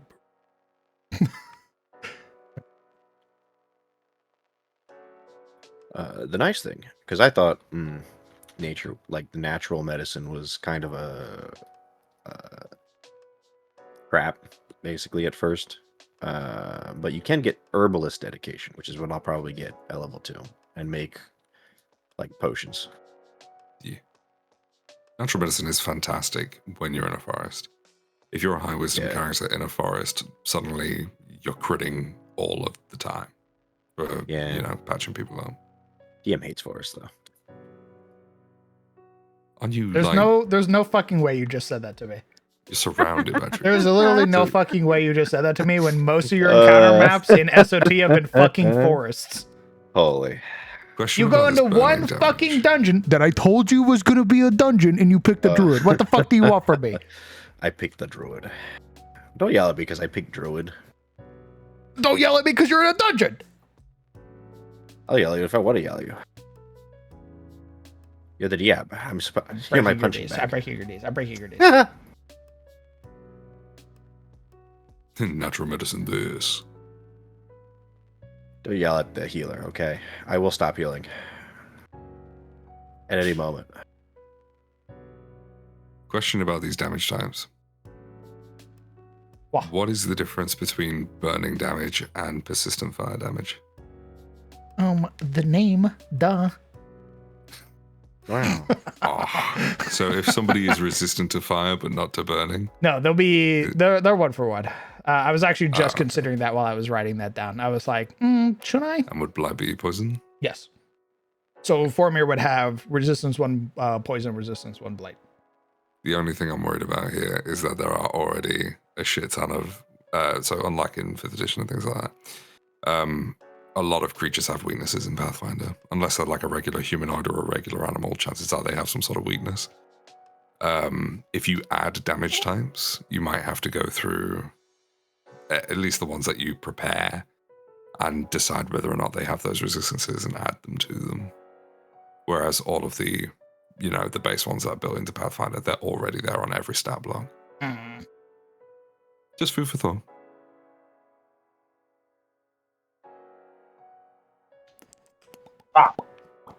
For food. Just trying to save you work, that's all. Also, I kind of want to change the icons. I don't think you can, though. Kind of want to change these status effect icons. So, unfortunately for all of us, we're hoping that Starfinder is going to solve a little bit of this. We've been asking to do that for years. But the way they've made conditions, unfortunately, luckily we have that, I forget what the name of the module was, the one that allowed you to add Death Store there, but... Yeah, that guy stopped working on it. Well, yeah. Is that just for 5th edition, or did he stop entirely? He stopped entirely. He stopped a year ago. Motherfucker. And my 5th edition update, and it's broke. When I saw go back the to 5th names. edition to fucking, when I, even the connection is broken. So it doesn't auto track it doesn't do its macro anymore. Oh, yeah. What's the plan for the Elf Bros? Do you remember the name of that mod?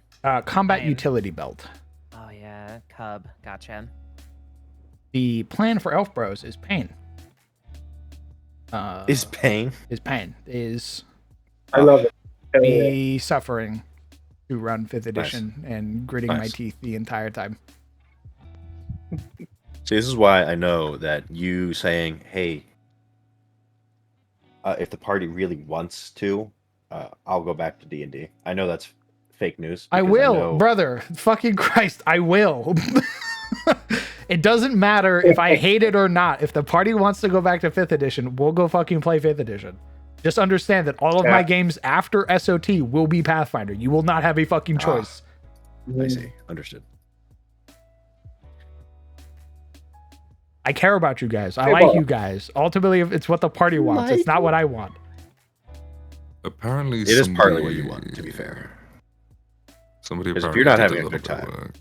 One at a time. One at a time. Then no one's gonna have a good time. Sorry, Alright. you go ahead. I was saying if you're not having a good time, and you resent the game, no one's gonna have a good time. Like, that's just how it is. Like, you are the one putting in the most work into this, and yeah, so your fun is probably, if anything, priority one. At least satisfaction.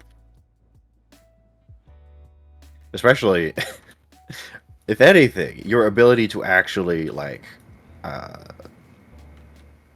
make maps and do shit in Foundry, at least that is priority one. Like, if D&D is getting in the way of doing that in Foundry, that's kind of yikes. That's kind of rough. Correct. I dread opening this box. That's funny. It's the reason I say that is because when I open it, I just know that everything inside of it is broken. Ooh. What's this? Somebody apparently kept working on it, and they made it into Condition Lab and Trig. Oh, the one I just downloaded. Yeah. Yo. Fingers crossed, fingers crossed, fingers crossed, fingers crossed. Apparently, this is the exact same thing. Oh, Oh. That's what Reddit's telling me anyway. Oh, well, I mean, I guess. might be Reddit Reddit, the Actually, most trustworthy of sources. Head wrapper module. Trig in a hot minute. Hang on. I've never used it, so I don't know. Come back, error message. What was that? I needed that. What did you mean? What did that say? I need the lib wrapper. Is that what it said I needed? Yep. I have lib wrapper on. More than. Okay. Let me dig through the GitHub for CLT real quick. Very good. I know, right? I did.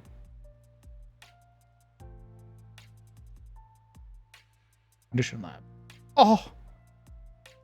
Yes. Yes. Oh. There it is.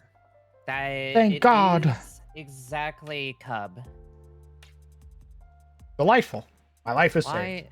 Why the fuck haven't I activated this shit yet? Life is good. Yeah, Legion, I'll send you the thingies. Hold on. Thank you. Thank What was your flip token module again?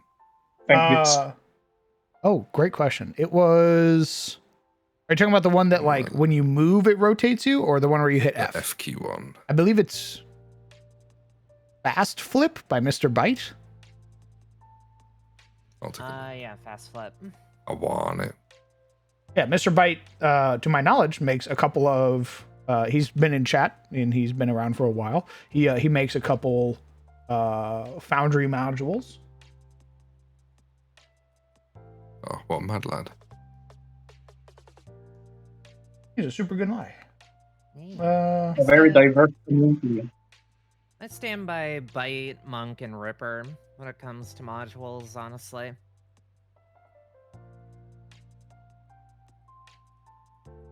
I think Mr. Ripper 93 has a Patreon, if I remember right. Where he makes even more modules. Mm-hmm. Hell yeah. You guys say I have... Mr. Ripper? Ripper. Yes. The Ripper Okay. 93. I was hearing something else completely. I know. Legion, I know we have bunnies on the brain, but... Steady.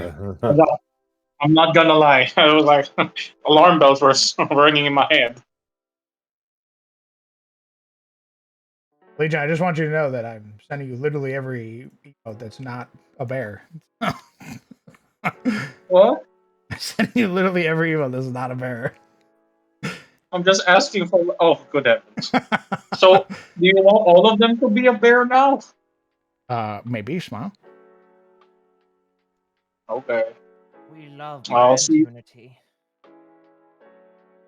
You don't have to do all of them, by the way, but that'd be insane to make you do all of them. Just do the ones that you want to, if you want to do any. I mean, it's. I don't know. My OCD is gonna kick in. I was like, ah, yes. They all don't look the same.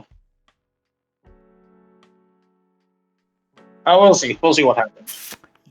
Sir, yes, sir, yes, sir. Brothers, sisters, life is good. Yes, it is. We're back. This actually means I can apply all of the Pokemon 5e stuff automatically without having to remember it offhand. So we can go back to D&D and life won't be hell. I mean, it'll still be hell. Making monsters Okay. sucks ass, but this makes it much easier. Oh, well.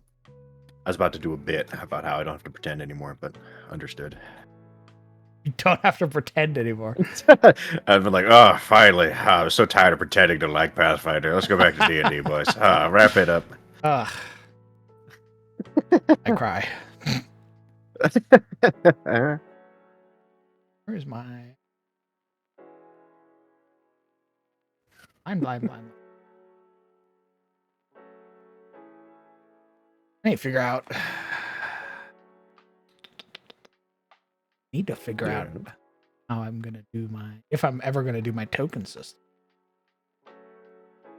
Token system? Yeah, the token system that we had for 5th edition.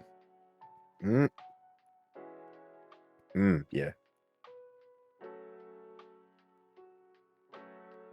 Need to figure out if I'm going to do that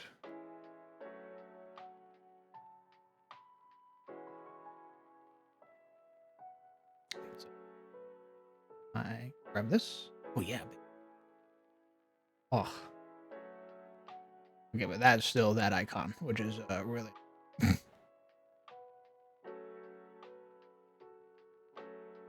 Hmm.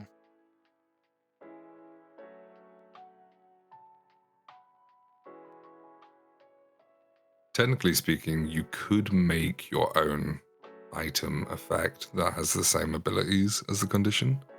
The only downside is all of the automation is set up to use that one. Oh, yeah. I see.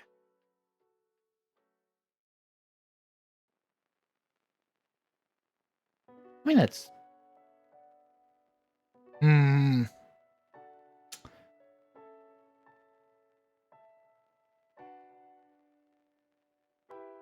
I have to change.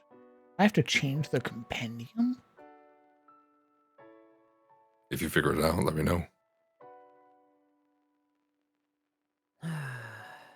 Now you're making me want to take a look at the League of Extraordinary and Foundry mod makers. Hang on. I mean, to be fair, See you if might they're just be able updating it. to replace the images in the directory. Maybe?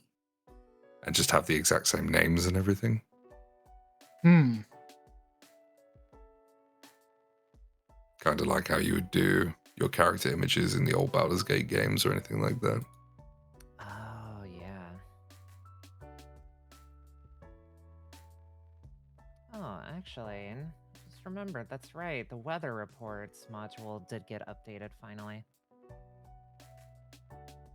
Hmm.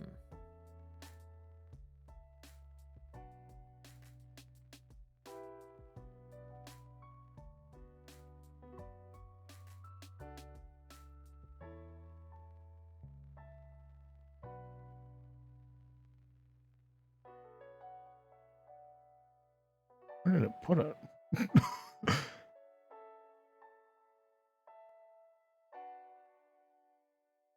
Just create a compendium. Where the fuck did you put my compendium? Am I blind? Oh no, perfect. Okay. Max. Port. To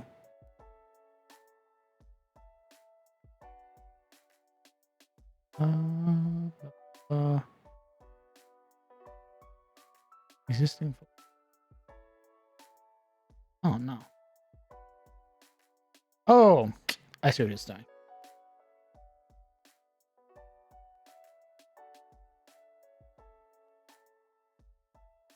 Duplicated. What if I duplicated? Attes.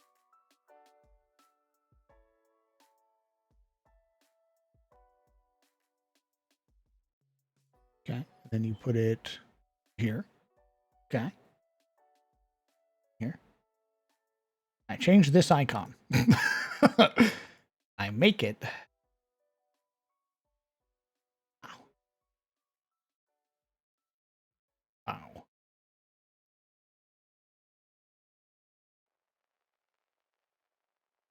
Okay.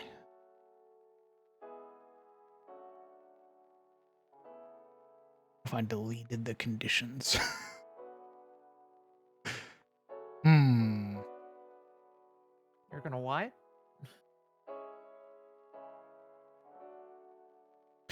I'm wondering what happens if I delete condition. Conditions compendium there. This can only end well. By my own condition. What happens then? Surely nothing bad.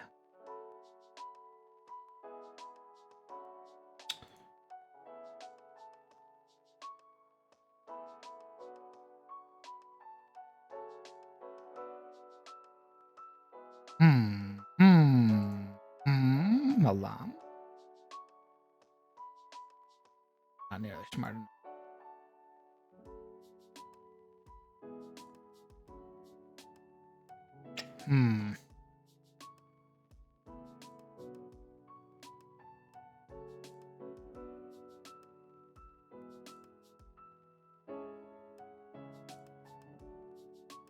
changes the icon, but that's kind of hoping it changed everything. It don't.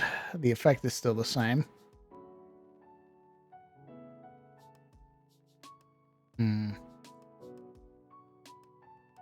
It's kind of pointless to make it different. It doesn't do anything.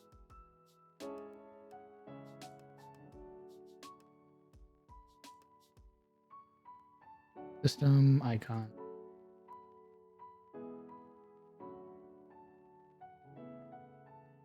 Unfortunate.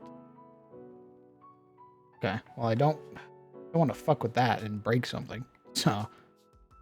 Uh-oh.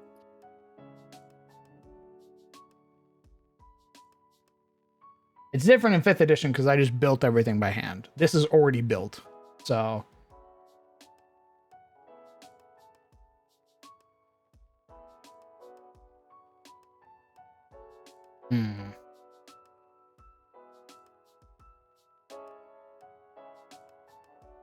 Oh, hell yeah, Anubis. What'd you get?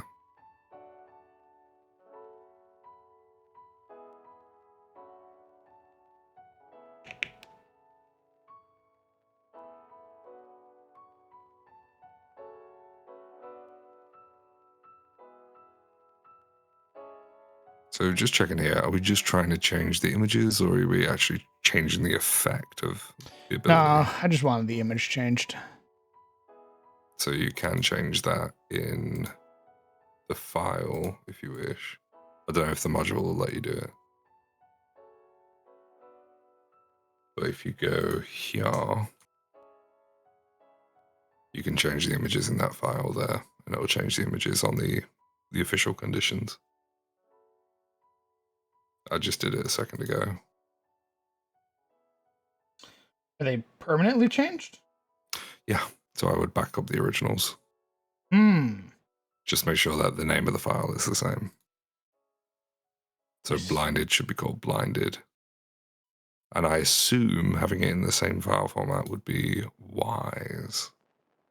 But I'm not sure. I haven't tested a different file format. They're all in WebP.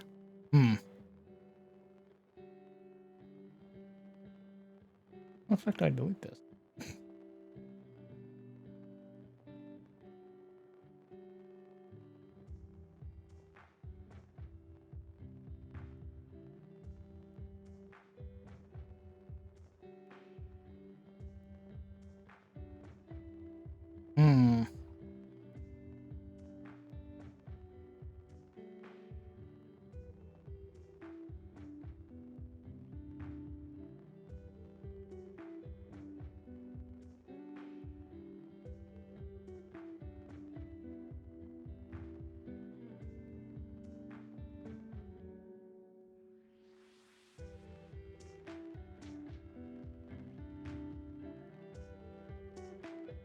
I mean, I guess I could add my own tokens to this. They're just going to clash.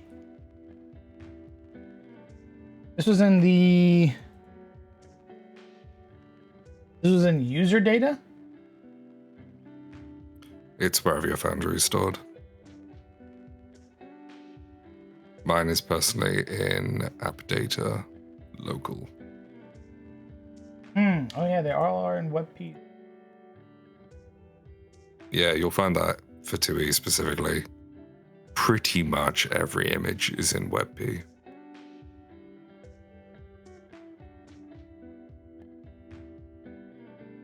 Okay. I'm just running another experiment where I try putting into PNG.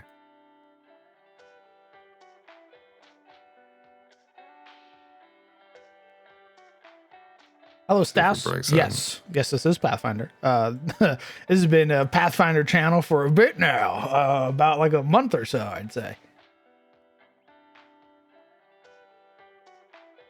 We are running our own version of the beginner box.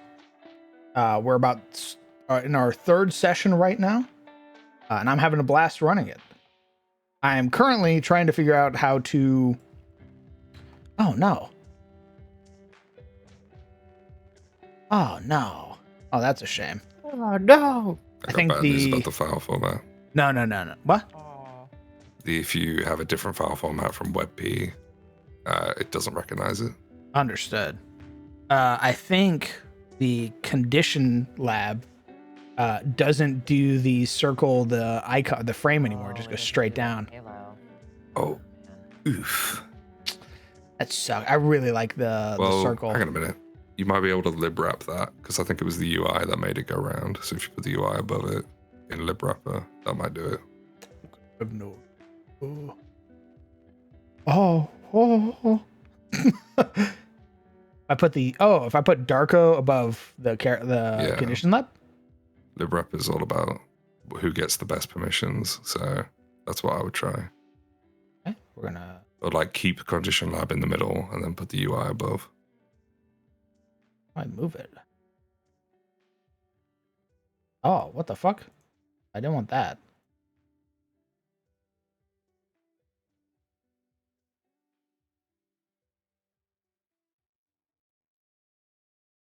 How the fuck you move this shit? I love lib wrapper.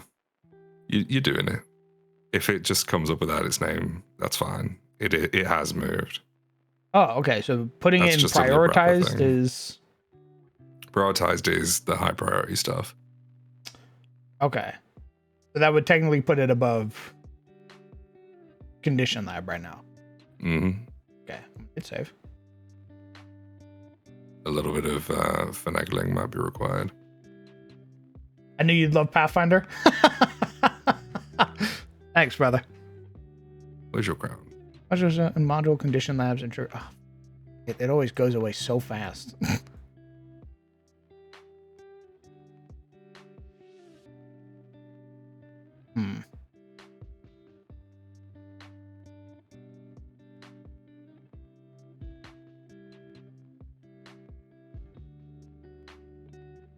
Maybe they all have to be in there. I put it above. It doesn't appear to have done anything.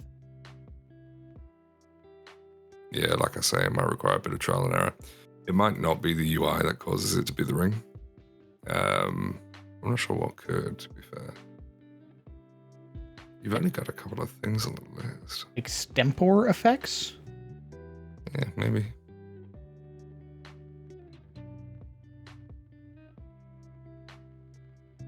You could always try prioritizing everything apart from the condition manager. Maybe that would work. Especially are more likely to conflict. Oh, my UI mod and this condition thing are gonna apparently conflict. I didn't draw the circle anyway, so I'd probably throw the conditions back down.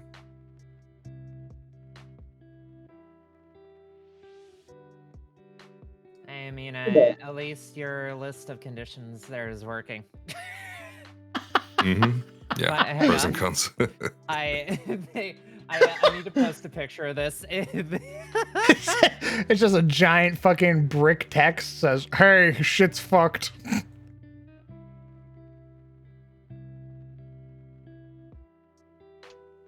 Well, hey, boss. What? Apologies for the tangent, but what exactly are you wearing? I beg your pardon? Your little Sona. What exactly is the hood there? Is that like a full robe? Is it like You've a got a cloak? girlfriend. What are you asking me right now? Boss man, I am asking a serious question. Please don't play with me. Don't play. Don't play. No time for japes and jokes right now. I knew it. I knew you'd come around. I can It's not hear joking him him. blushing. So This is what I'm Legion wearing. jumped all the way from bear erasure to bear hunting, I see. I put it in text chat what I'm wearing. Gotcha. Oh my, how scandalous. It's oiled up, like you asked. Oh, perfect. Freshly pressed. You guys didn't see the DMs that Legion was sending me, but he was specifically asking for it to be oiled up. Mhm. Yeah. Okay. Of course. The greasier, the better. That's why we have Sizzle. The most That's greased right. up. Full grease. Join me.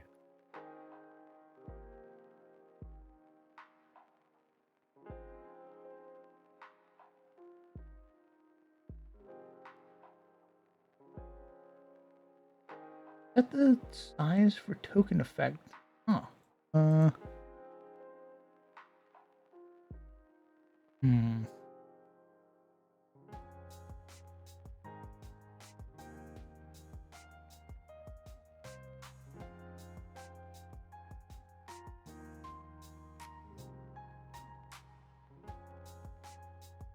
Maybe it's something I can set within. Oh, you got like a little shoulder pad thing going on. Oh.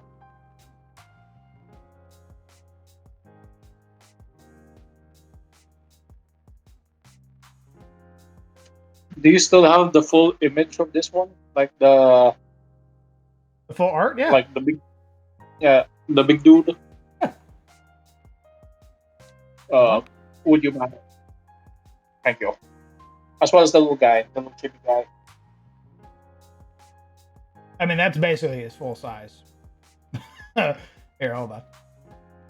I'll send you all the stuff that I've been sent as references. My thanks. There you go.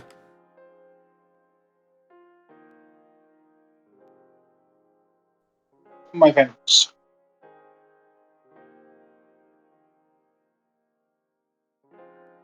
So how's the lore going? I joined late. Has lore been discussed? Yeah, we did color associations. My God. We did teal, red, purple, black and white, and gold and white. What's gold and white? Gold and white is for spirits and divine beings, also generally associated with hallowed. Hmm.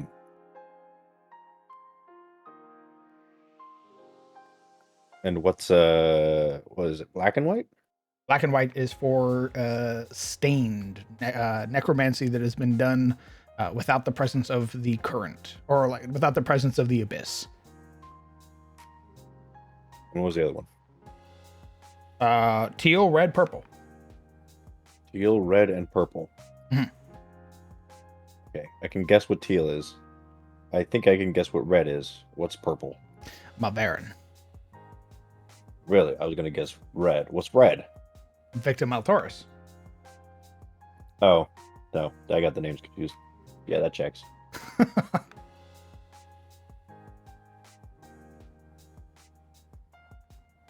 What if it was red and gold, though? What about yellow? What about yellow? You got a yellow color. Yellow? Get him out of here. No McDonald's ass fucking Victor Malthoris. Oh, wow, he actually fucking... You killed him. That was easy. Damn, says Leo, do that to him. Fucking exploded him.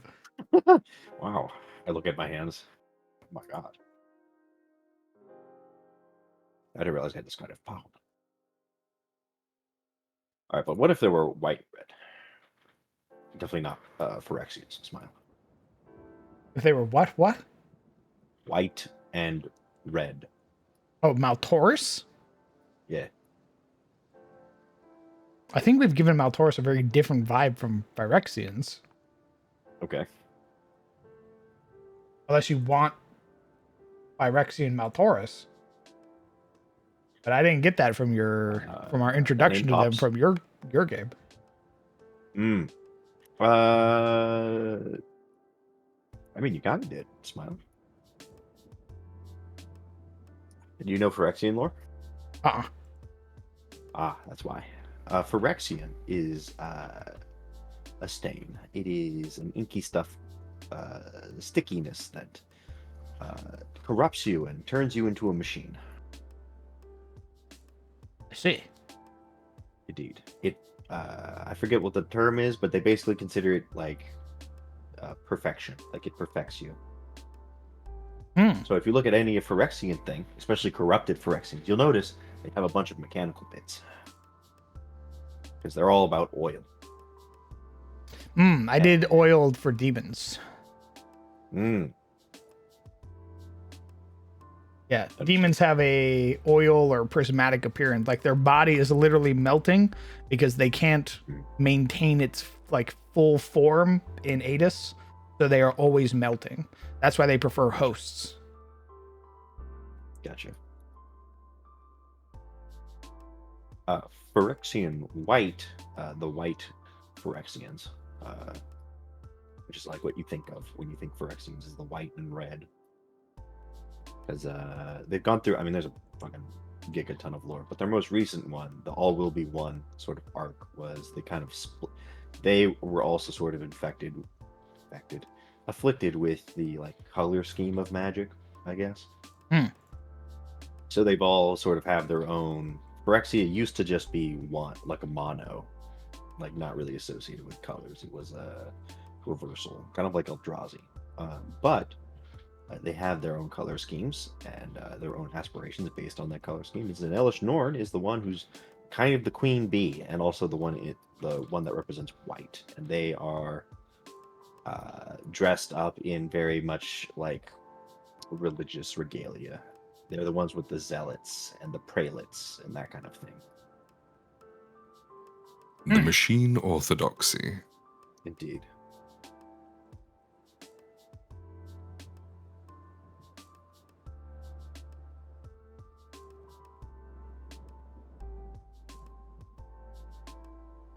What you saw, Murder, as he was called, will probably be more akin to like Black Phyrexia with Sheoldred. What I mean? Death. Generally, black is associated with ambition, death, power. It's also usually where all the fucked up shit goes. You know, zombies and wraiths. Although usually wraiths are like blue, black.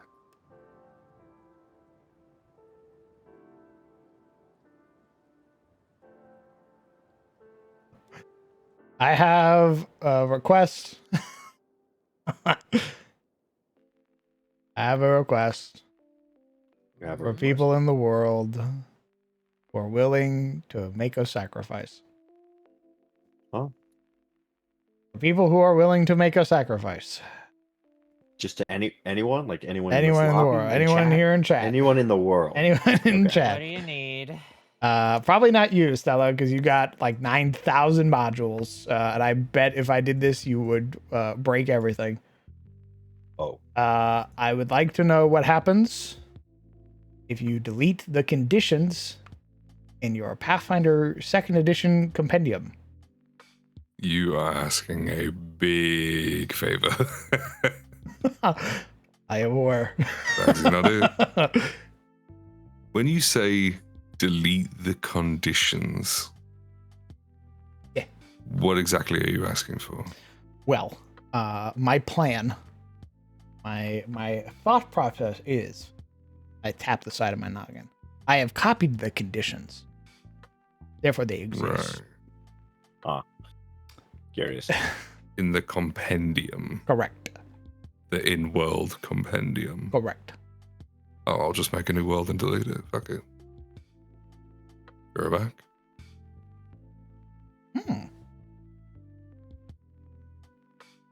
Yeah, I want to see what happens when you delete. Like when you basically overwrite the conditions that you are there with your own by deleting the main ones. Very interesting. Because if that's the case, then I can just delete the compendium that's here, and then all the conditions should take from the conditions that are available. Mm-hmm, mm-hmm.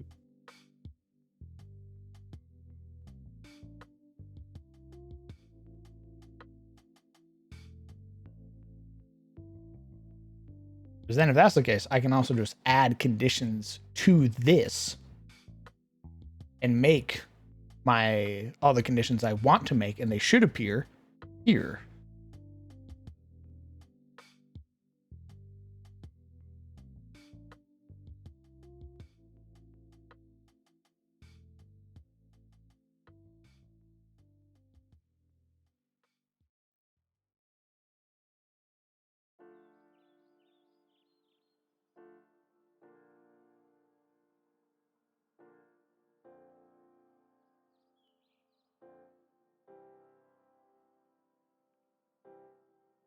Hold on. Keyword. And Hold. word. I'm holding. Meme send.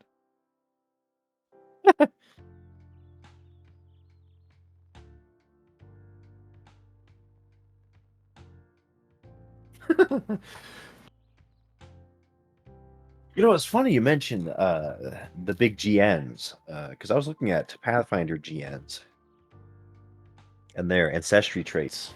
I'll kill you. And funny enough, now hold on. Me put down the gun. clenching my fist. I'm fucking white knuckling the gun at you. Not I a think I know what a single GN is. reference Gnome. of any of their ancestral stuff is referring to them being natural geniuses. It's all Fey gnomes. Just saying. There is a reason for that. Gnomes aren't necessarily smart in second edition. They're just inquisitive. Very, very inquisitive. Because if they run out of creativity, they start to bleach. And once the bleaching happens, they die. I have deleted my conditions, and I can confirm fuck all changed. Oh, really? Yeah. And I had a feeling they wouldn't, because I've heard that the conditions in the compendium are different from the way that conditions are actually applied, which is why it's so difficult to change them. God damn it, bro. There's some fucking like secret conditions. There's some secret behind the scenes. God damn shit. it. Yeah. Nice. Yeah. Yep. Yeah, there Yeah, is. it's built into the system files, which is how I was able to change the pictures by going to the directory I sent. Because the things that are behind the scene check that directory for their images. Okay, so when you deleted them and changed them, did you just put did you delete it and then put in its place the image afterwards? Yeah, I basically just added a file that had the exact same name as the original and the same file extension. It just had a different image. That's all I did. And you can't make your own conditions, can you? Without this mod? Without that module, absolutely no. I'm not even sure how the module does it, to be honest.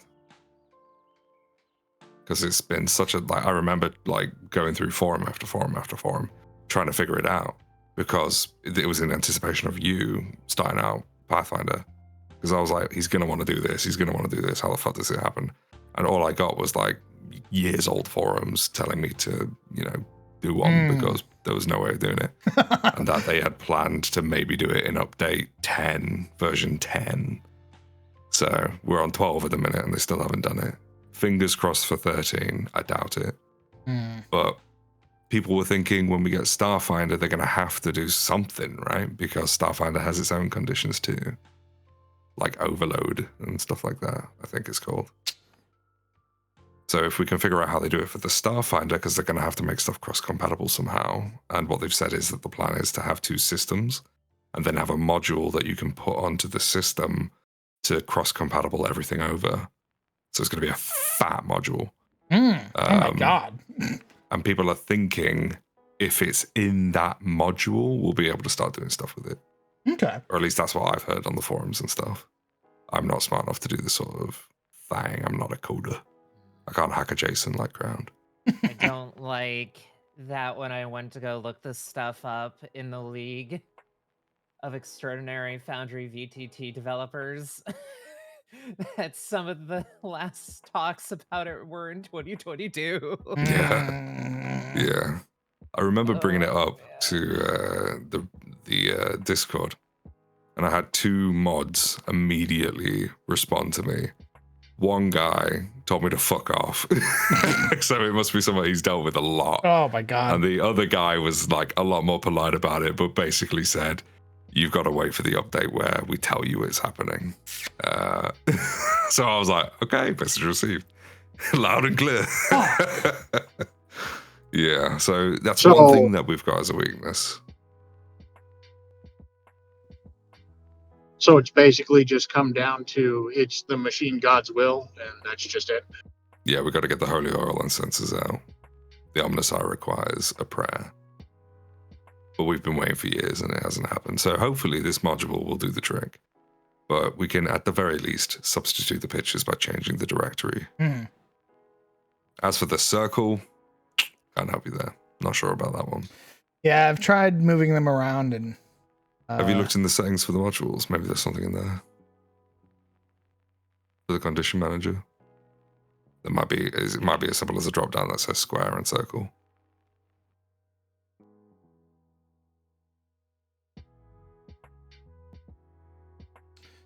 What is this?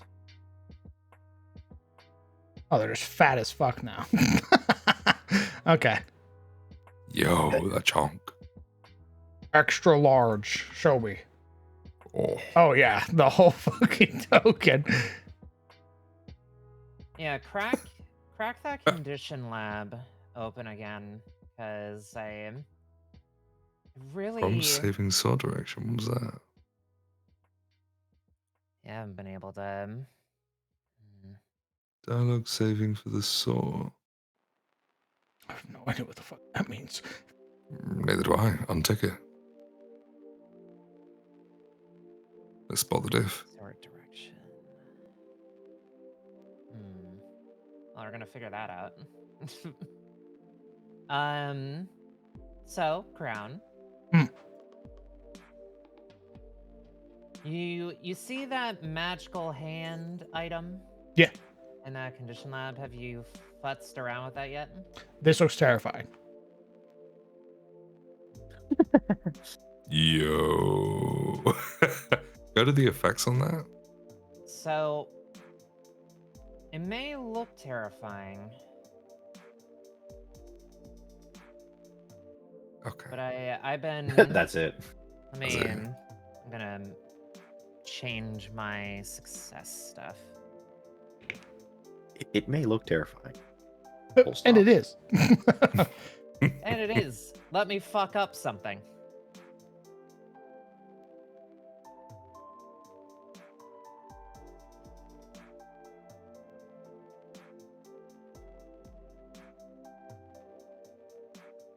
Yes, I will change my death avatar to my eel icon that I have briefly. Eel.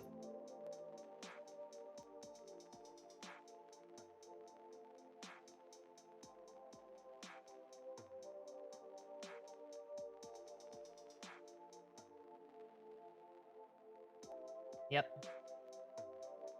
I mean, at least that's a way to change the icon. From what I'm seeing. It changes the appearance, but once you apply it, it still applies its default icon for some reason. Oh yeah.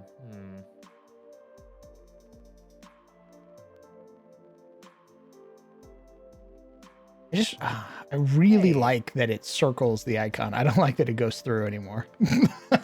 I've grown to dislike it. Ooh. I'm about to share a weird and funky thing. Oh? Okay. I am using an NPC's Pokemon as an example. I love this.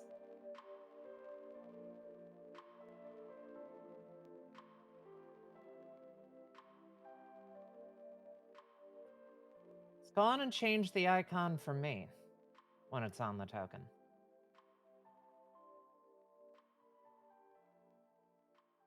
Why isn't it doing it for you, I wonder? Are you on 5th edition? Conflict. Oh yeah, I am on 5th edition. I think so Pathfinder this has is some probably a secret. different thing. Yeah, because for 5th edition, this is going to work great for 5th edition because I just made all of my own conditions in 5th edition. I just made everything one for one. Okay, Pathfinder has its own system it won't let me play with, apparently. Oh, shit. Let me break you. I'm now back up to speed with the context. There we go. Like, I could change the dead icon because that was like a prompt in one of the first boxes, like the core, but it wouldn't let me change anything else.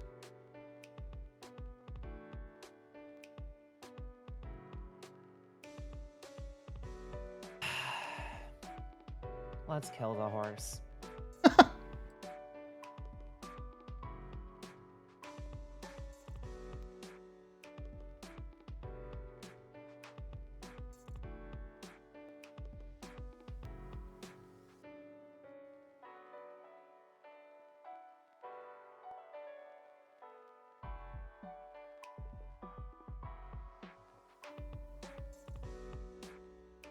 Hmm.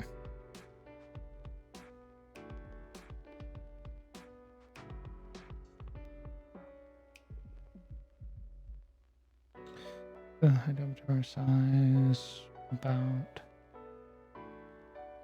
lighting collapse.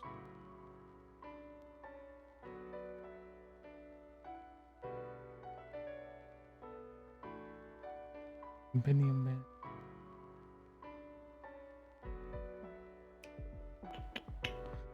Hmm.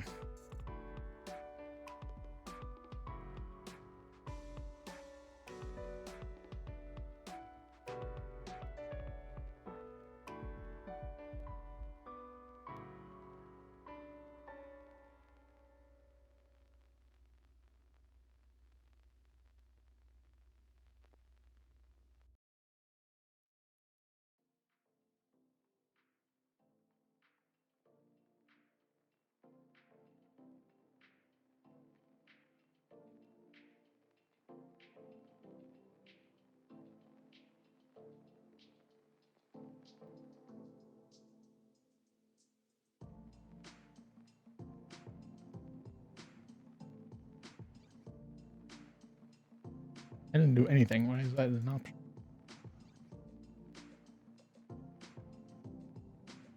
How would you say remove and then not remove anything? It's funny. Also, you can't be blinded for some reason. How the fuck can Rathan not be blinded?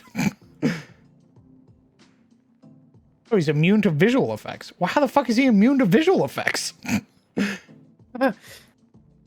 We're learning so much. Huh? Oh. How? Oh, you're a crazy little guy. How the fuck are you immune to physics like that shit? That's insane. It's because he's blind. Yeah, but I can still see through him. Yeah, but he's immune to visual effects. So if somebody does a dance in front of him to try and like coax him into action, like goad him by performing, No. he can't see you, so he's immune to visual effects. When I apply blind to Arendelle, Arendelle goes blind. Yeah. When I apply blind to Rathan, Rathan is not blind. Well, that's because he's an NPC. You need to see the vision for the NPCs. If you click on an NPC and everyone goes dark, that's no good to you. I don't know, maybe kind of cool.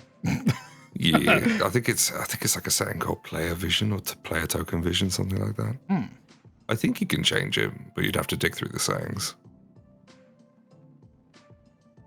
Have you been using GM and player vision, by the way? Control G. Oh. I've been using player vision because it looks nice. Yeah, player vision is a lot nicer in my opinion. But if you're like designing a level or whatever, like making walls or what have you, GM vision.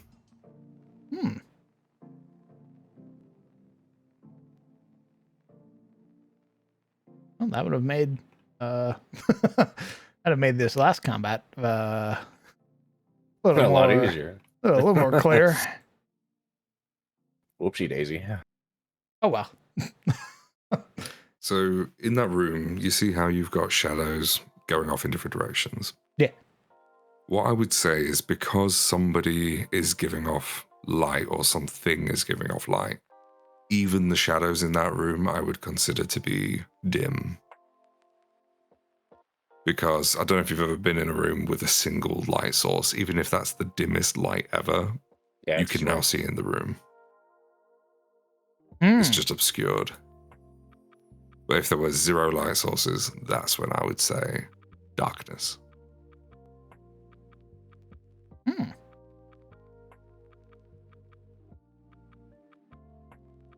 Yeah, so that would be darkness. Everybody's hidden. Everybody's fucking concealed to each other. Oh, they'd be hidden to each other if they don't have that vision. And if you have low light, if you're in darkness, everyone's hidden. Low light is no good in darkness.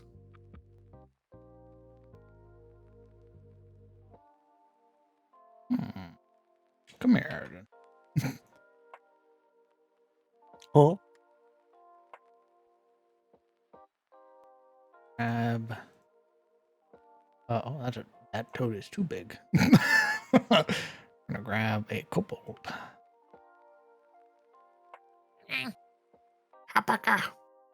Interesting. Oh, how do you know it's over?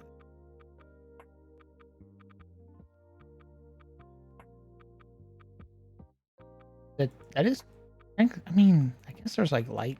I don't know how the fuck there's like a light.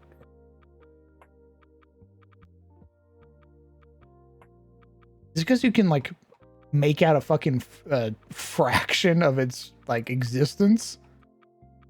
Oh, he's over here. What's the question? How he's got this. Oh, the ripples.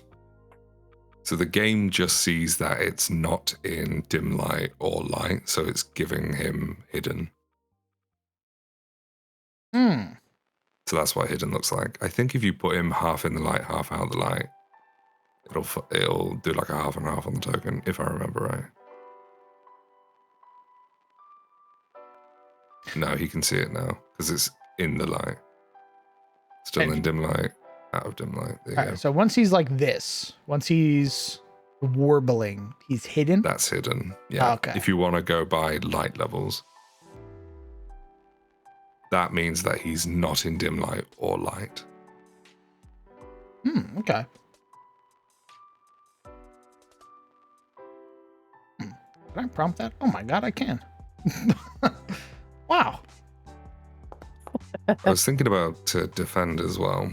There is a cure for defend. How obviously when you get into combat, if somebody has defend and it ever comes up, you could just throw on Razor Shield. Yeah. But you can have unlimited duration Razor Shield for outside of combat too, if you want it. Oh no, it's You fine. just have to. You just want to do it in the moment. Yeah, I yeah. recommend doing it in the moment, to be fair, because if you make an unlimited duration one, people will forget. And you'll get to like round 3 and you'll be like, my AC is unstoppable. Yeah, having them remember to like, that's why I've been having them heal themselves too, like when the roll and everything comes up, so that way, you know, some of the burden of tracking is being alleviated from me, and then the players are sort of taking control of their characters. So like Momo applies her own like shield block. She applies, like, she drops it at the end of her turn when it hits expired and stuff. Mm-hmm. I think you can also automate it to fall off automatically. Really? Yeah, I think so. It's in one of the modules somewhere. Yeah, you absolutely can. It's usually based off of turn order, though, so... Mm-hmm. It'll hit the start of your turn and then it'll just fall off of you. I think it's Workbench that does it from memory. For now, I'm going to turn off Condition Lab. I can figure out how to make it go round. Watch, you'll turn it off and then restart and it'll be square again. Don't say that. Why would you say that? I'd just like to put that in the air. Why would you say Wait that? for it. Wait for it. He grabs the gun. Why would you say that? I'm sorry. Oh, look at that. It's like Boom. Mary moment. We can apply everything. Perfection. Apply everything. Woo! Apply everything. No. Apply everything. It is an achievement. It is a thing in game. I've done it before, where you make the full ring. You don't unfortunately unlock any achievements, but it is a beautiful moment. You where did you've it got as so you many effects. At Exactly. the PC on the back who's fucking on the floor dying Yeah. and wheezing. Yeah, half of them are because they're unconscious, but don't worry. The other Look ones, at that. they're great. This is my son, Blorby. He has every You got disease. Every persistent damage. Wow. Aren't you Wow, happy? You caught them all. It's crazy. Once it gets all the way to the round, it starts like building on the outside a second layer, like a second ring. It's actually fucked.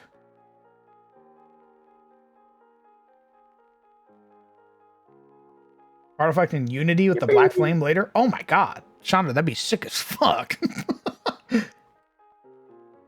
Dude, FX are so good. We need more. Always needing more FX. So, I'm noticing a fun thing. Removing default status effects on that page. Oh. Up to Freedom. effects on that thing. Yay.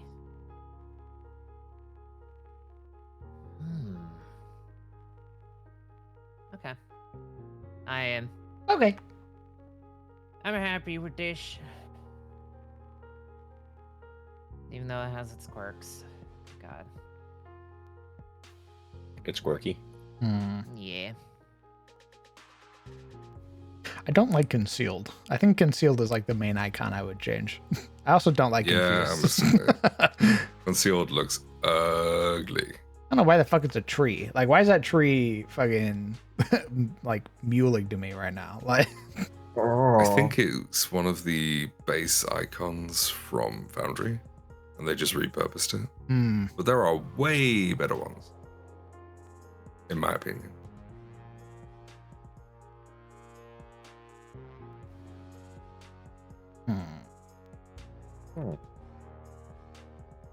Huh.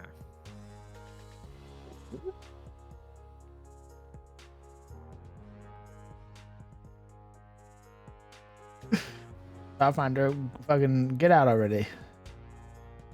Dude, I've been asking for a while. Yeah, I think they said. I mean, I think they're trying to get it out this year. I read somewhere that they want to have the core rule book ready to go for, I think they said Gamescom, Yeah, that wouldn't surprise me. which They is also like have their July own or one-shot. August. Yeah. They're releasing a lore book first. I don't know if that's already out yet, but I need to grab that when it comes out. Grab myself. And Hey, then boss. the official rules come out. What's up, Legion? Can I ask for another favor? What's up? Could you send me the token borders that you used for the CIC crew? Sure. Could you if you have any other borders as well that you could like lend me or like give me, I'd appreciate it. Okay. Any particular reason? Uh, so I'm working on this one commission. I just kind of want to see what it looks like with a if I turned it into like a token. Okay. You want all of them? Because I do have a lot. Mm, would you mind giving them to me? I know you paid for them, so that I don't want to, you know, ask for them if because basically taking your hard-earned money in that case. I just paid for them. They're not. They're not mine. Well, yeah, you paid for them, so it's like, oh, do I? It's like buying a PDF, right? And then one of your homies goes like, "Hey, can I have your PDF instead of like going to the place and buying the PDF itself?" Yeah, you can have them. I'm trying to figure out where the fuck I put them. If it's only all right with your boss. Oh, new token. I don't think I can. Let's see. What do we have here? Bard. We've got Druid. We've got Monk. Or I didn't save his. Ranger. Hopefully safe.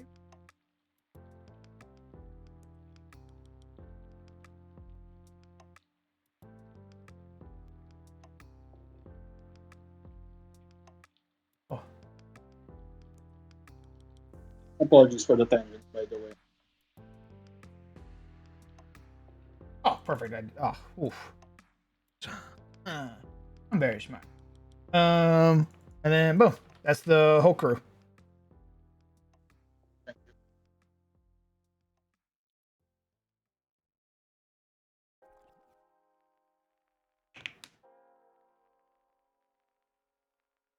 How'd you get your stuff to like circle around your character like that, Stella?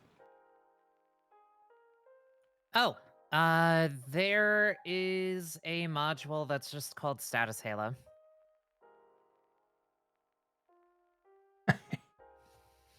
Maybe. Maybe Maybe. everything's gonna work out. Give me just a second. Yeah. Downloads the module, throws it on, gives it higher priority. Yeah. Yeah. When in doubt, have the same feature twice. Go to the game world. We loaded it. You sound like me modding fucking Cyberpunk. Call me Hacker Man. I've already downloaded 500 articles of clothing. I can't wear them all. But Yeah. this one, I think I'll download the 500. What's 500 what? That is absolutely one of those system agnostic modules.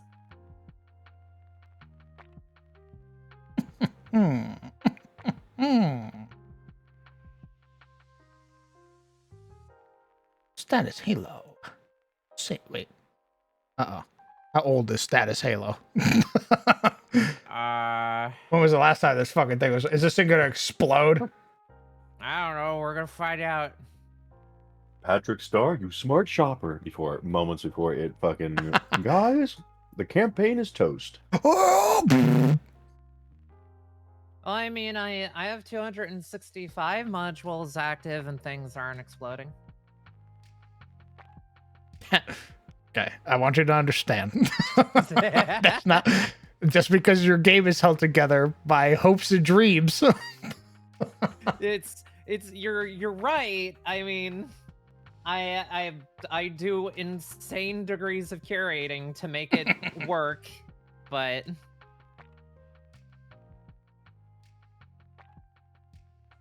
okay, so it does work. Status Halo does in fact force it to comply. good. Obey. Slap all of this on there. Yep, it does the same thing it's supposed to, like it was already doing. So that's great.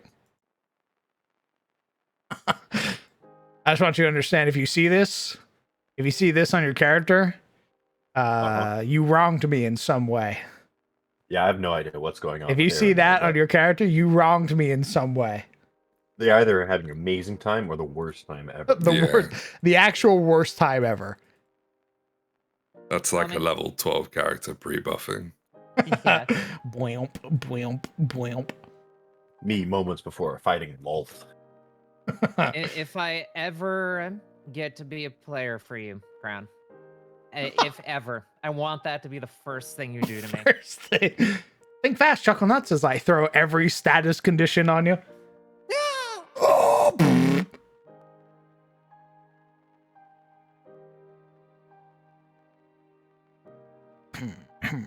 It's crazy seeing Legion up here in DM Hall and also down in the lounge.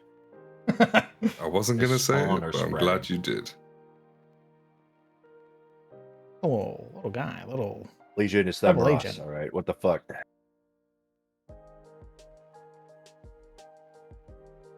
He's not even here. I think he chose them. Oh, won't I even need to over, really? Persistent damage technically covers all. I have to apply that. It already does math for me. It already has Doom, though Doom is very different, and Doom is very different in Pathfinder. How different? Well, I'm glad you asked. Doom, for the amount of Doom that you have, you lose that many in dying. Oh yeah, I remember. So if you have 3 Doom and you're dying 1, you die. Oh dang it! I believe if you reach Doom 4, you're dead. Heart attack. Yeah. Okay. So where's the monster that dooms you first round? That's a Dooms you great second question, round? actually. I want to know what the fuck applies Doom. A lot of incorporeal undead at high levels have that kind of ability. You don't see it too much at low level for obvious reasons. Or is beyond my comprehension. But I know, like, I think the Elder Dracolich has it, something like that. Or Worm Wraith, one of the two. Oh, hey. So you know how a Banshee in 5th edition is level 3? Yeah. Yep. Mhm. A Banshee in Pathfinder 2nd edition is level 17. Ooh, Good. Pretty big that's an difference. angry woman. Pretty big difference.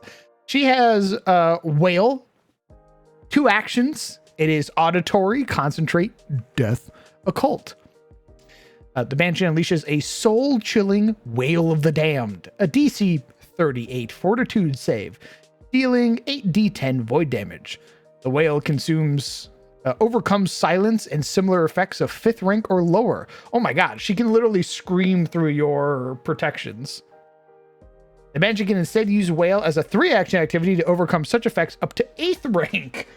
Oh my god, that's fucking Lady Onwin's awesome. looking a little different. Oh my god.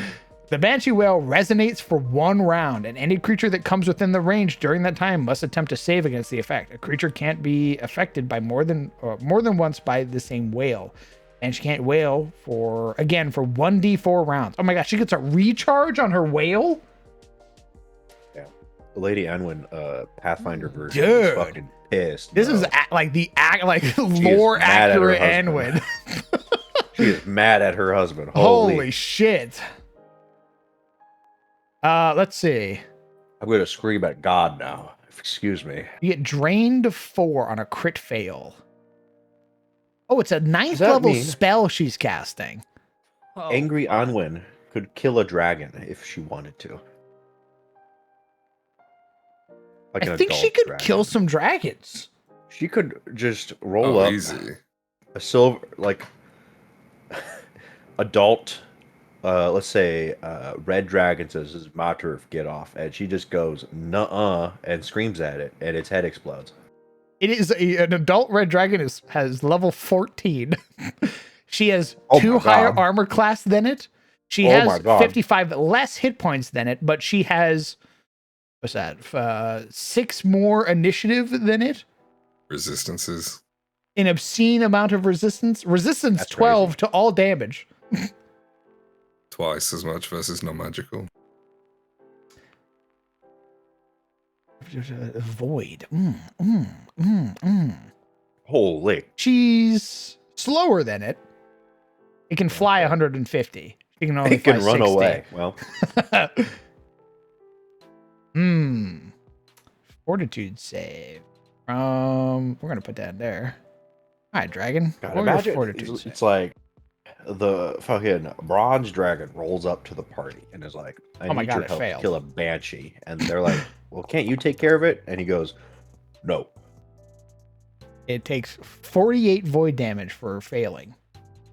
It Oh. also and is drained 1d4. All right. Owie. It is drained 4. The health and vitality has been depleted as you've lost blood, life force, or some other essence. Drained always includes a value. You take a status penalty equal to your drained value on constitution-based checks, such as fortitude saves.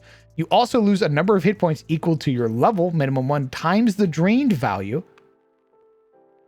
Hold the fuck up. 56 HP gone. Oh.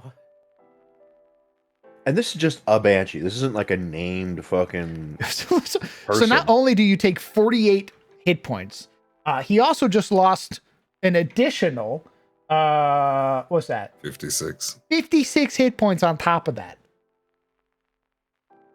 No man should That ever. motherfucker lost let his 104 hit points from one fail. No man should ever let his wife die angry. They will have problems. For example, Yeah, if you yeah. become drained 3 and you're a God 3rd level help you. character, you lose 9 hit. Blah, blah, blah, blah, blah, blah. Each time you gain a full night's rest, your drain value decreases. Oh my god, it doesn't even go away. You have to long rest to get rid of drain. Unless you cast a spell like Sound Body. You've doomed Holy the whole shit. village because your wife died after a marital spat. Drained is my a rough one. God, Yeah. how high can drained go? Size you want. Oh my god, she can fucking. I'm gonna re-roll her. When does she get to wail again? In 3 rounds. 24 Okay. rounds. Yeah. Can she pass through things? She's incorporeal, so yeah, she can go through walls. Does she take damage if she stops in a wall? I forget how that rule works. I can't remember. This is a short answer. I'll find out. I see. Let's roll a claw attack against the Banshee. Also, I have eyeballed the time. I needs must go. Bye bye. Take care. Dream of Pathfinder. Enjoy. I will. Oh my god, she got a sick ass token too. I would hope so. She's out here killing gods and demi-humans and shit. So. I sussed it. So, an incorporeal creature or object has no physical form. It can pass through solid objects, including walls. When inside an object, an incorporeal creature cannot perceive, attack, or interact with anything outside the object. And if it starts its turn in an object, it is slowed 1 until the end of its turn. A corporeal and an incorporeal creature can pass through one another, but they can't end their movement in each other's space. An incorporeal creature cannot attempt a strength-based check against physical creatures or objects, only against incorporeal ones, unless those objects have the Ghost Touch property rune. Likewise, a corporeal creature can't attempt strength-based checks against incorporeal creatures or objects. Incorporeal creatures usually have immunity to effects or conditions that require a physical body, like disease, poison, or precision damage. They usually have resistance against all damage except for force and damage from strikes with Ghost Touch, with double resistance against non-magical damage. So she has resistance 24 against like a Dragon's Claws, for example. Oh, if she's in a wall? No, just all the time. Oh, That's because just part of her resistance. when I rolled damage, she only took 13. What's the damage that he would have done? 25. 25 minus 12. He might have magical attack. Yeah, he has magical melee. That's why. He has magical melee. Yeah, he's got the magical tray on his strike. Oh, It's in okay. the brackets.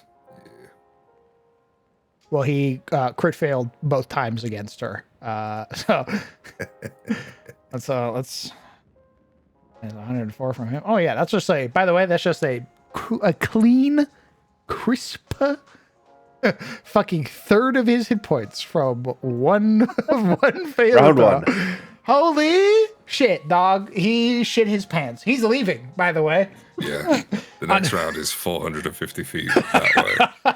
On his turn, he strides, flies, and flies, and flies. The sweat dripping off as they go pew through the air. That's why, children, that's why you always check where you build your layers before you claim them. Because the Banshee inside... This is a nice open hole. I wonder why nobody's taken it so far. Oh! Oh, good heavens! Oh, yeah, just shredding off hit points. I'm just shredding off hit points. Yep, drained 14, drained 15, dead. You're drained 15. That sounds bad. By the way, I think it lowers your value by 1. So if you are, I don't know, somehow drained 5, that is 5 motherfucking days you need to rest back to back to back to back to remove the drained condition. Bro, I will make you downtime, I say as I crack my knuckles. You will hang out in town. So there is one thing about drained as well. Enfeebled, clumsy, stupefied, and drained are all of the minus to your attribute sort of debuffs, if you like. And it sort of replaced level drain from older editions. If you are playing a kineticist, your main ability is Constitution.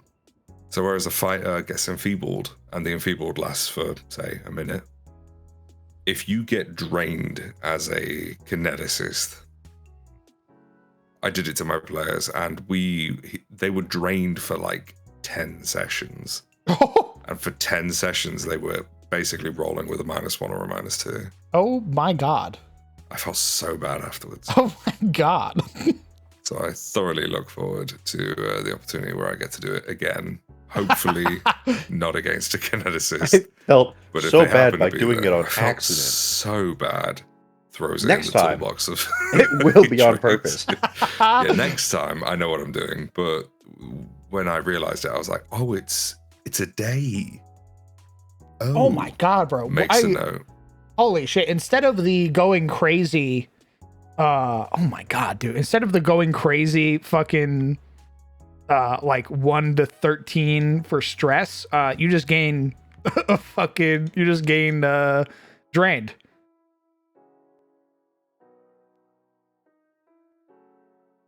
Dude, the stress table is gonna be fucking lit, bro. Oh fuck. Dude, the stress table is gonna be fucking wild.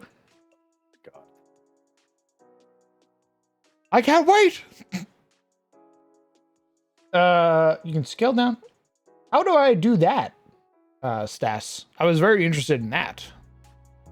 How do I do that? It's in quality of life. NPC scaling, yeah. Ooh.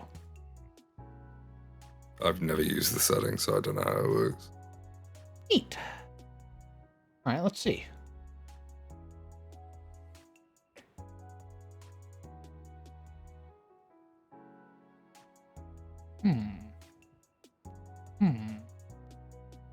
You're not going to tell me that you just changed the level and it changes all the numbers, are you? I mean, level 5. No. All right. I was about to go enable it on all of my worlds if that was the case. That'd be awesome. You right click it. Oh, scale to level. Scale a creature to a range of levels, creating this creature at each level in the range. The minimum level must be less than or equal to the max level. Yeah. Set both equal to the desired level. Only level to a single level. Okay, level 5.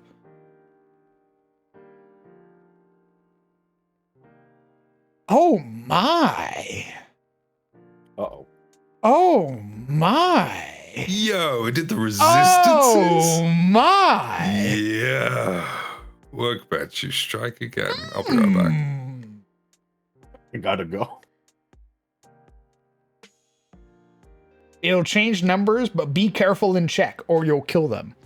Yeah, just double check the if it has like any will saves or anything like that on the passives or any of the actions, because it might not have updated the action Level DCs. 5 creature. Will save 20. Yeah, check Terrifying Touch. I'm sure that'll have it.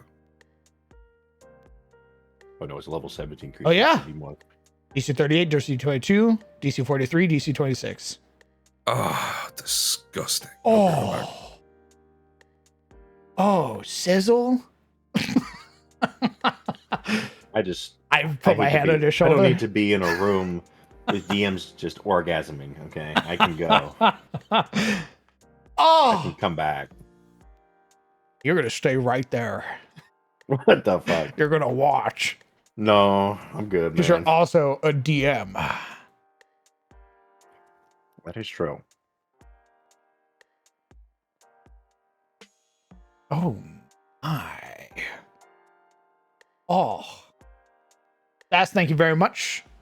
Somebody kiss that man. Thank you very much. I'm gonna go get some 100%. water. VIP him now. Is he? He's already subbed. Shit. Yeah.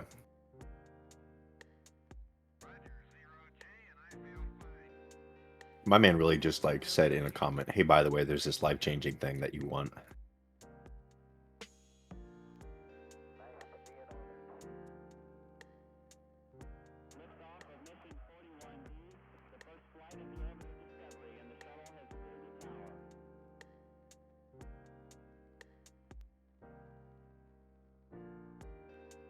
Oh, hey guys, he's pissing. You know what to do.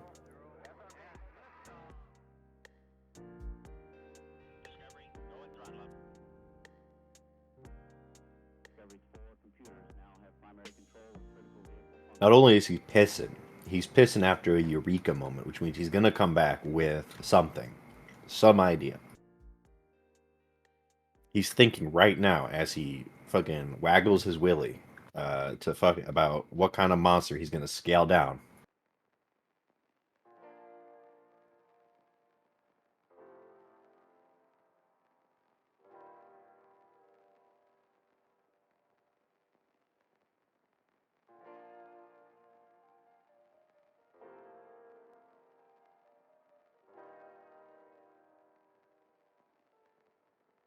You know it. I know it. We all know.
Yo, this is gonna save me so much time. Nice. That is actually unreal. I can't believe I've never used that before.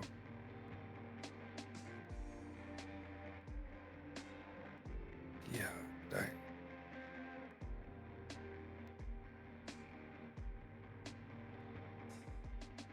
Yo. I'm genuinely mad at myself. I've seen it every time I go through the settings. Every time there's an update and I gotta like reapply my settings. You just I scrolled walk past it and every single time. And I'm like, nah. NPC scaling? Why would I need NPC scaling? That sounds complicated. That's exactly what I thought every single time. Oh, amazing. oh. It's literally just right. Welcome back. What'd you think of while you were fucking pissing? What's your eureka? Nothing. I'm wondering if there's more things I could do. What? That's fair. I didn't go to the toilet with a conundrum that needed to be solved. Well, there's usually two like modes of piss. There's the conundrum piss. It's actually appropriate. There's two different emotes. And then there's the eureka piss. Where you're like happily marching towards the toilet. After some just brilliant find or idea.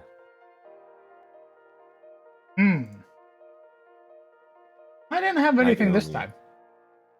I can only assume. Well, maybe it's mostly just you bathing in the like smugness of I'm so smart. I mean, the I didn't come golden up with glow. anything. That was literally Stas came in and was like, "Hey, My life is so good right now. throw high-level enemies at your players.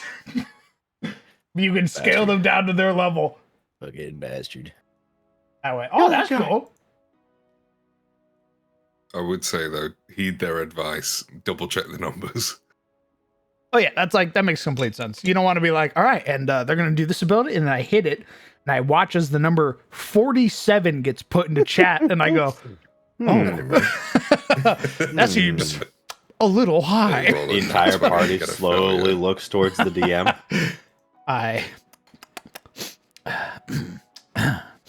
Let's go ahead and take our break. I wonder if there's any other cool things I should. Oh, in Workbench, there's a shit ton of cool stuff.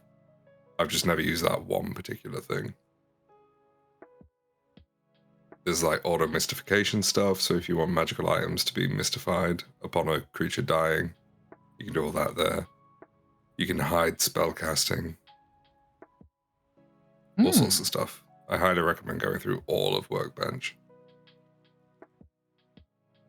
They've got automated death and dying stuff.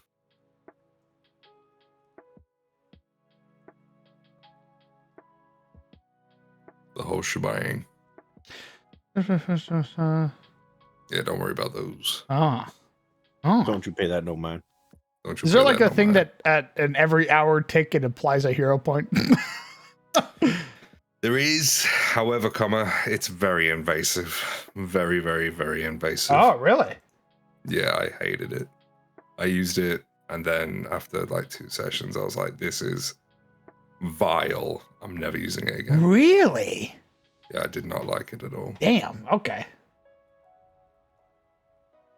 Little side note about the hero points. How many hero points have you been dishing out? Like 1 every hour? To one player? Everyone? So when I first started in Pathfinder 2nd Edition, I did the exact same thing. I gave everybody a hero point every hour. Rules as written, it's 1 hero point every hour. Oh!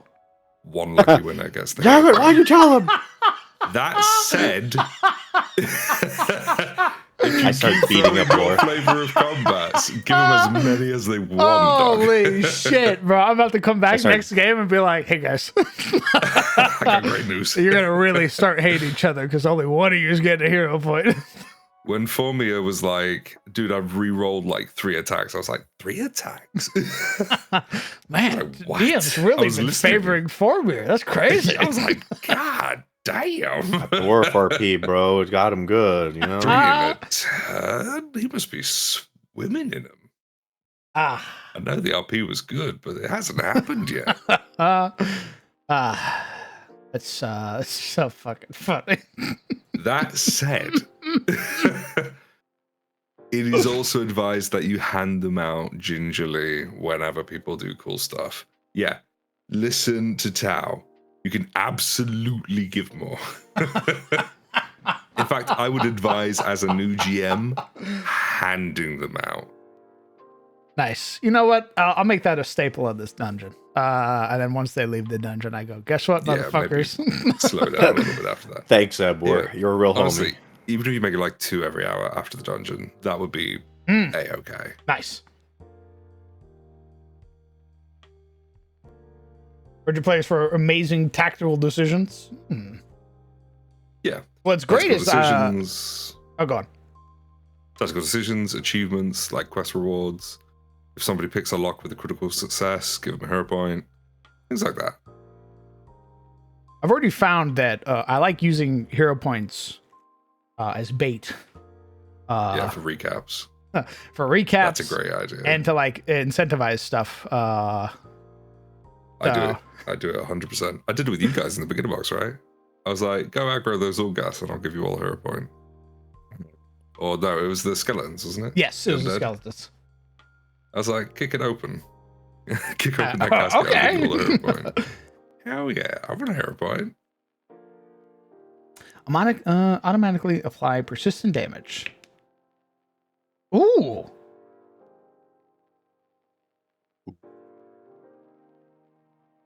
Oh, that's pretty good. I like that one. All right, let's see. How are you alive? Huh? Oh, it doesn't apply fully on the face anymore. Interesting. I much prefer it on the face. Yeah. I was kind of hoping it would apply right on the face. It's not. I wonder why. Maybe Maybe F5. Try again. I know sometimes it glitches out. Very I was rarely. like, why is that Herngar there?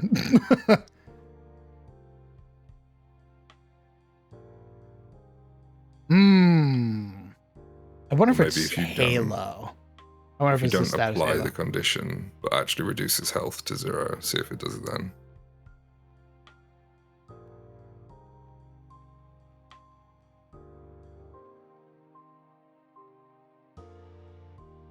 Oh, it doesn't even apply it anymore.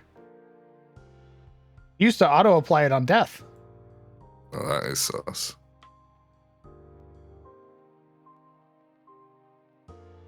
There's automation stuff for that in Workbench.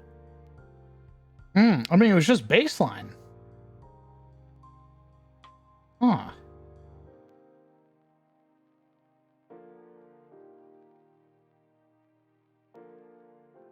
It's probably one of the last modules that you installed doing something. Yeah, I'm thinking it's the Halo one.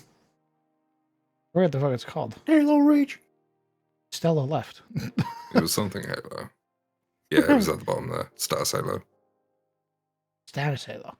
Oh, I can't adjust its settings. Interesting. Ah.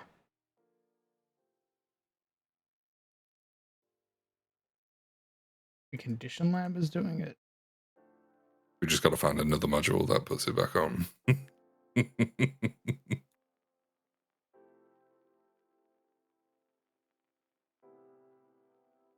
I mean, it applies the dead condition. Like it removes their, turns them into an object. You'll confuse them in the heat of battle. You need a big red X over their image. Yeah. Hey, boss. What's up? Do you have the cleric token border? The cleric one? Do you have a cleric? Hold on. Thank you.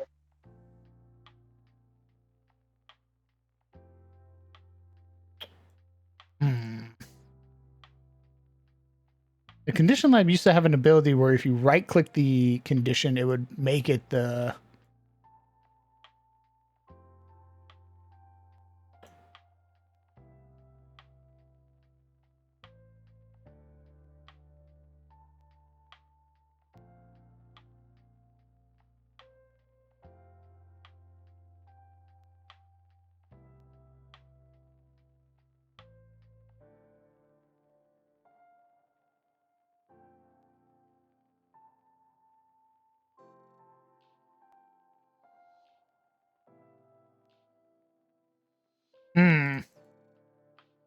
Overlay? Maybe it's overlay.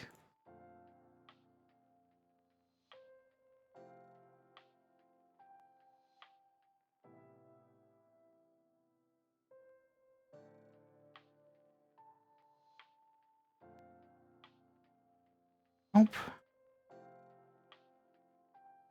You might have to F5 if you're changing settings.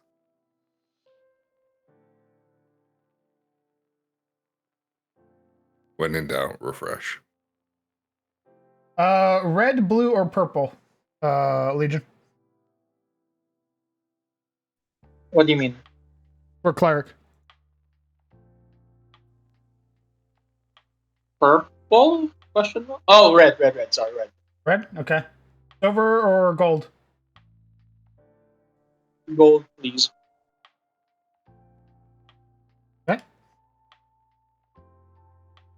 There is cleric. I'm thinking it's status halo that's doing it.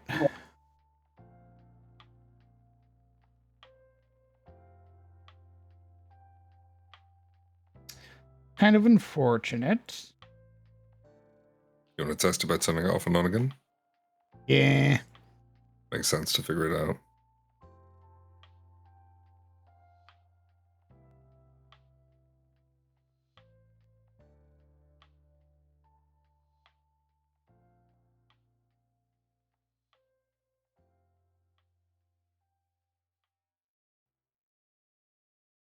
Yeah, it's status halo. Dang it. The status halo allows it to circle, but it makes every status effect a part of that circle.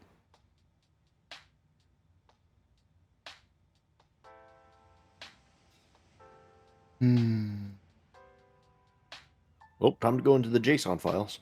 No. Yeah, maybe there's... I don't know, because it's like you say, it's baseline Pathfinder, isn't it? Mm-hmm. So it's not like... I think what I'm gonna do right now is I don't need this right now. I don't need to make prioritize it. I don't need to make custom effects or anything like that right now. I'm not bringing I haven't made my new like any other of the systems that I have in 5th edition over. So it's it would be nice to have if I was making something, but I'm not making anything right now. Pathfinder does all the stuff I need it to do.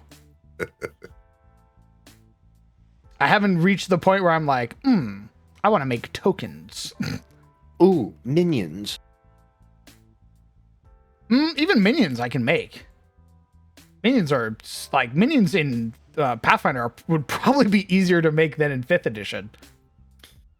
Are we using 4E verbiage?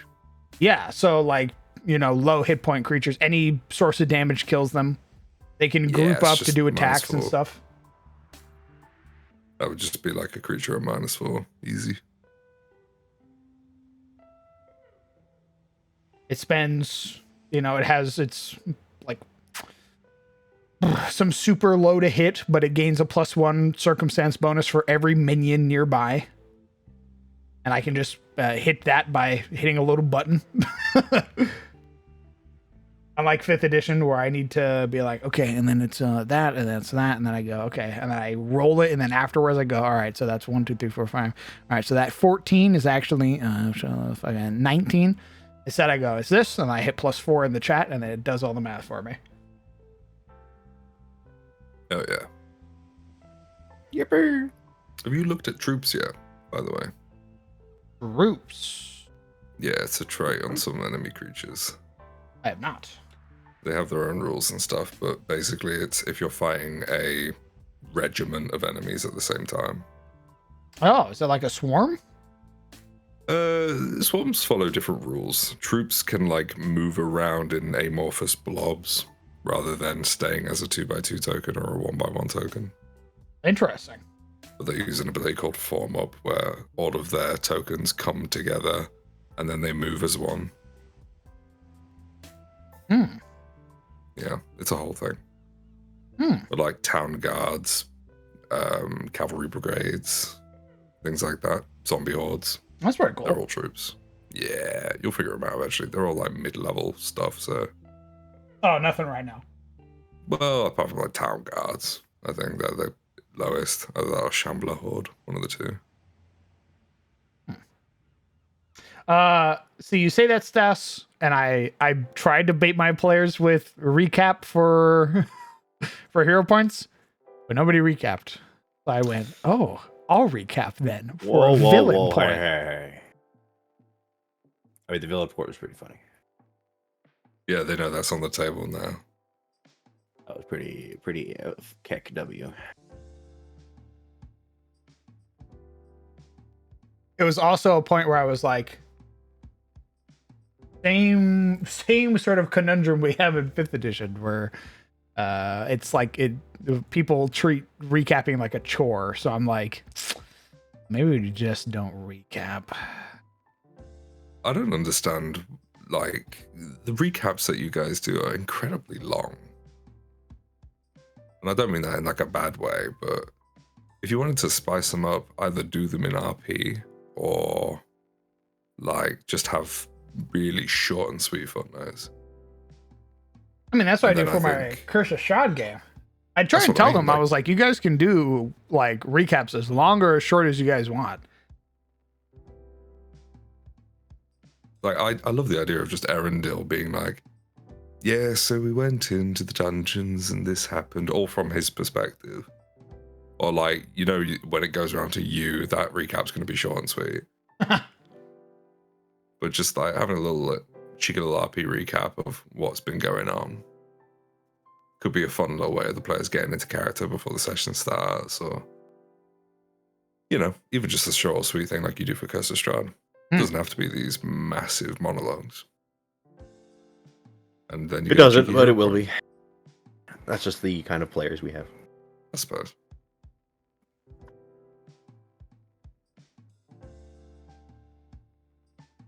I just write everything down so I say everything. Make a little script. Or you just read through the notes. I literally read through my notes. I've tried to do it. We used to. When we first did it, it was all sort of in character, but that's a lot of work to do on the fly. Correct.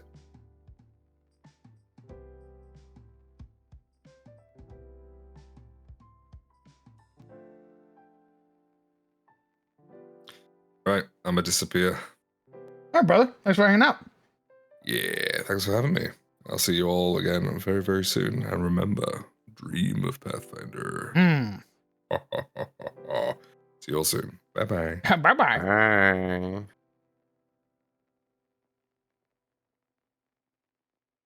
Okay, you should stop telling me what to dream about. Okay, I'll dream what I want to dream. Fucking weirdo. Oh, that's perfect, actually. Exactly what I wanted. Nice.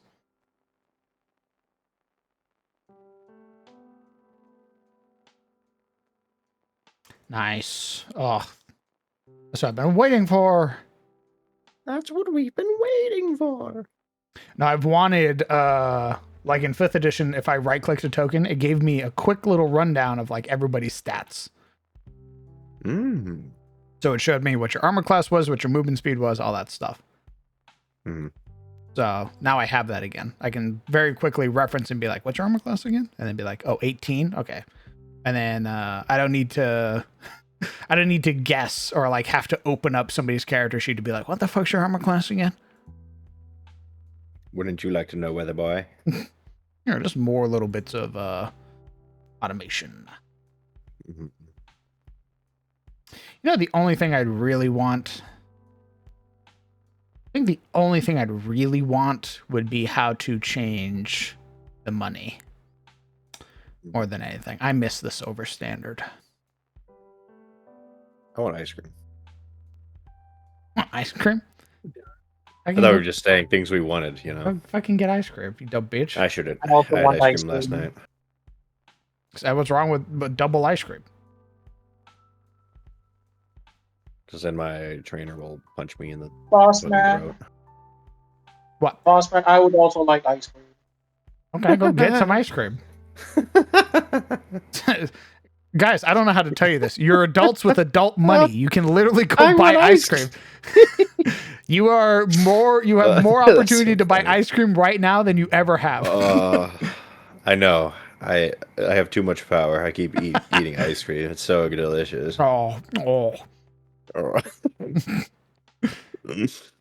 need to stop eating some ice cream. I want chicken nuggets. Fuck it, get it then. I can't. You can. No.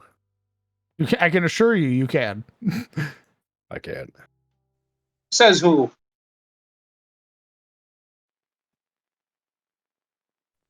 Who says I can get chicken nuggets? Me. You. With your money. Your adult money that you have. I don't know. That sounds pretty sus. Sus. True and real. Don't believe their lies. You know what we need to do again? We need to hack Kill a the player? torch JSON. The what? We need to hack the torch JSON like we did before. Oh. Make a bunch of little items as torches.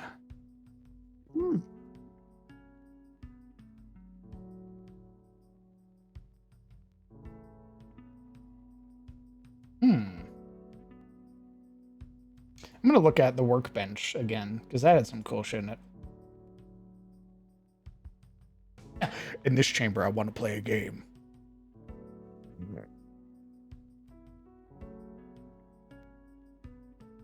Right.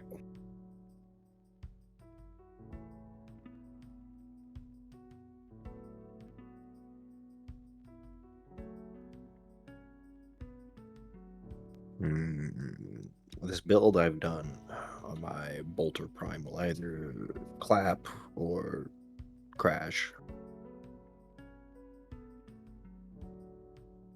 Or I guess we'll find out. You could also just add lights to items in details. What does that mean? What does that have to do with my ice cream? Holy shit, I look around. I'm the only guy here. What the fuck? The couch is empty. Oh, reverse engineer torch or light spell. Oh, no. So for the torch, we have this torch fucking module that if you right click yourself and you right click this little icon, you can select what the light source is, and then if you just click it, it'll consume it and turn on the light. You should click yourself now. If we take Elrond over here and fucking Aridin, he is now projecting light because he has a torch on. And if I turn it off, he's now has no light. So whamp. How would you do that? And you can make your own custom items and set them to have lights like this. So that's what we did for 5th edition. We made a bunch.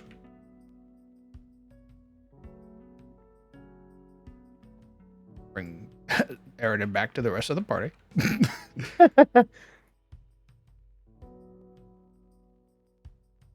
Where are you going?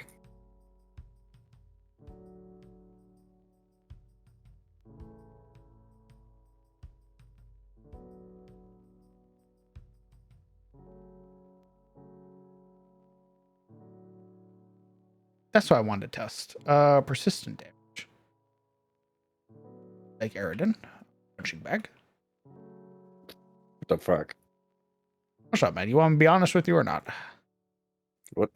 Why am I the punching bag? That's not going to test anything. It will. What? Damage. No, I think the damage caps pretty quickly with him. Why did you go, I don't know, test it on you? She's got a few more hit points.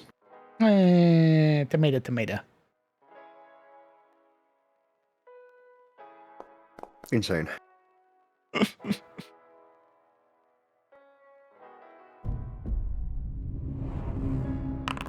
Oh, wow, it did it. Oh, my God. Holy shit. It did everything. That's amazing. It did what? It did everything. What do you mean everything? So I applied the persistent damage to you. Oh, Here, let me apply it again. okay. So you have persistent damage on yourself now. Okay. I go to your turn. It's your turn. You heal yourself for 5. At the end of your I would do turn, that. you say end turn. It applies the damage and then auto rolls for you.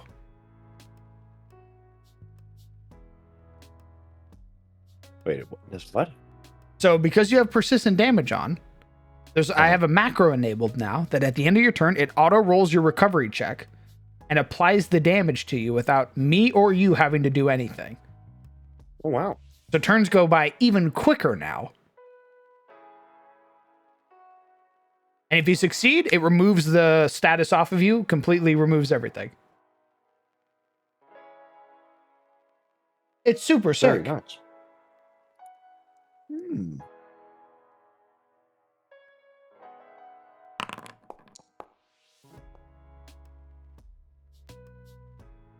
Nice. Good shit. Big fan of that.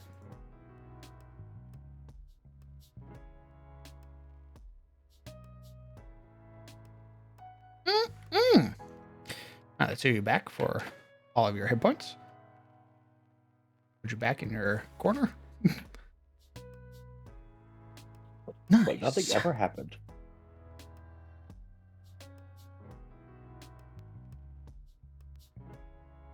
Yeah, like nothing happened.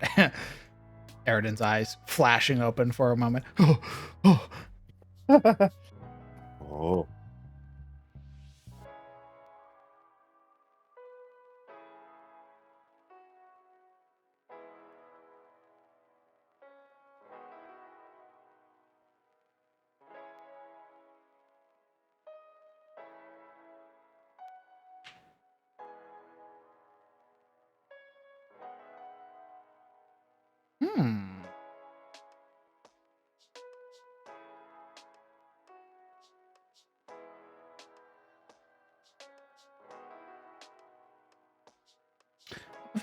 You know, never mind.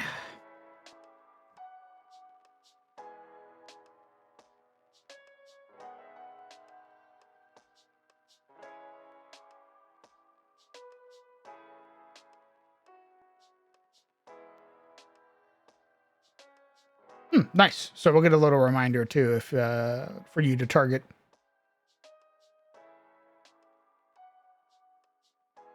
Nice.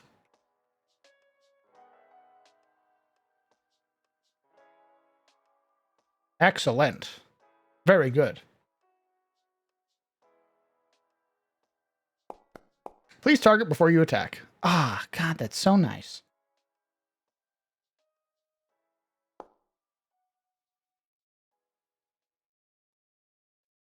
If you had 28 fighters on a carrier, is that enough? Or does that make it an escort carrier?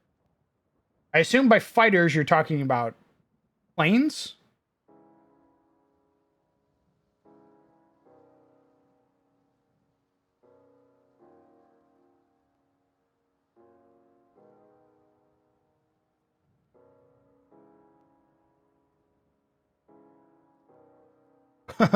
Well, I'll let you know that most modern day aircraft carriers, they can fluctuate pretty far in terms of like numbers. If you are cramming it full, I think you can accommodate, if I'm reading this right, 130 F-18 Hornets or 85 to 90 aircrafts of different types. But current numbers are typically around 64 What? for an aircraft carrier. I think you missed the question that was being asked. Yes. He was asking how many fighters should be on a carrier. And he asked if 28 was enough. And I said, well, the average is around 64. You can cram an aircraft carrier full to the brim to about 130. Oh my god.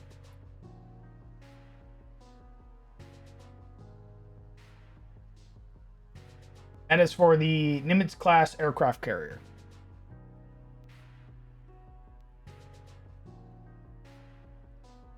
The Gerald R. Ford aircraft carrier could hold more than 75 military aircraft.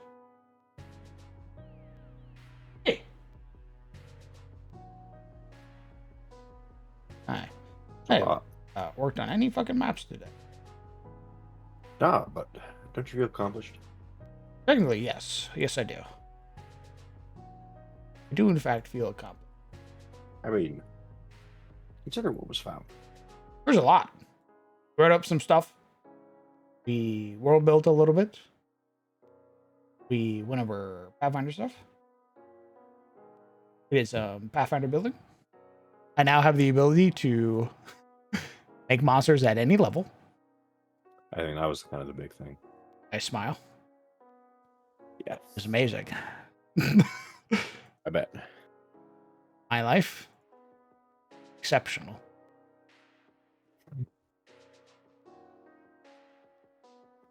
Yippee. Get on in there, Stained. Wow, Banshee. Boom. Right on in there. Do we have to fight the level 17, now level 5 Banshee DM? Yes. Why? Because I've built it into your backstory. Why would you build a Banshee into my backstory? Why would I? I smile. Why would I, Eridan? Why would I build a Banshee into your backstory? Why would you build a Banshee into my backstory? Why would I no do one that? else's? You and Stenvalders. Why would I do that? Make it Sten's problem. No. It's both your problems. No, make it his fucking problem. He fucking got with her. Okay? That's your sister, dumbass. I didn't choose that. Oh yeah, now yes you did. I'll say that's my problem. You said yes. You don't choose your siblings, DM. No. But you did in fact choose your sibling, motherfucker. You said, yeah, I'll have a co-op backstory with you.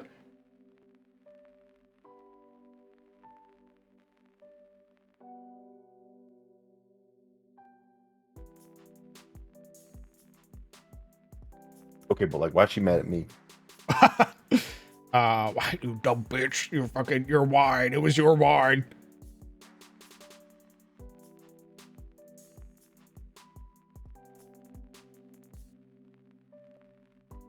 I'm just thinking of all the high-level That seems far-fetched. I stop talking. My entire body goes rigid. I slowly look to the monster compendium. I dab my tongue on my thumb and I pull the entire book to the end, to the T's.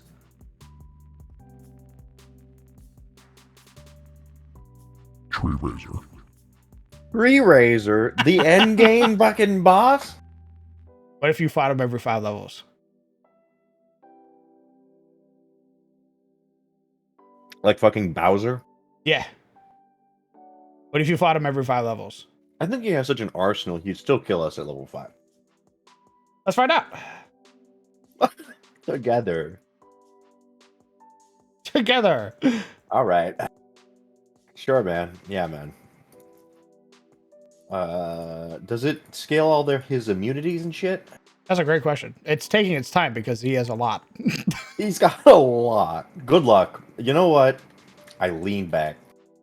Yeah, man. How long have you been DMing Pathfinder? Confidently, I sweep my hair back. A month. And so you're just gonna pilot Tree Raiser, You know what, baby? a level 5 Tree Raiser. Yeah. You know what? You're so right and real for that. Thank you. Let's see it. Let's see it happen. Let's see what happens. I don't actually think it can. I don't think I it can don't- scale him down to level. It's I like- think his numbers are it's so looking at insane. you. It's looking at you like I'm looking at you and going, really, man?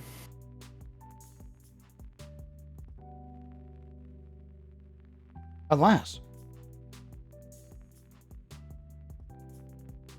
Let's see if we can scale it to 10.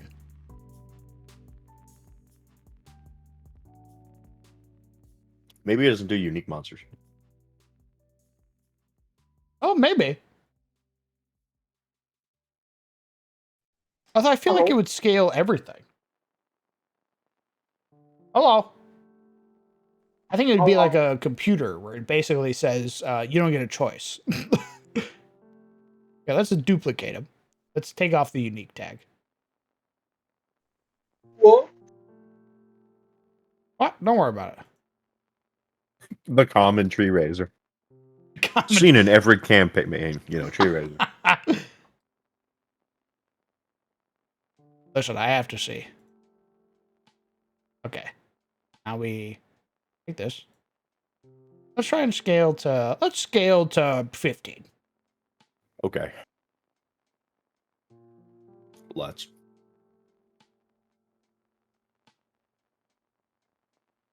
Okay, I don't think it can scale Tree Raiser. It's- Which is surprising because it could scale the Banshee. Oof. Life just doesn't always work out.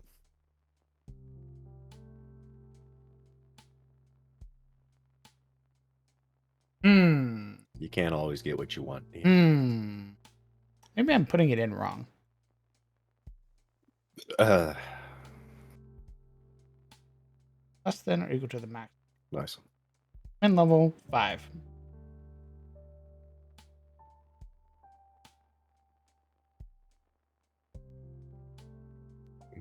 Oh, I just don't think it can scale Tree Raiser. Oof. Ah, damn, I guess you can't win it all. How about the Jurassic? Can win this. Harass. I wonder how many people have gotten this mod and done exactly that. Great minds. Supposed free thinkers. Great minds. Yeah, man. Honestly, scholars in our modern day. Mm-hmm. Hey, boss. What? Who's also unique. Would Fuck you- my life. Huh? Unfortunately. Yeah, the Tarrasque is pretty unique. What's up? Would you like to make a deal? Another deal? What the fuck? Yes. Yes. For what? Changing all the, turning all of the remaining, emotes to bears. Interesting. Mm-hmm. I'm listening. Oh, it's like another Faustian deal. You don't know what I want until I finish How it. many of those do you have? Mm-hmm. How many Faustian deals do you have right now? To be fair, this one, right? This one's more attainable, because it's just little guys. I can do little guys. The reason why the other one hasn't been completed yet is because I don't know if it looks good, so I'm just constantly redoing it. Ooh. Oh, you know what it is for Tree Raiser? I think it's because he's level 25, and he is higher than the allowed level. Oh. So let's make him weak. What? And then set him to level 5. Yep, it worked.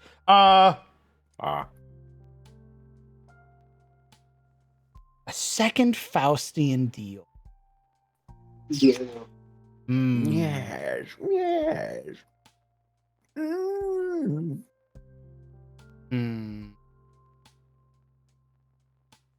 What's there to lose?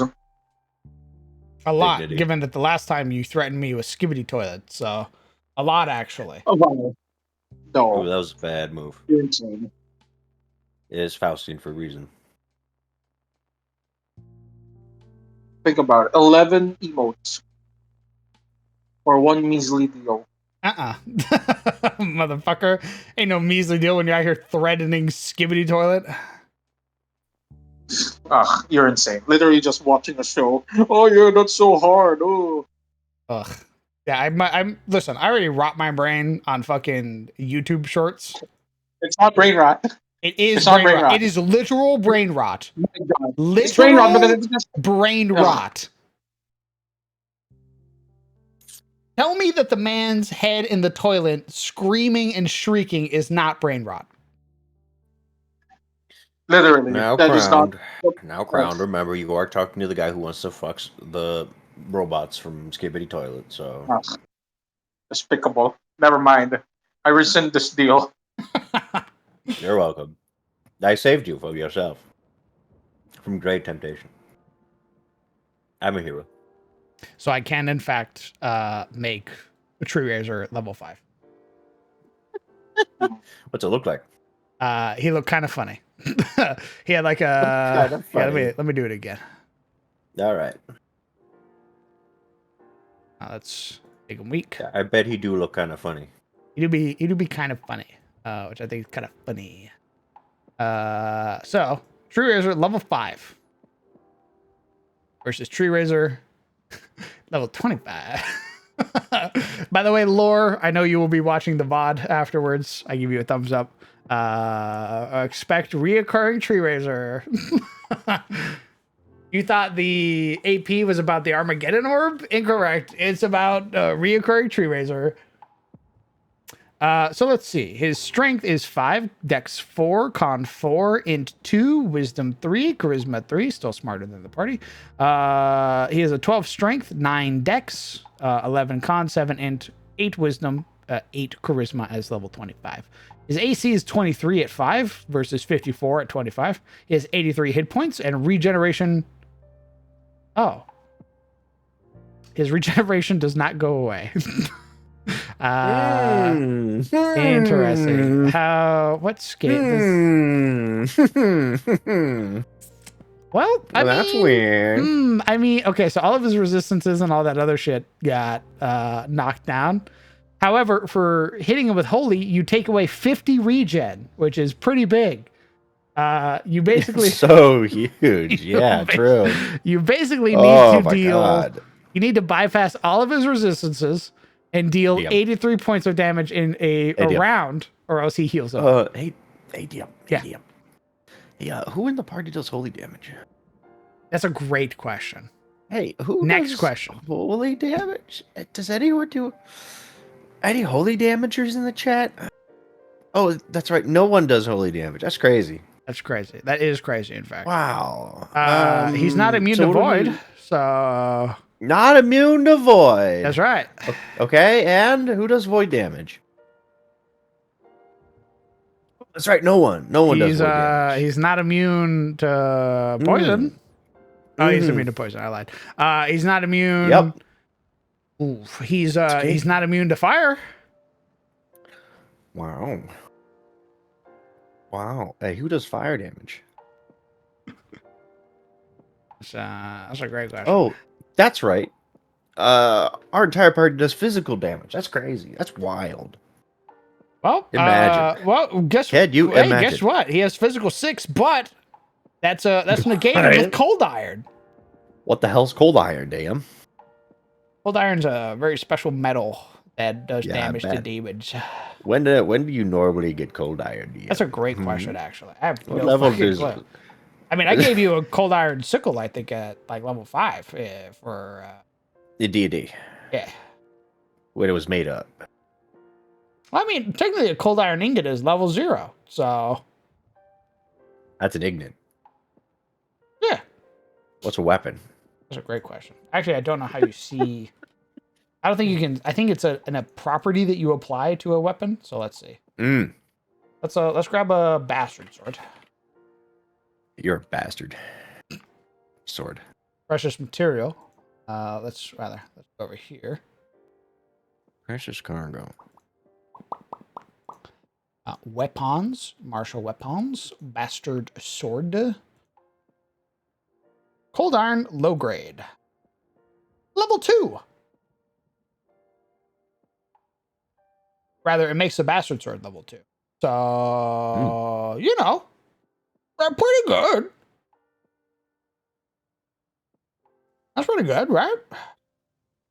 Potency rune on there. Uh-huh. Yes, that property rune on there. Let's put a holy. Oh my god, that fucking. That's so funny. Adding one rune basically added 1,100 gold cost to the sword. It's very smart.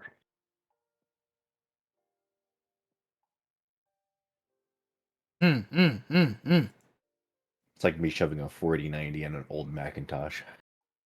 Let's see. Well, it's a piece of, well, to get your sword, it looks like it's a 40 gold cost to make a bastard sword out of cold iron.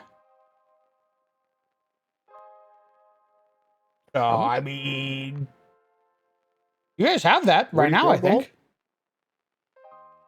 That's not too bad. That's not too bad. That's one. I mean, you have one emerald that's worth 20 gold, so that's already half the cost right there. Oh my god, you're right. In fact, tree blade. You know what? Why not just make tree razor the 14, end boss of this dungeon? Why not? 34. Right? You technically have 36 gold pieces in terms of total coinage and gems. That's crazy. You're basically there already. True. You know what? We could fight him now.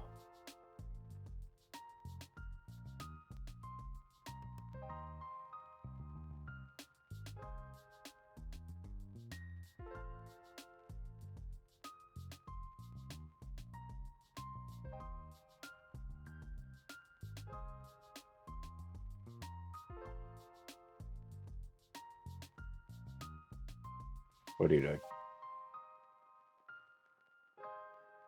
What's up? What are you doing? What do you mean? I don't trust your silence. Nothing, man. Don't worry about it. What?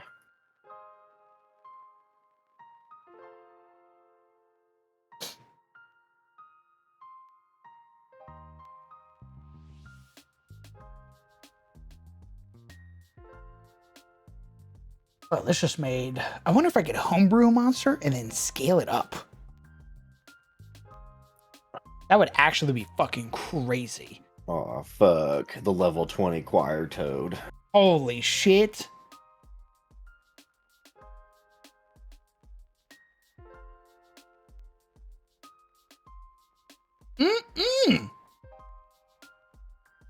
Big toad.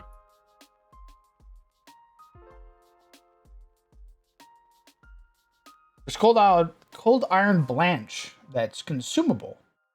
It's cheap, 3rd level.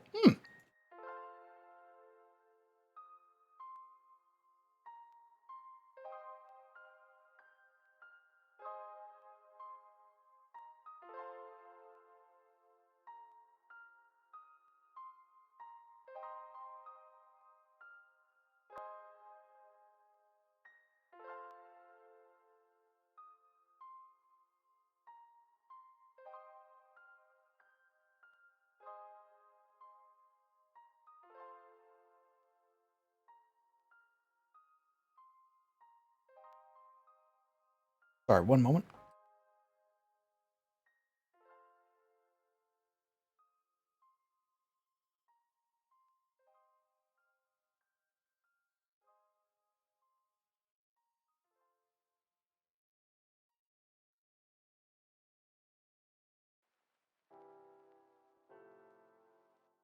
Oh, I will be right back. All right. Oh Lord, he's pissing.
Oh, sorry about that. I was dying.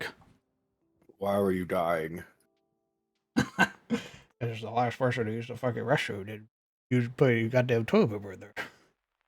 Oh no. When did you learn that? Huh? Said, when did you discover that? When I was in there. Dying. Like before? Oh. Now, while I'm dying, I look to my right and realize no toilet paper, and I went, "You're fucking kidding me." Oh no. Welcome back. Nice. You want to see the Tarrasque fucking shredding it? This is what he looks like, by the way.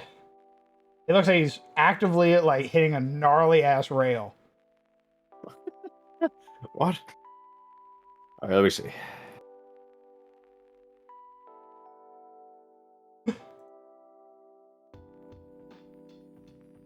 Put it in text chat.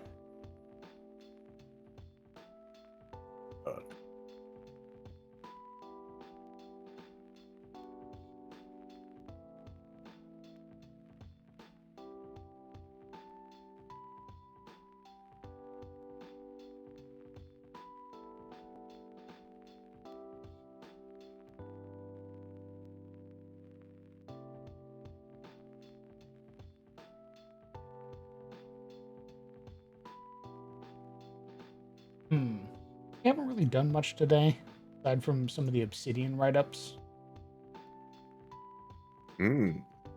Lore? Hey, what you got on Chilier? All the same stuff I already had. Oh, That I showed you.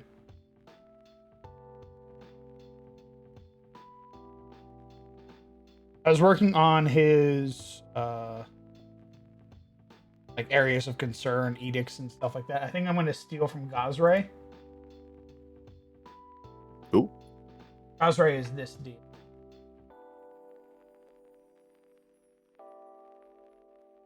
Wind and the Waves. Oh damn, that Tarrasque is shredding it. What the hell? It literally looks like he's on a skateboard. Damn. Like, Motherfucker, like, went up to the avalanche bears, like, hey, bro, watch this. Fucking grabbed a mountain and started fucking doing kickflips with it. fucking upheaves the entire mountain. Want to see some crazy shit? Fucking does a backflip. Let's check. Oh.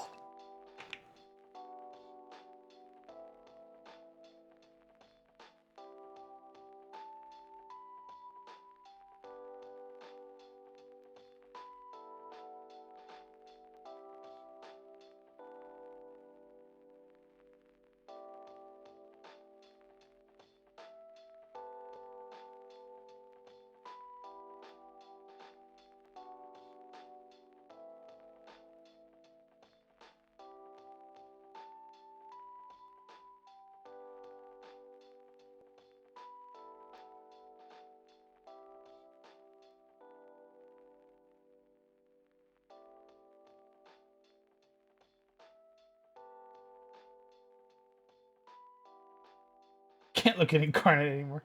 I think what I'm gonna do, I'm probably gonna do it tonight, while I'm for the next hour or so. Is I'm gonna go through, and probably just start ripping music. I'm probably gonna start looking at the Darkest Dungeon 2 OSTs and start ripping those. You know, I saw people in the chat talk be like, I wonder if you're gonna play Darkest Dungeon on Yeah, stream. I did see a lot of people be like, play Darkest Dungeon 2. I forget, Kingdom mode is the Darkest Dungeon 1 mode, right? I don't know.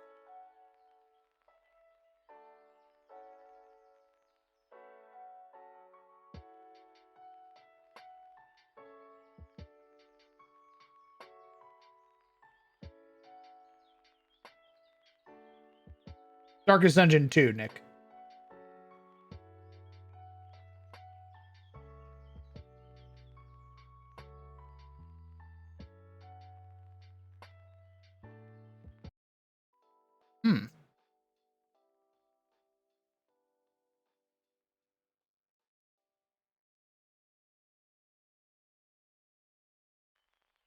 I still need to buy Rain.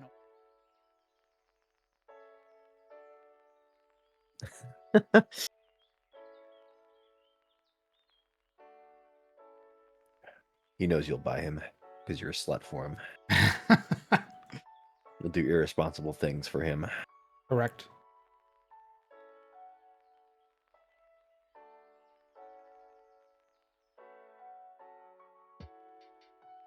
What the fuck is... Wait.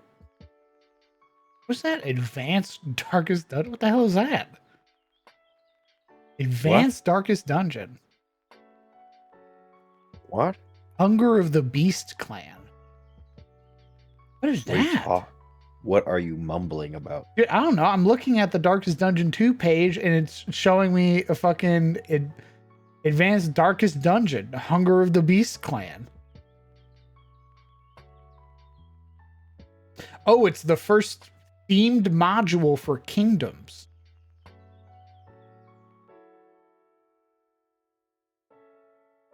Oh. Is modules or is Kingdoms free?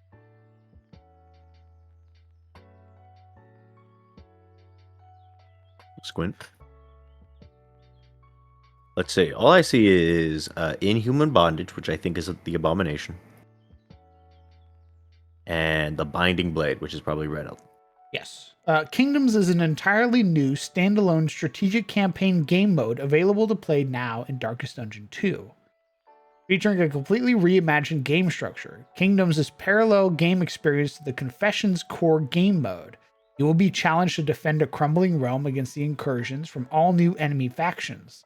Manage a persistent roster of heroes, gather resources, and pursue an epic questline in order to track down and defeat the source of evil before all is lost. Progress in each game mode is tracked separately, and you can freely switch back and forth between active sessions of either. Kingdom is being released in thematic modules, each focusing on a different enemy threat. The first module, Hunger of the Beast Clans, is available now. Oh, dude. Oh, they have a fucking Morling. Correct. Yeah.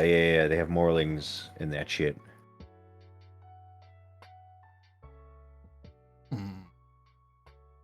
Oh wow. Yeah, I'm looking at the. That's hilarious. Sorry, I was just looking at this page on the store. I'll put in text chat. And I looked at the Man-at-Arms and I looked at the creatures first, and I was like, oh my god, they look pretty sick. And then I looked over at the Man-at-Arms, and I'm like, the usual crew. And then I looked behind the Man-at-Arms, and I went, wait a minute. Who are these chuckle fucks? Oh, it doesn't fucking... Can I... Let me fucking... You know, I'm just gonna sniff it. Oh my god, yeah, just see the final picture at the end. Who the fuck is those guys? The fucking random villagers. This dude who's literally shitting his pants right now. That dude, fucking, That dude's oh my face god, is bro. priceless. Holy shit. He's like, oh, I don't want to be here. Oh, I don't want to be here. I love his face. I like what Oh fuck! Oh my god! I have a fucking wooden. What happened to shield. the rest of the crew, Mr. Man-at-Arms? Are these like just the first people you could find? What's happening here? Oh, I'm gonna fucking die. The level 0 villager. Holy. Charlie, I definitely want to play it on stream. That'd be a lot of fun. Holy fuck. That's amazing. God, I love his face.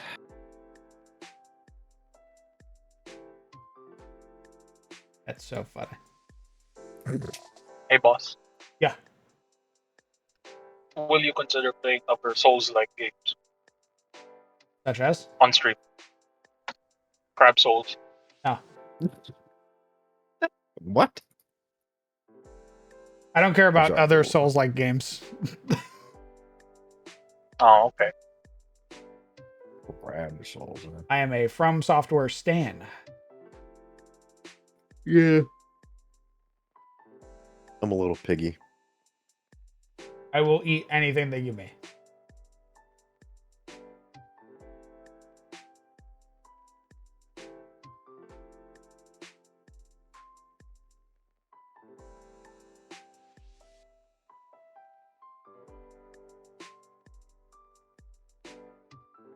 What are you looking at? Nothing. Nothing? Nothing.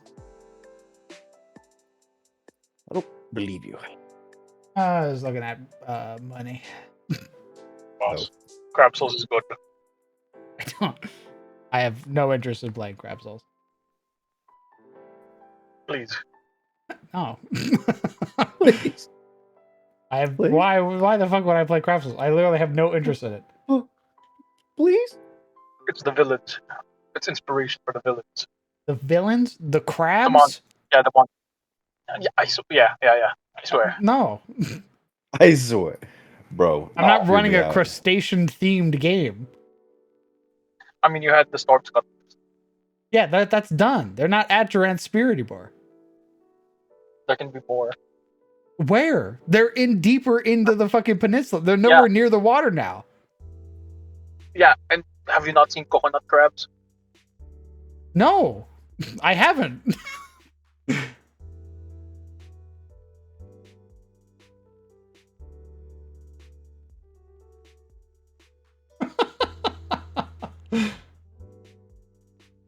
Hello, Raiden.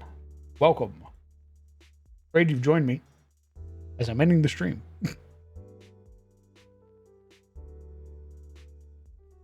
I swear, look up coconut crabs, boss.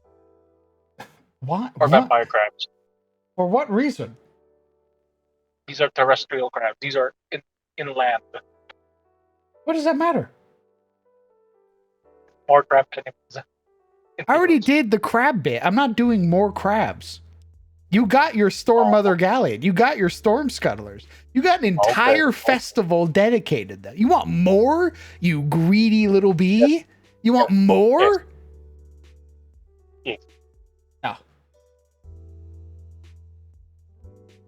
Oh, okay. I gave you fucking 10 sessions of crabs.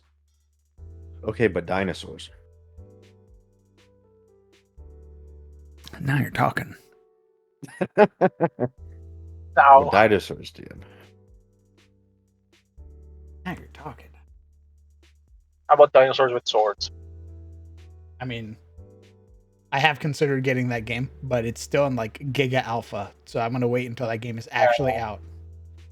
This guy wants dinosaurs. Dino Blade.